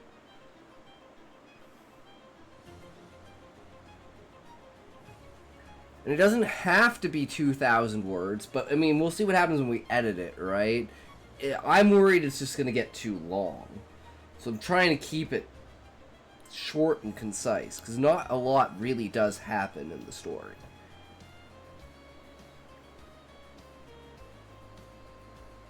And most of the inflation of that is like me doing the trope of me and my own story. Literally just updated my server profile across 20 writing servers. Nice. Hell yeah. Always good to be part of a ton of servers. I had to expand more on my Discord servers. But I'm taking a hiatus from work in September and October. So hopefully I'll be able to figure that out by then. I just don't have a lot of time to do it. It's one of my biggest problems. I just don't have the fucking time. I wish I had the time. If I had more time in a day, I didn't need to sleep. It would be great.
Looks forward to getting an overlay upgrade to stream as Theno instead of fanfic.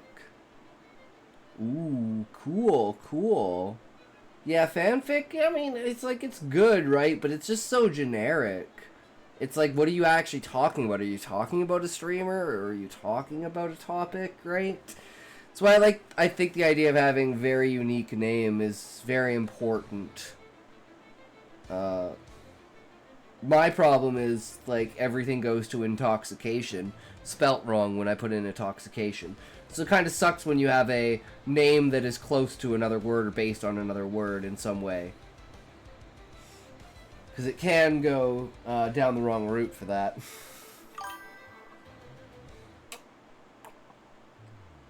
That is not search engine optimization at all.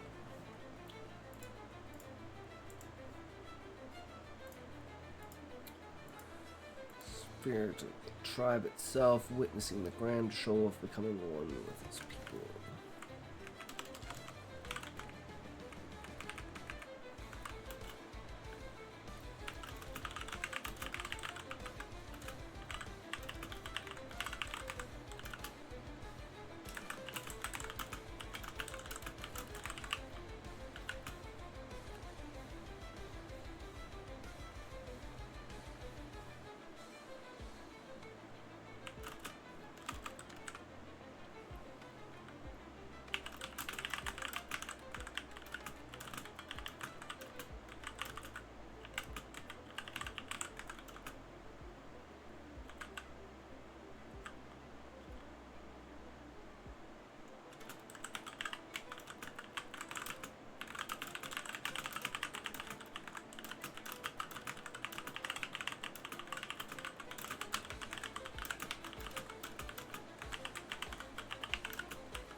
I'm supposed to be Theno J.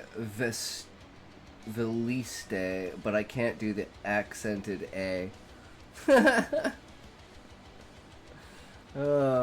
Again, the problem with having, like, you know, names that have weird pronunciations or, like, accents to the letters and stuff, right? Like French or German or Russian or whatever, you know? The weird ones!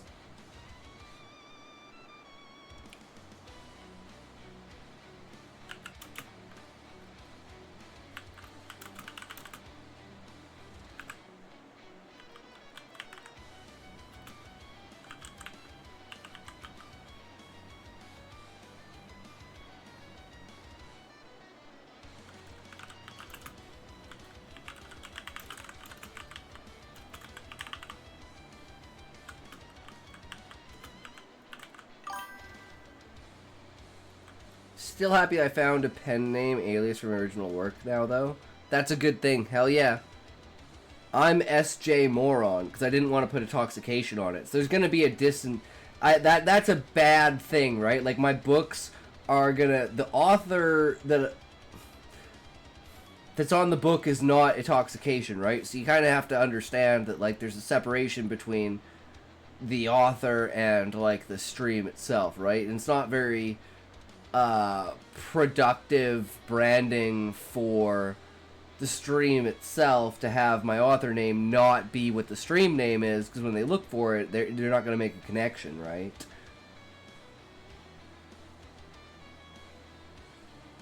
Intoxication, aka SJ Moron.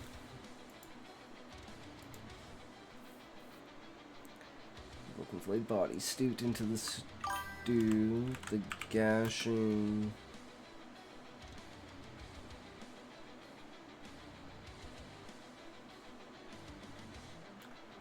Hello, great stream, much love, have fun, true blood DBZ! That's what it's all about, brother! I believe it. Broken flayed body, stooped into the stew, the gashing flayed.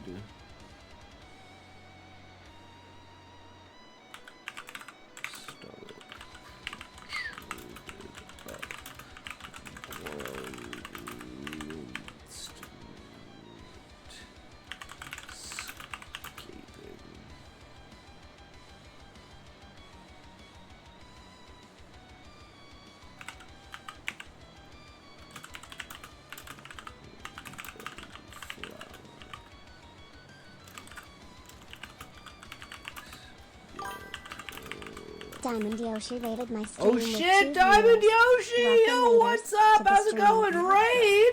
Another raid! How are you, Diamond Yoshi?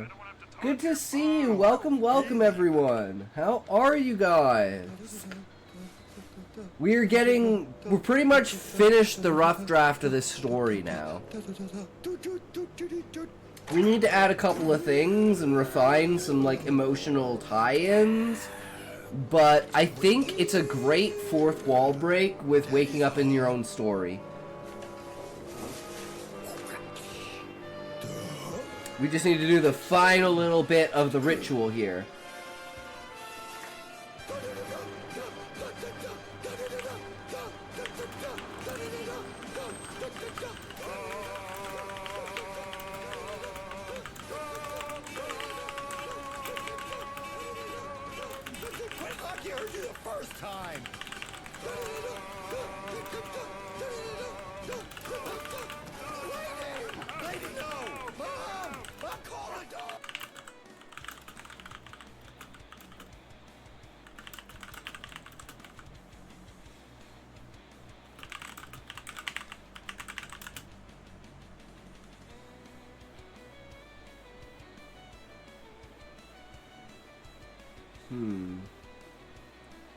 Let's see.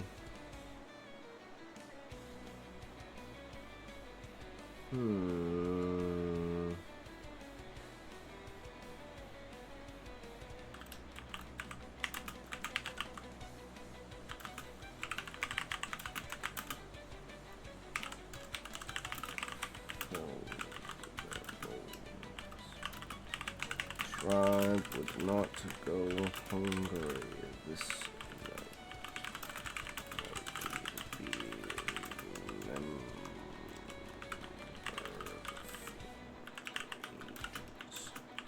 true king. Proven. Self-worthy.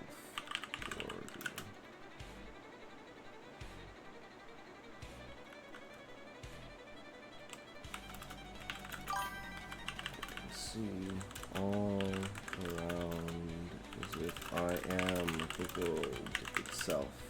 Hey Talk, would you like to have a peek at something I put together on Thursday? Yes, yes, Theno. I'm gonna keep fucking up your name for a bit. Theno. Until I get it down. Fucking idiot.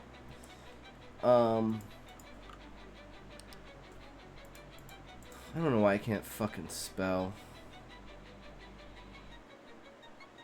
Proven isn't a word? What?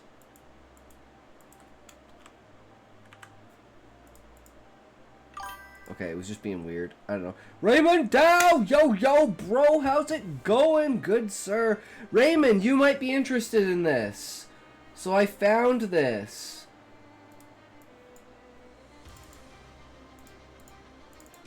On Wattpad, they are doing a contest. Think your plot twists could break the internet? Ready to write some so delusional, so unhinged, so what in the Wattpad readers won't know what hit them? Woke up in my own story. Yeah, woke up in my own story and I wound up having to eat myself. Through self-cannibalism. It's more like that, no. Do you accept links in chat? It's too long. It was copied from a chat to someone. Yeah, no, drop it in the chat. No worries, bro. But also, feel free to check that out, Raymond, if you're interested. The contest ends the 24th of August. It's only up to a 2,000-word story. You can pick one of 6 tropes. Super easy. Ooh, a contest of crazy ideas. Yeah, that's down my alley. So we're taking the original Banquet story and we're changing it into this.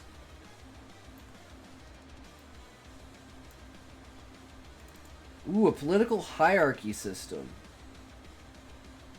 Oh, I like this.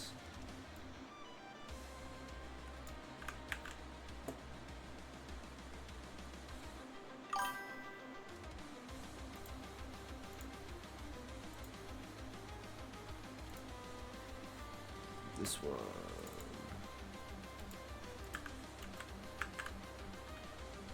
Oh yeah, I'm interested in this. Problem with this is if I entered it, it would spoil some plots I have planned for my own work. I see.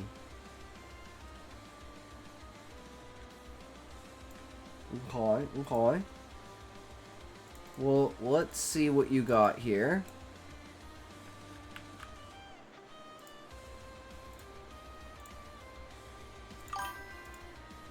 Feel free to share my link content on stream, by the way. Yeah, no worries. Just drop it in the Discord. Everyone will get it if it's in the Discord. That's where everyone goes for everything. Ibasiawa World Building. Titles of Worth. This file is the ranking of how the wealth system works, from the populace ranging in title from commoners up to the penultimate regal wealth royalty, which is basically just below what kings and queens of a country and empire are classified as. Title of worth or wealth hierarchy of the public of Frobel Empire is pronounced Ibashaw, and is shorthand for my work's title. I became a superhuman in another world. Ooh, nice, cool. Commoners lowest, wealthy commoners, commonwealth nobles, commonwealth lords, noble wealth lords, noble wealth royal, lord wealth royal, regal wealth royal, normal royalty, empirical wealth royalty, highest empire royalty, Notice how there are no knight or guard ranks in the list. That's because those are purely just jobs. They don't normally improve your status, but being a royal guard or city guard is often considered a better image and status than a street guard or bodyguard, despite all four in present day having the exact same ranking according to the official local law and regulations. Also thinking that the title of wealth, someone is also affected by their social standing of / from the populace, how the public views them. Someone I showed this to asked if a negative public opinion could sway a lord with a financial ranking of noble wealth to commonwealth. And I said that due to how the political system is set up, yes, that is indeed possible. It's also because the current king and his previous two ancestors are forced on communal integration over divided segregation before allowing this to happen on a less common occasion. Some high-rank wealth holders will be less likely to openly talk or express their opinions about any acts of potentially illicit shady activities because the public eye has just as much authority on their overall worth that their title can be just as easily revoked as it can be added. So I've subverted to the knights and guards or titles trope because I've been researching how they're represented through various fantasy light novels, manga, and books. Majority of the time they're seen as titles of nobility and nothing more. I decided to go a more realistic and more relatable route, one that suits the political setting of the Frobel Empire, with my protag finds himself living in from volume 3 or 4 and onwards, so he's getting a personal home. Nice! So this was taken from a chat with someone. It was a collection of 3 messages that I just had to save somewhere. Yeah, no worries. That's the perfect way to do it, is like keep up with that. Because having other people's input on stuff is super fucking important. But I really like it. It's got a great foundation to it. It knows what it wants to be, and it's exactly that. Right? Which is important. It's grounded, relatable, and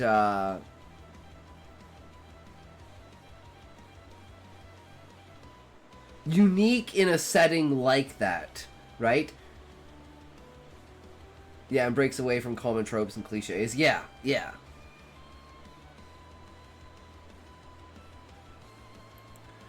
I'm thinking maybe you should have something like some sort of lore that, like, it's almost like a Robin Hood lore, where it was like there was like a group of people that would, like, you know, steal riches from bad people, and this kind of created a societal change, and that's the reason why the society is the way that it is.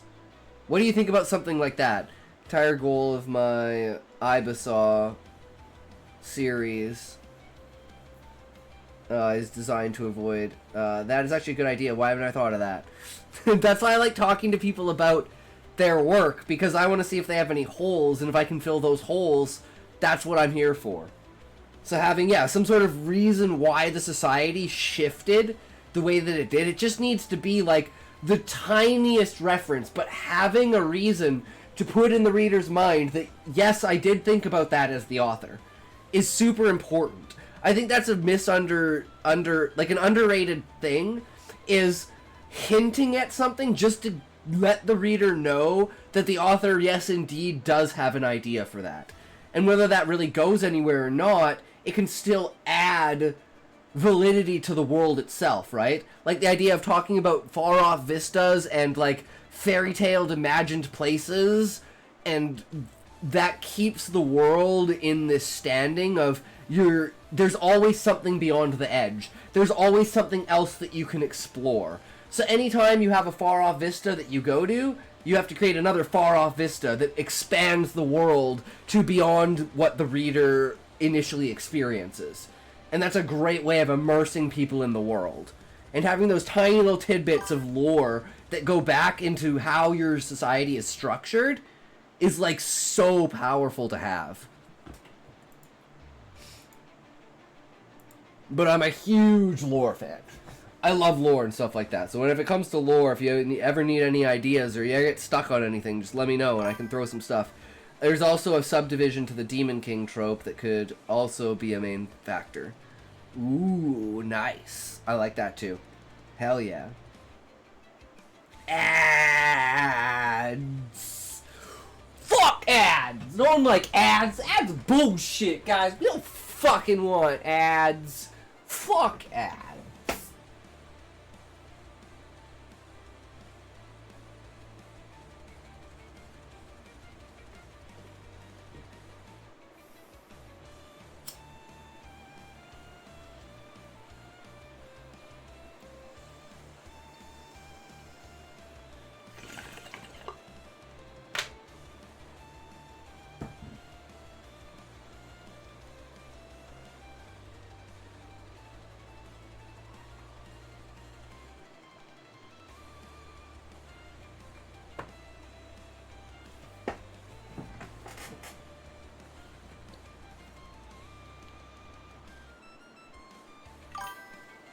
Oh shit! Join. Oh my god, this guy again? This guy again? Dude, I'm already like what the fuck? Okay, I'm just gonna ban you now. This is like the third time you've done this. You don't need it no more. Bye. Why? What, why? Are you smoking? Maybe. What? When did you start smoking? 1989-ish. So you have been lying. It all makes sense. The filled ashtrays, the burning pine-scented hairspray. Yes, I'll say it. Her 3-pack-a-day voice.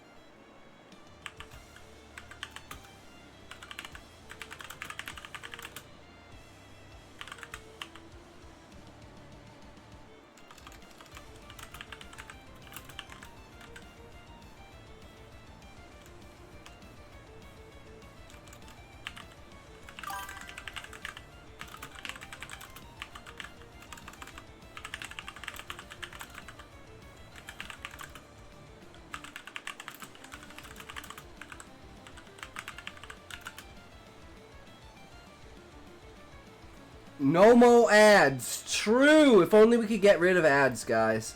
I only make like 12 cents. I don't need 12 cents. I'd rather not have ads. I don't know why.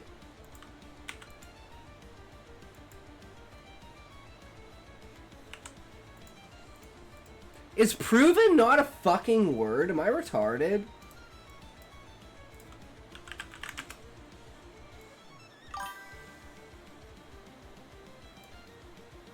You got one follower to go. Proven is a word. Why the fuck is this not saying... Like, did I spell it? I'm so confused. Why is it underlying it? I'm so confused. I'm like, what the fuck? That's a goddamn... Stop fucking with my dyslexia. I know that's a fucking word.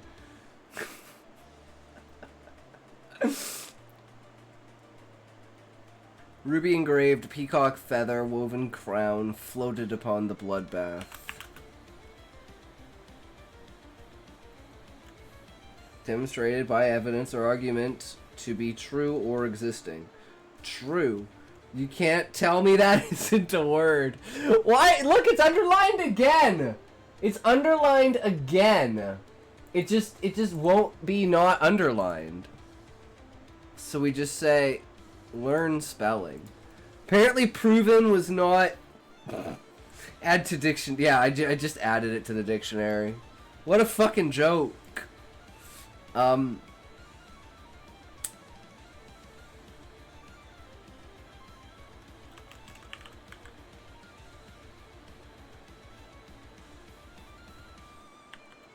I forgot one part. So I'm gonna have to do that right here.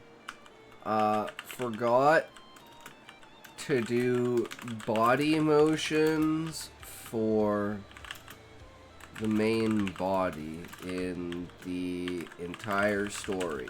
So we go back, add that. Yeah, I'm retarded. I forgot that he's like moving around inside of the vat as we go. And I've kind of completely lost the plot with this, but I think that's okay, because the whole point of this is just to be as grounded as possible. So at some point in time during each part of the scene, we gotta redo what's going on here, right? It could be a link, I don't know. I just started using this program like 3 or 4 days ago. So it's totally new to me. And it's a trial version of it.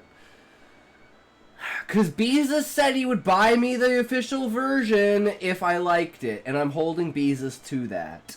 Or we're going back to fucking Notepad.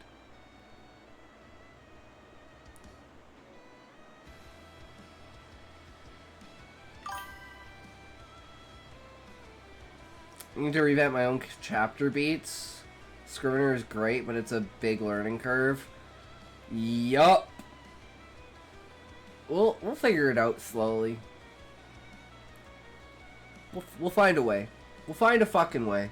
We always do. We got lots of time now that we've got... Yeah, Raymond Dow, by the way, if you didn't know, we are taking time off work for September and October to crack down on writing. So we will be changing the stream schedule. We will be streaming 6 hours earlier, but hopefully we will also be streaming 6 hours longer, which means it won't fuck with anything, because we still won't go... Like, we won't stop being live before 3 a.m. But if you're, like, up earlier in the day, then we will be live earlier. But 90% of the time, we'll probably still be live at this time and doing, like, 12, 13-hour streams, because I won't be working, so I won't be doing anything else. All I'm going to be doing is writing. So I'm super excited for that. I also have 3 or 4 other works alongside that. Yeah, so Thino, right now we have Ghost Mentors, which is a combination between Beetlejuice and The Sixth Sense. And we have Chiral Clones. Is this one for it? Either way, we have Chiral Clones as well, which is about, like, government conspiracy. Island of Dr. Moreau meets, like, conspiracy theory. It meets, like, MK Ultra. And then we have this one that we're going on. Plus we have the novel. Plus I have 2 other ideas working in the background. So, like, plus the prequel. So I have, like, 6 or 7 things going on just in the writing sphere. These streams start at, like, 3 a.m. for me, so I'm fine with it. Alright, just wanted to let you know, just in case, Raymond, if you wanted to be on earlier, and to let you know that we will be, yeah, we'll be on earlier, we'll be on later, we'll be going hard, we'll be doing a lot more, you know, we will be doing actual progress on the book for most of, like, September. We're going to try to do that. Does this even work? Yes, it does. And, from there, we're going to move into art. Because when it comes to October, I want to start drawing out concept art for the book. And I want to use that in order to improve my drawing. Because currently, this is the state. Not that one. This is the state of my drawing.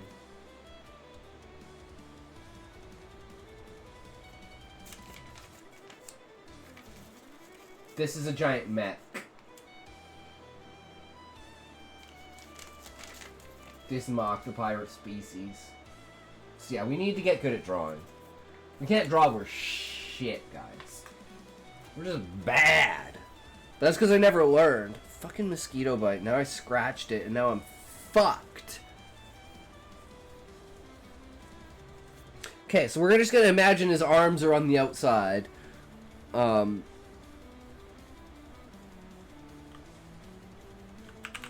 Guards foot of the chief's son. Yes, fucking hate mosquitoes. They're bullshit.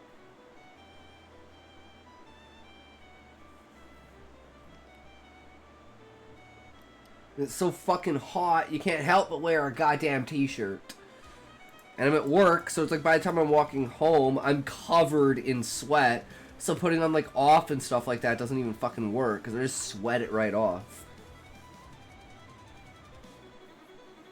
And then I'm just sticky and gross.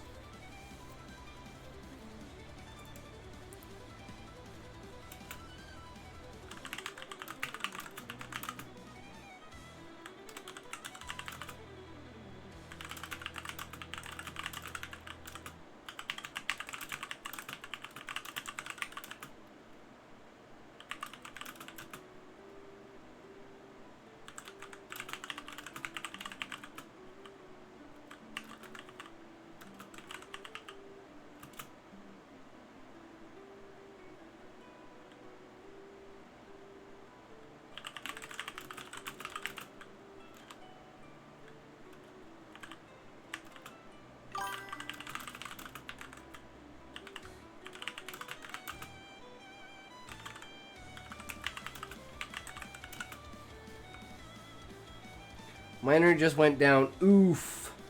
That sucks. I hate it when that happens. My internet never goes down because I have amazing internet. Because everyone in my house games. Everyone in my house uses the internet for everything. So we have like literally the best internet you can fucking get.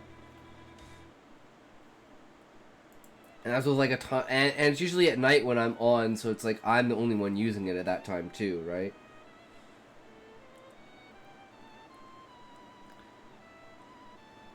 Power of his ancestors. I think my parents turned it off because they were likely watching a catch-up program and it was freezing or pausing. And they just like reset it.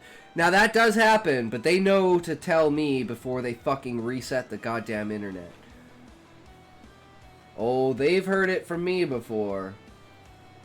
Middle of a raid. Oh man, you'll get it. Middle of a fucking raid, you didn't fucking warn me, you didn't fucking tell me. Frustration at its peak. At its peak, yeah. Yeah. 100%. 100%, Thano.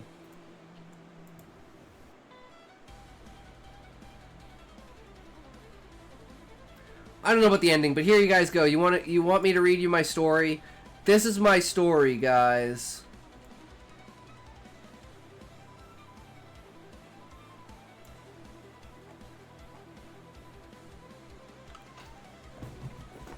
Okay, I'm gonna take a token, then we're gonna read this. And then, unfortunately, guys, we are gonna have to call it after this. But, you know, like always, we will be back again tomorrow, because we are here every day without exception. So always feel free to drop in and pop in anytime. As long as you need to.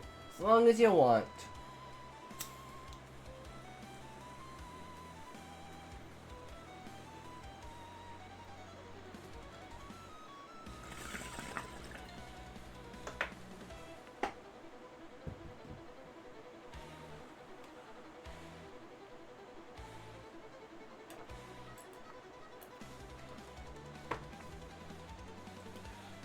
Okay, here we go.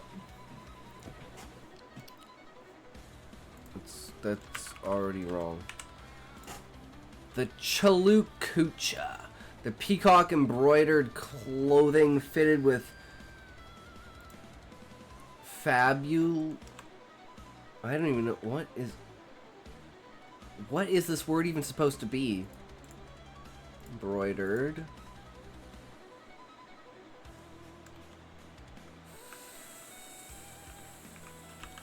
Fabulous?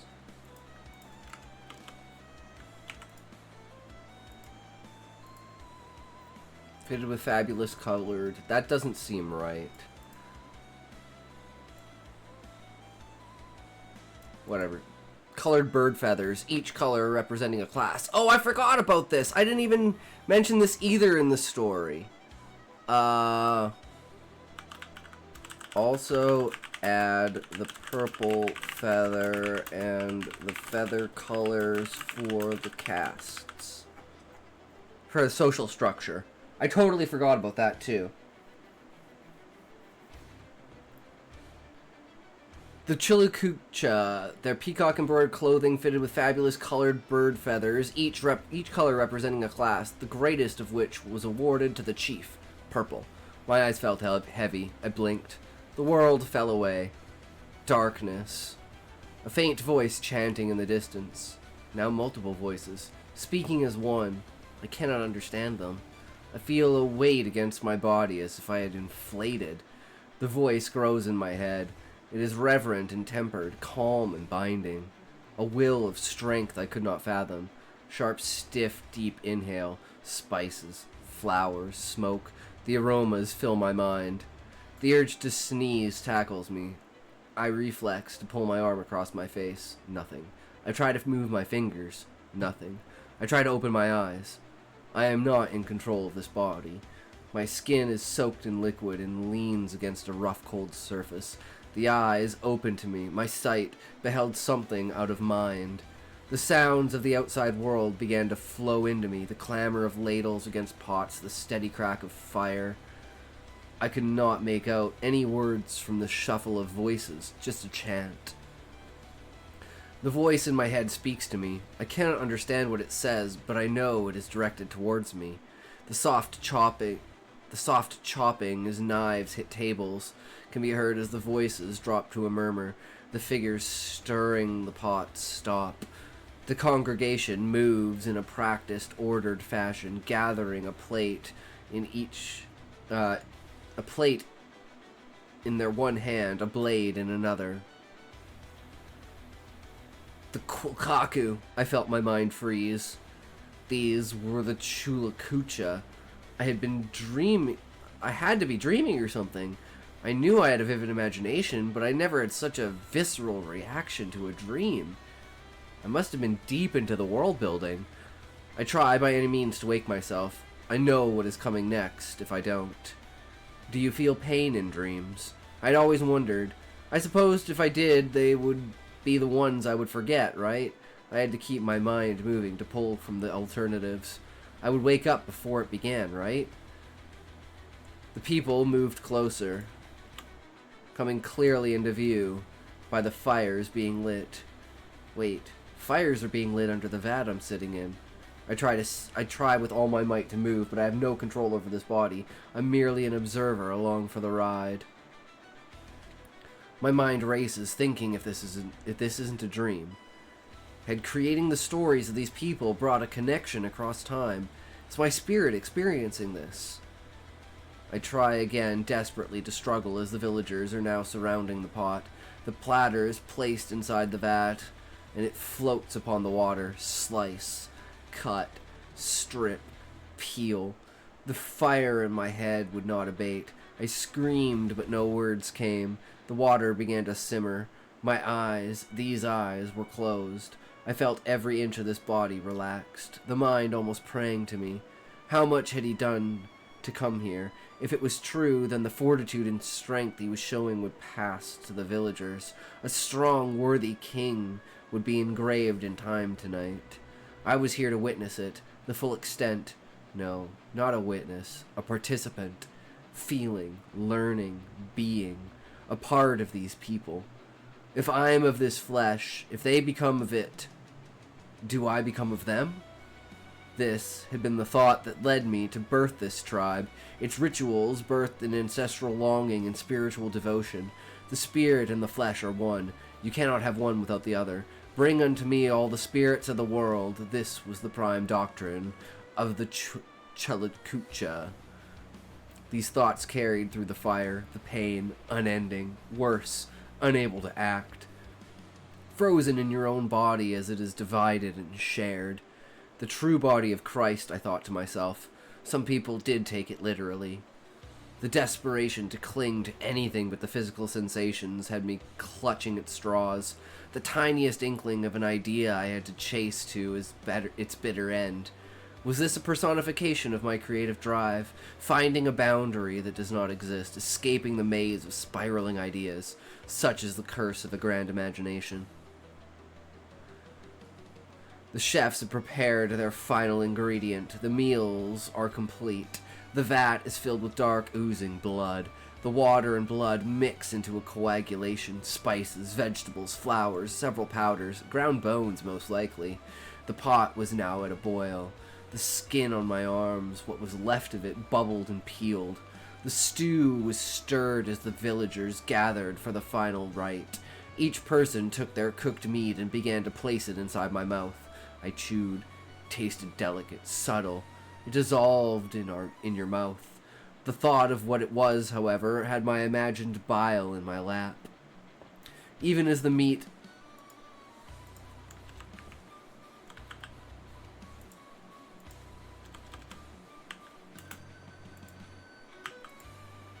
I don't know how to spell decayed.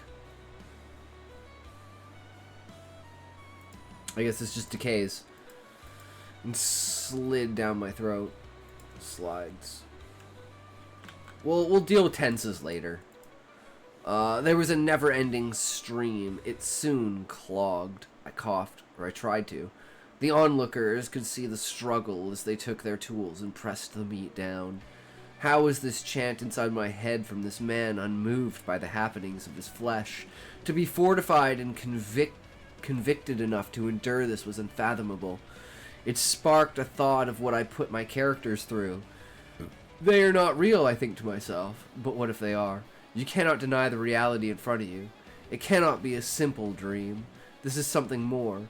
A merging of spirits across time and space. A character calling upon his creator to experience his own suffering. The existence this creator has shoved upon this poor wretch. Yet he held it with dignity and reverence of one accomplishing the impossible. The sight before me, this other consciousness in my head, it wanted me to watch. I knew it. As if I was the spirit of their tribe itself, witnessing the grand show of becoming one of his people. I fought through the sensation. My mind is all I know. You are not alone. I see now how my creations have lives, meaning, and a place of their own. I do not regret what has happened.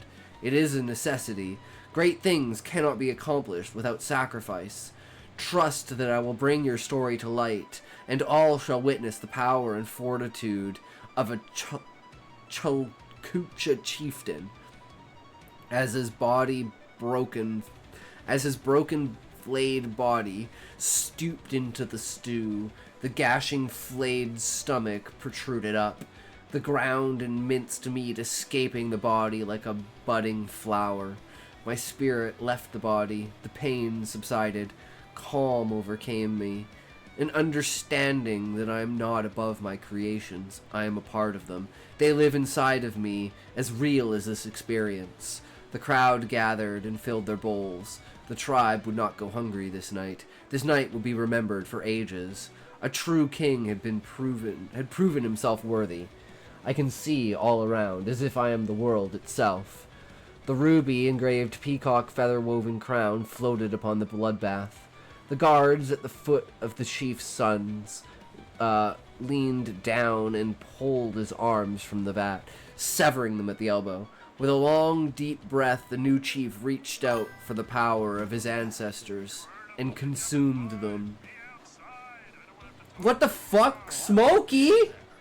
Wait, what? What the fuck, Smokey? What the fuck, Smokey? Welcome, welcome. What the? You just blew my mind, Smokey. Now I'm thinking, am I high? Am I inside of my own dream? What the fuck, Smokey? I don't understand, bro. How could you lie to me this whole time? How could you lie to me this whole fucking time? You bastard.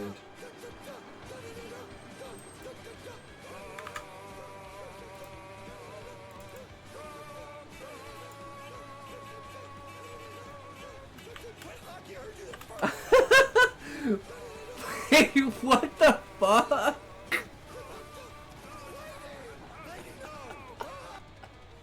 I'm so confused, Smokey. What? When the fuck did you... Wait, what? I am so, like, what the fuck? What the fuck is going on right now, dude? I gained 19 followers today. What the fuck, Smokey? Why did you not tell me? What? What? I'm following you. I'm retarded. I knew that you had a channel, apparently. GGS was fun. Smokey, you're so ready. Air fried hot dogs to the point of almost charring. 400 Fahrenheit for 11 minutes. Sean, back me up on this. Smokey just raided me. When the fuck did Smokey start streaming? Why does Smokey have more followers than I do? Why does Smokey have more viewers than I do? What the fuck is this? Someone turned the tables upside down. It's not allowed to be this way. I fucking told you, Smokey, if you started streaming, you would pop the fuck off because you're fucking hilarious. I'm vindicated and justified. I'm guessing it was about the time of day he decided to stream. I don't know. He's popping off on fucking Kick, bro. He has way more views than me. Damn, brother, I'm impressed, Smokey. Fuck yeah, I told you would pop off.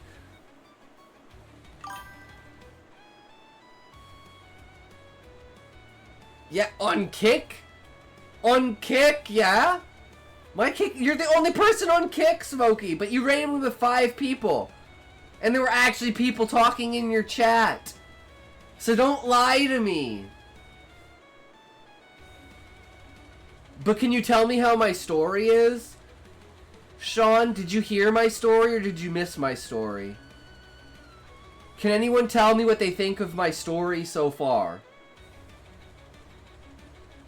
I need feedback because I'm not a good judge.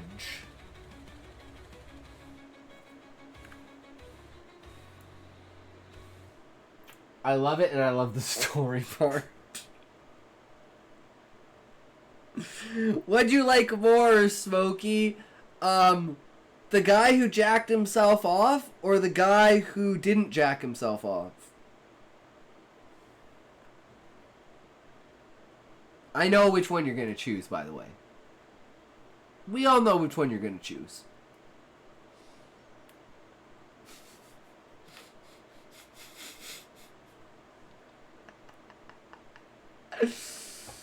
Oh, man.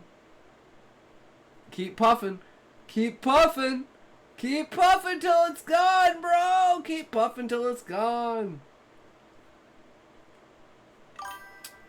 I've been hearing wording is superb to my mind. The main character's pain should be more intensified. Only the chief had the mental strength to shut off those pain receptors. True, Sean. It definitely needs to be refined in that way. Escaping the body like a protruding flower. I like this part. Damn, Smokey. You just proved me to be an insolent little bitch. You literally just proved me to be an insolent little bitch. But then I realized that it's on the screen, so maybe not. But I still feel like an insolent little bitch. Like a budding flower. I thought that was a very, very... Huh? Because I'm like, you weren't listening to my story at all, and then you quote my story, and I'm like, oh, shit. Maybe I shouldn't jump to conclusions about Smokey's literacy.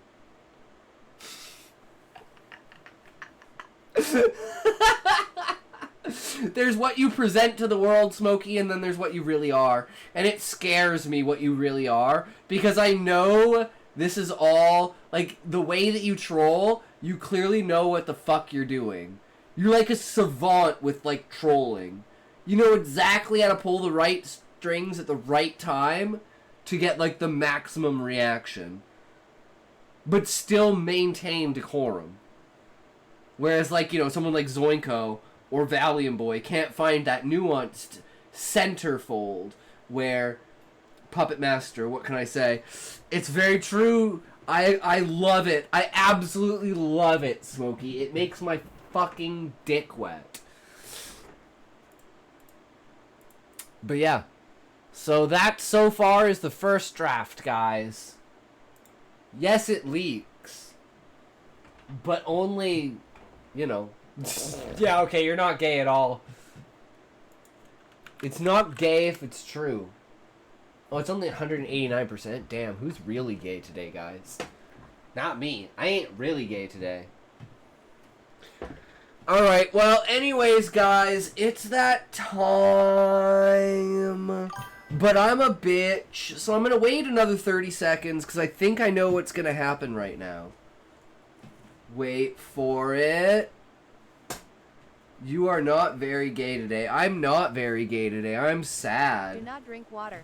Do not leave your seat. True, there it is. Pop it up. Do not stretch. Do not go to the bathroom. I'm gonna milk you guys for the 2.5 cents. Quick, go, go, go, go.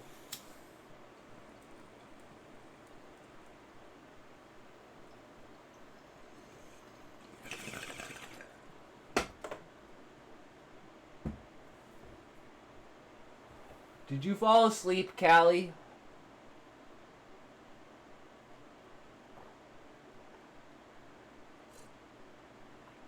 Because Because we wound up in like a 3.5 hour conversation.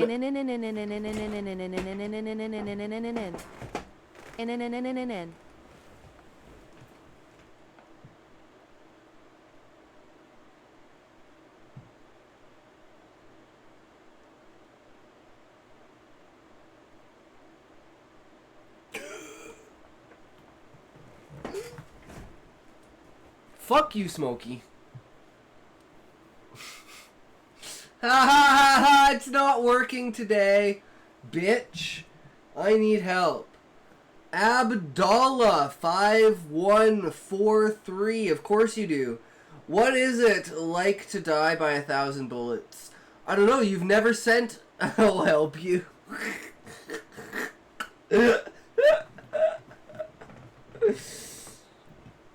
Oh, God. Okay, guys. What do you need help with?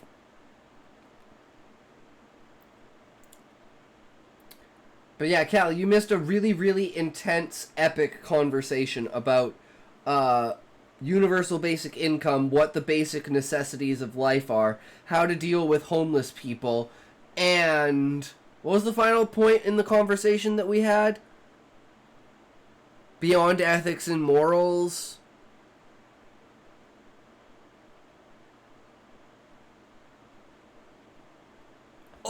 Oh, mental illness, right. The difference between, like, a fundamental, brain disorder and an actual, like, illness, right? How some people need a discussion to get back on track. You can just outright say it, Sean. You don't have to beat around the bush with it. Everyone knows I'm retarded.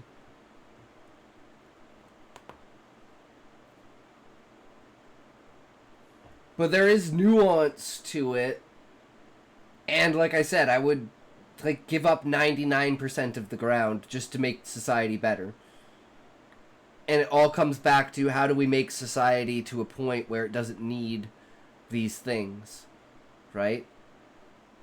How do we fix society? And we never even came to an agreement of a plan to do that. And I think that's the biggest problem, is not being able to come to a plan. No, you're definitely thought oriented, so if your ideas are wrong, then give the examples of why they're wrong.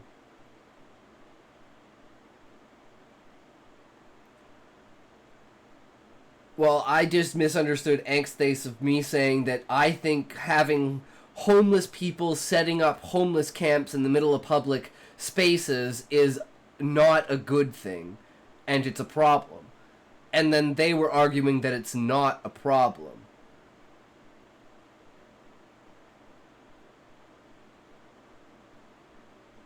And I didn't know how to get past that.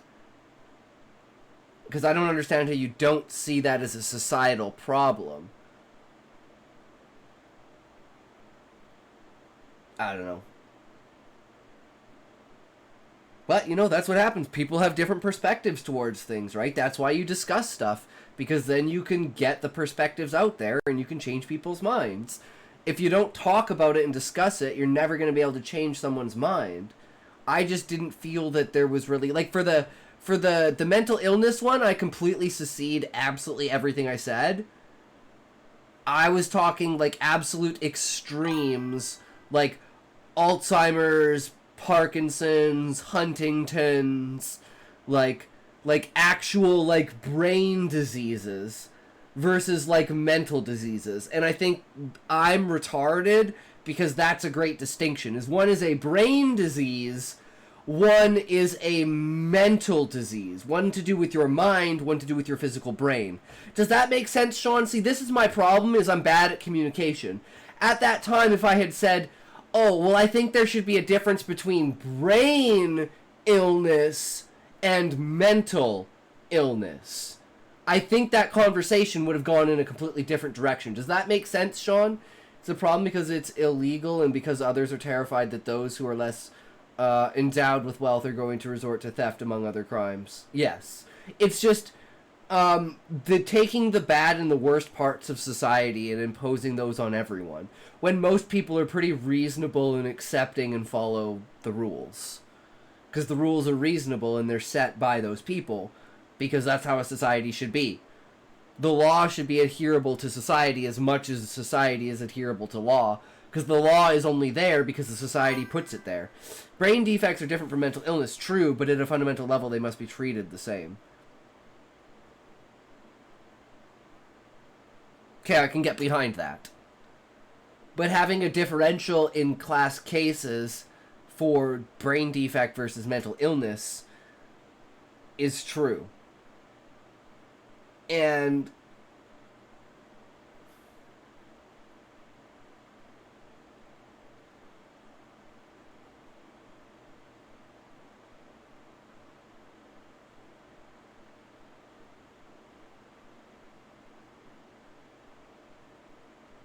as someone who's not affected by it, right, I have my own viewpoint. But that's why I always say, any argument that I have is completely up in the air, right? Change my mind. Give me an argument that changes my mind. Right? Like, they never... what's an argument that having homeless people in a public space is a good thing for society? I don't know what a argument you could make for that. ADHD is a brain defect that makes focus a challenge, but you're no less intelligent. You aren't mentally ill. That's a great nuanced distinction, Sean. I never thought of, like, ADHD as using that as, like, a great functional example, right? Because you can have, like, functional anxiety, right?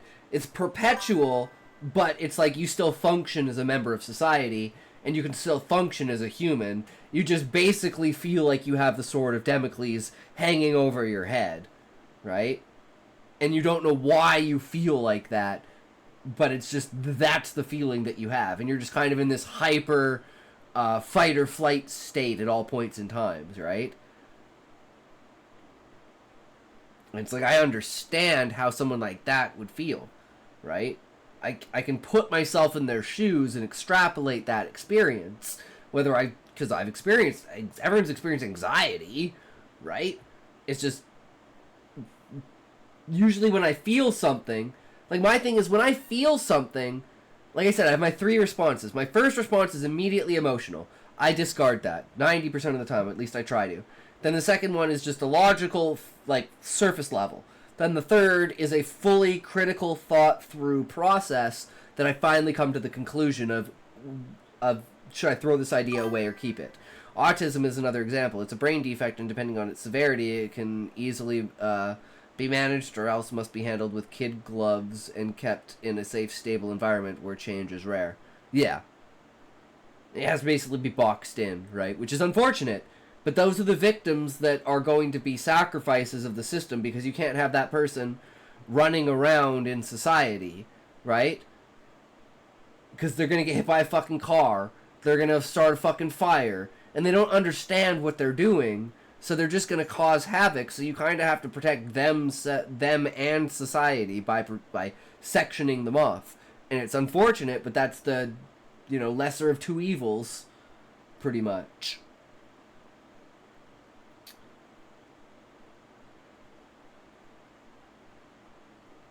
I think I had another point I was going to make. One example I know of is a kid who didn't understand that a cheeseburger didn't need to come from McDonald's to be a cheeseburger. Yeah, like the power of association, right? Like, you associate a certain place with a certain object, so you don't think that it can come from anywhere else. Like people who think that meat comes from the superstore, they don't understand that it actually comes from an animal. They just don't have the cognitive power to make those connections on such a extrapolated level. And then when you tell them, it breaks their brain, right? And then they just go fucking crazy because they can't comprehend it, because it's outside of what their standard evaluation of what reality is. It's like hard grained into them. And then the more that happens, the worse of an effect it has.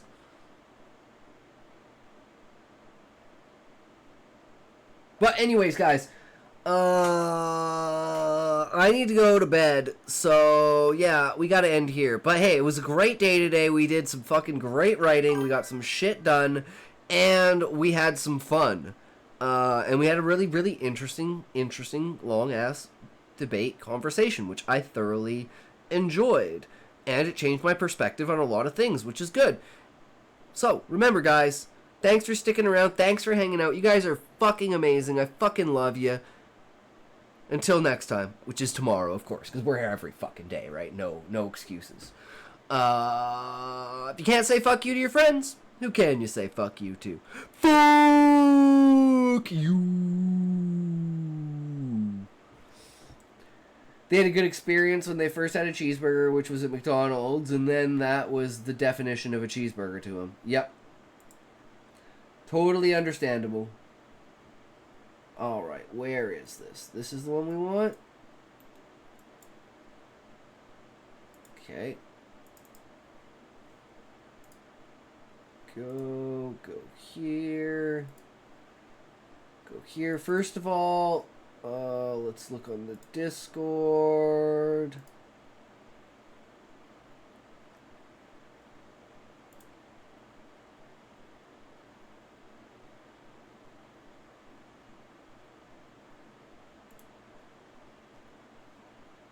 See here.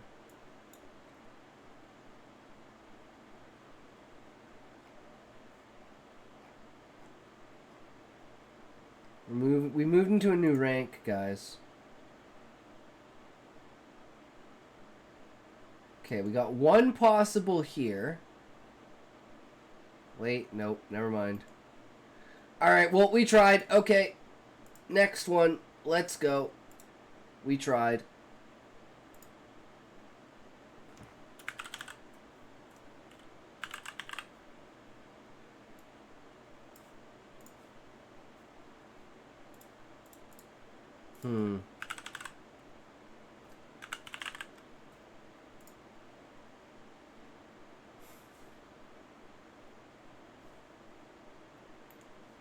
Okay. Well, that failed too.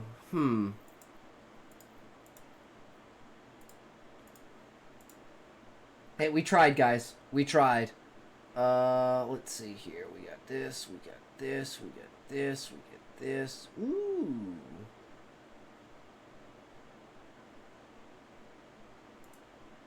Here we go, guys. We got one. We've been here before and we're coming back again because this is a good time.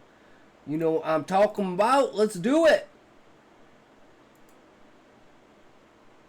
Get your wheels ready, boys.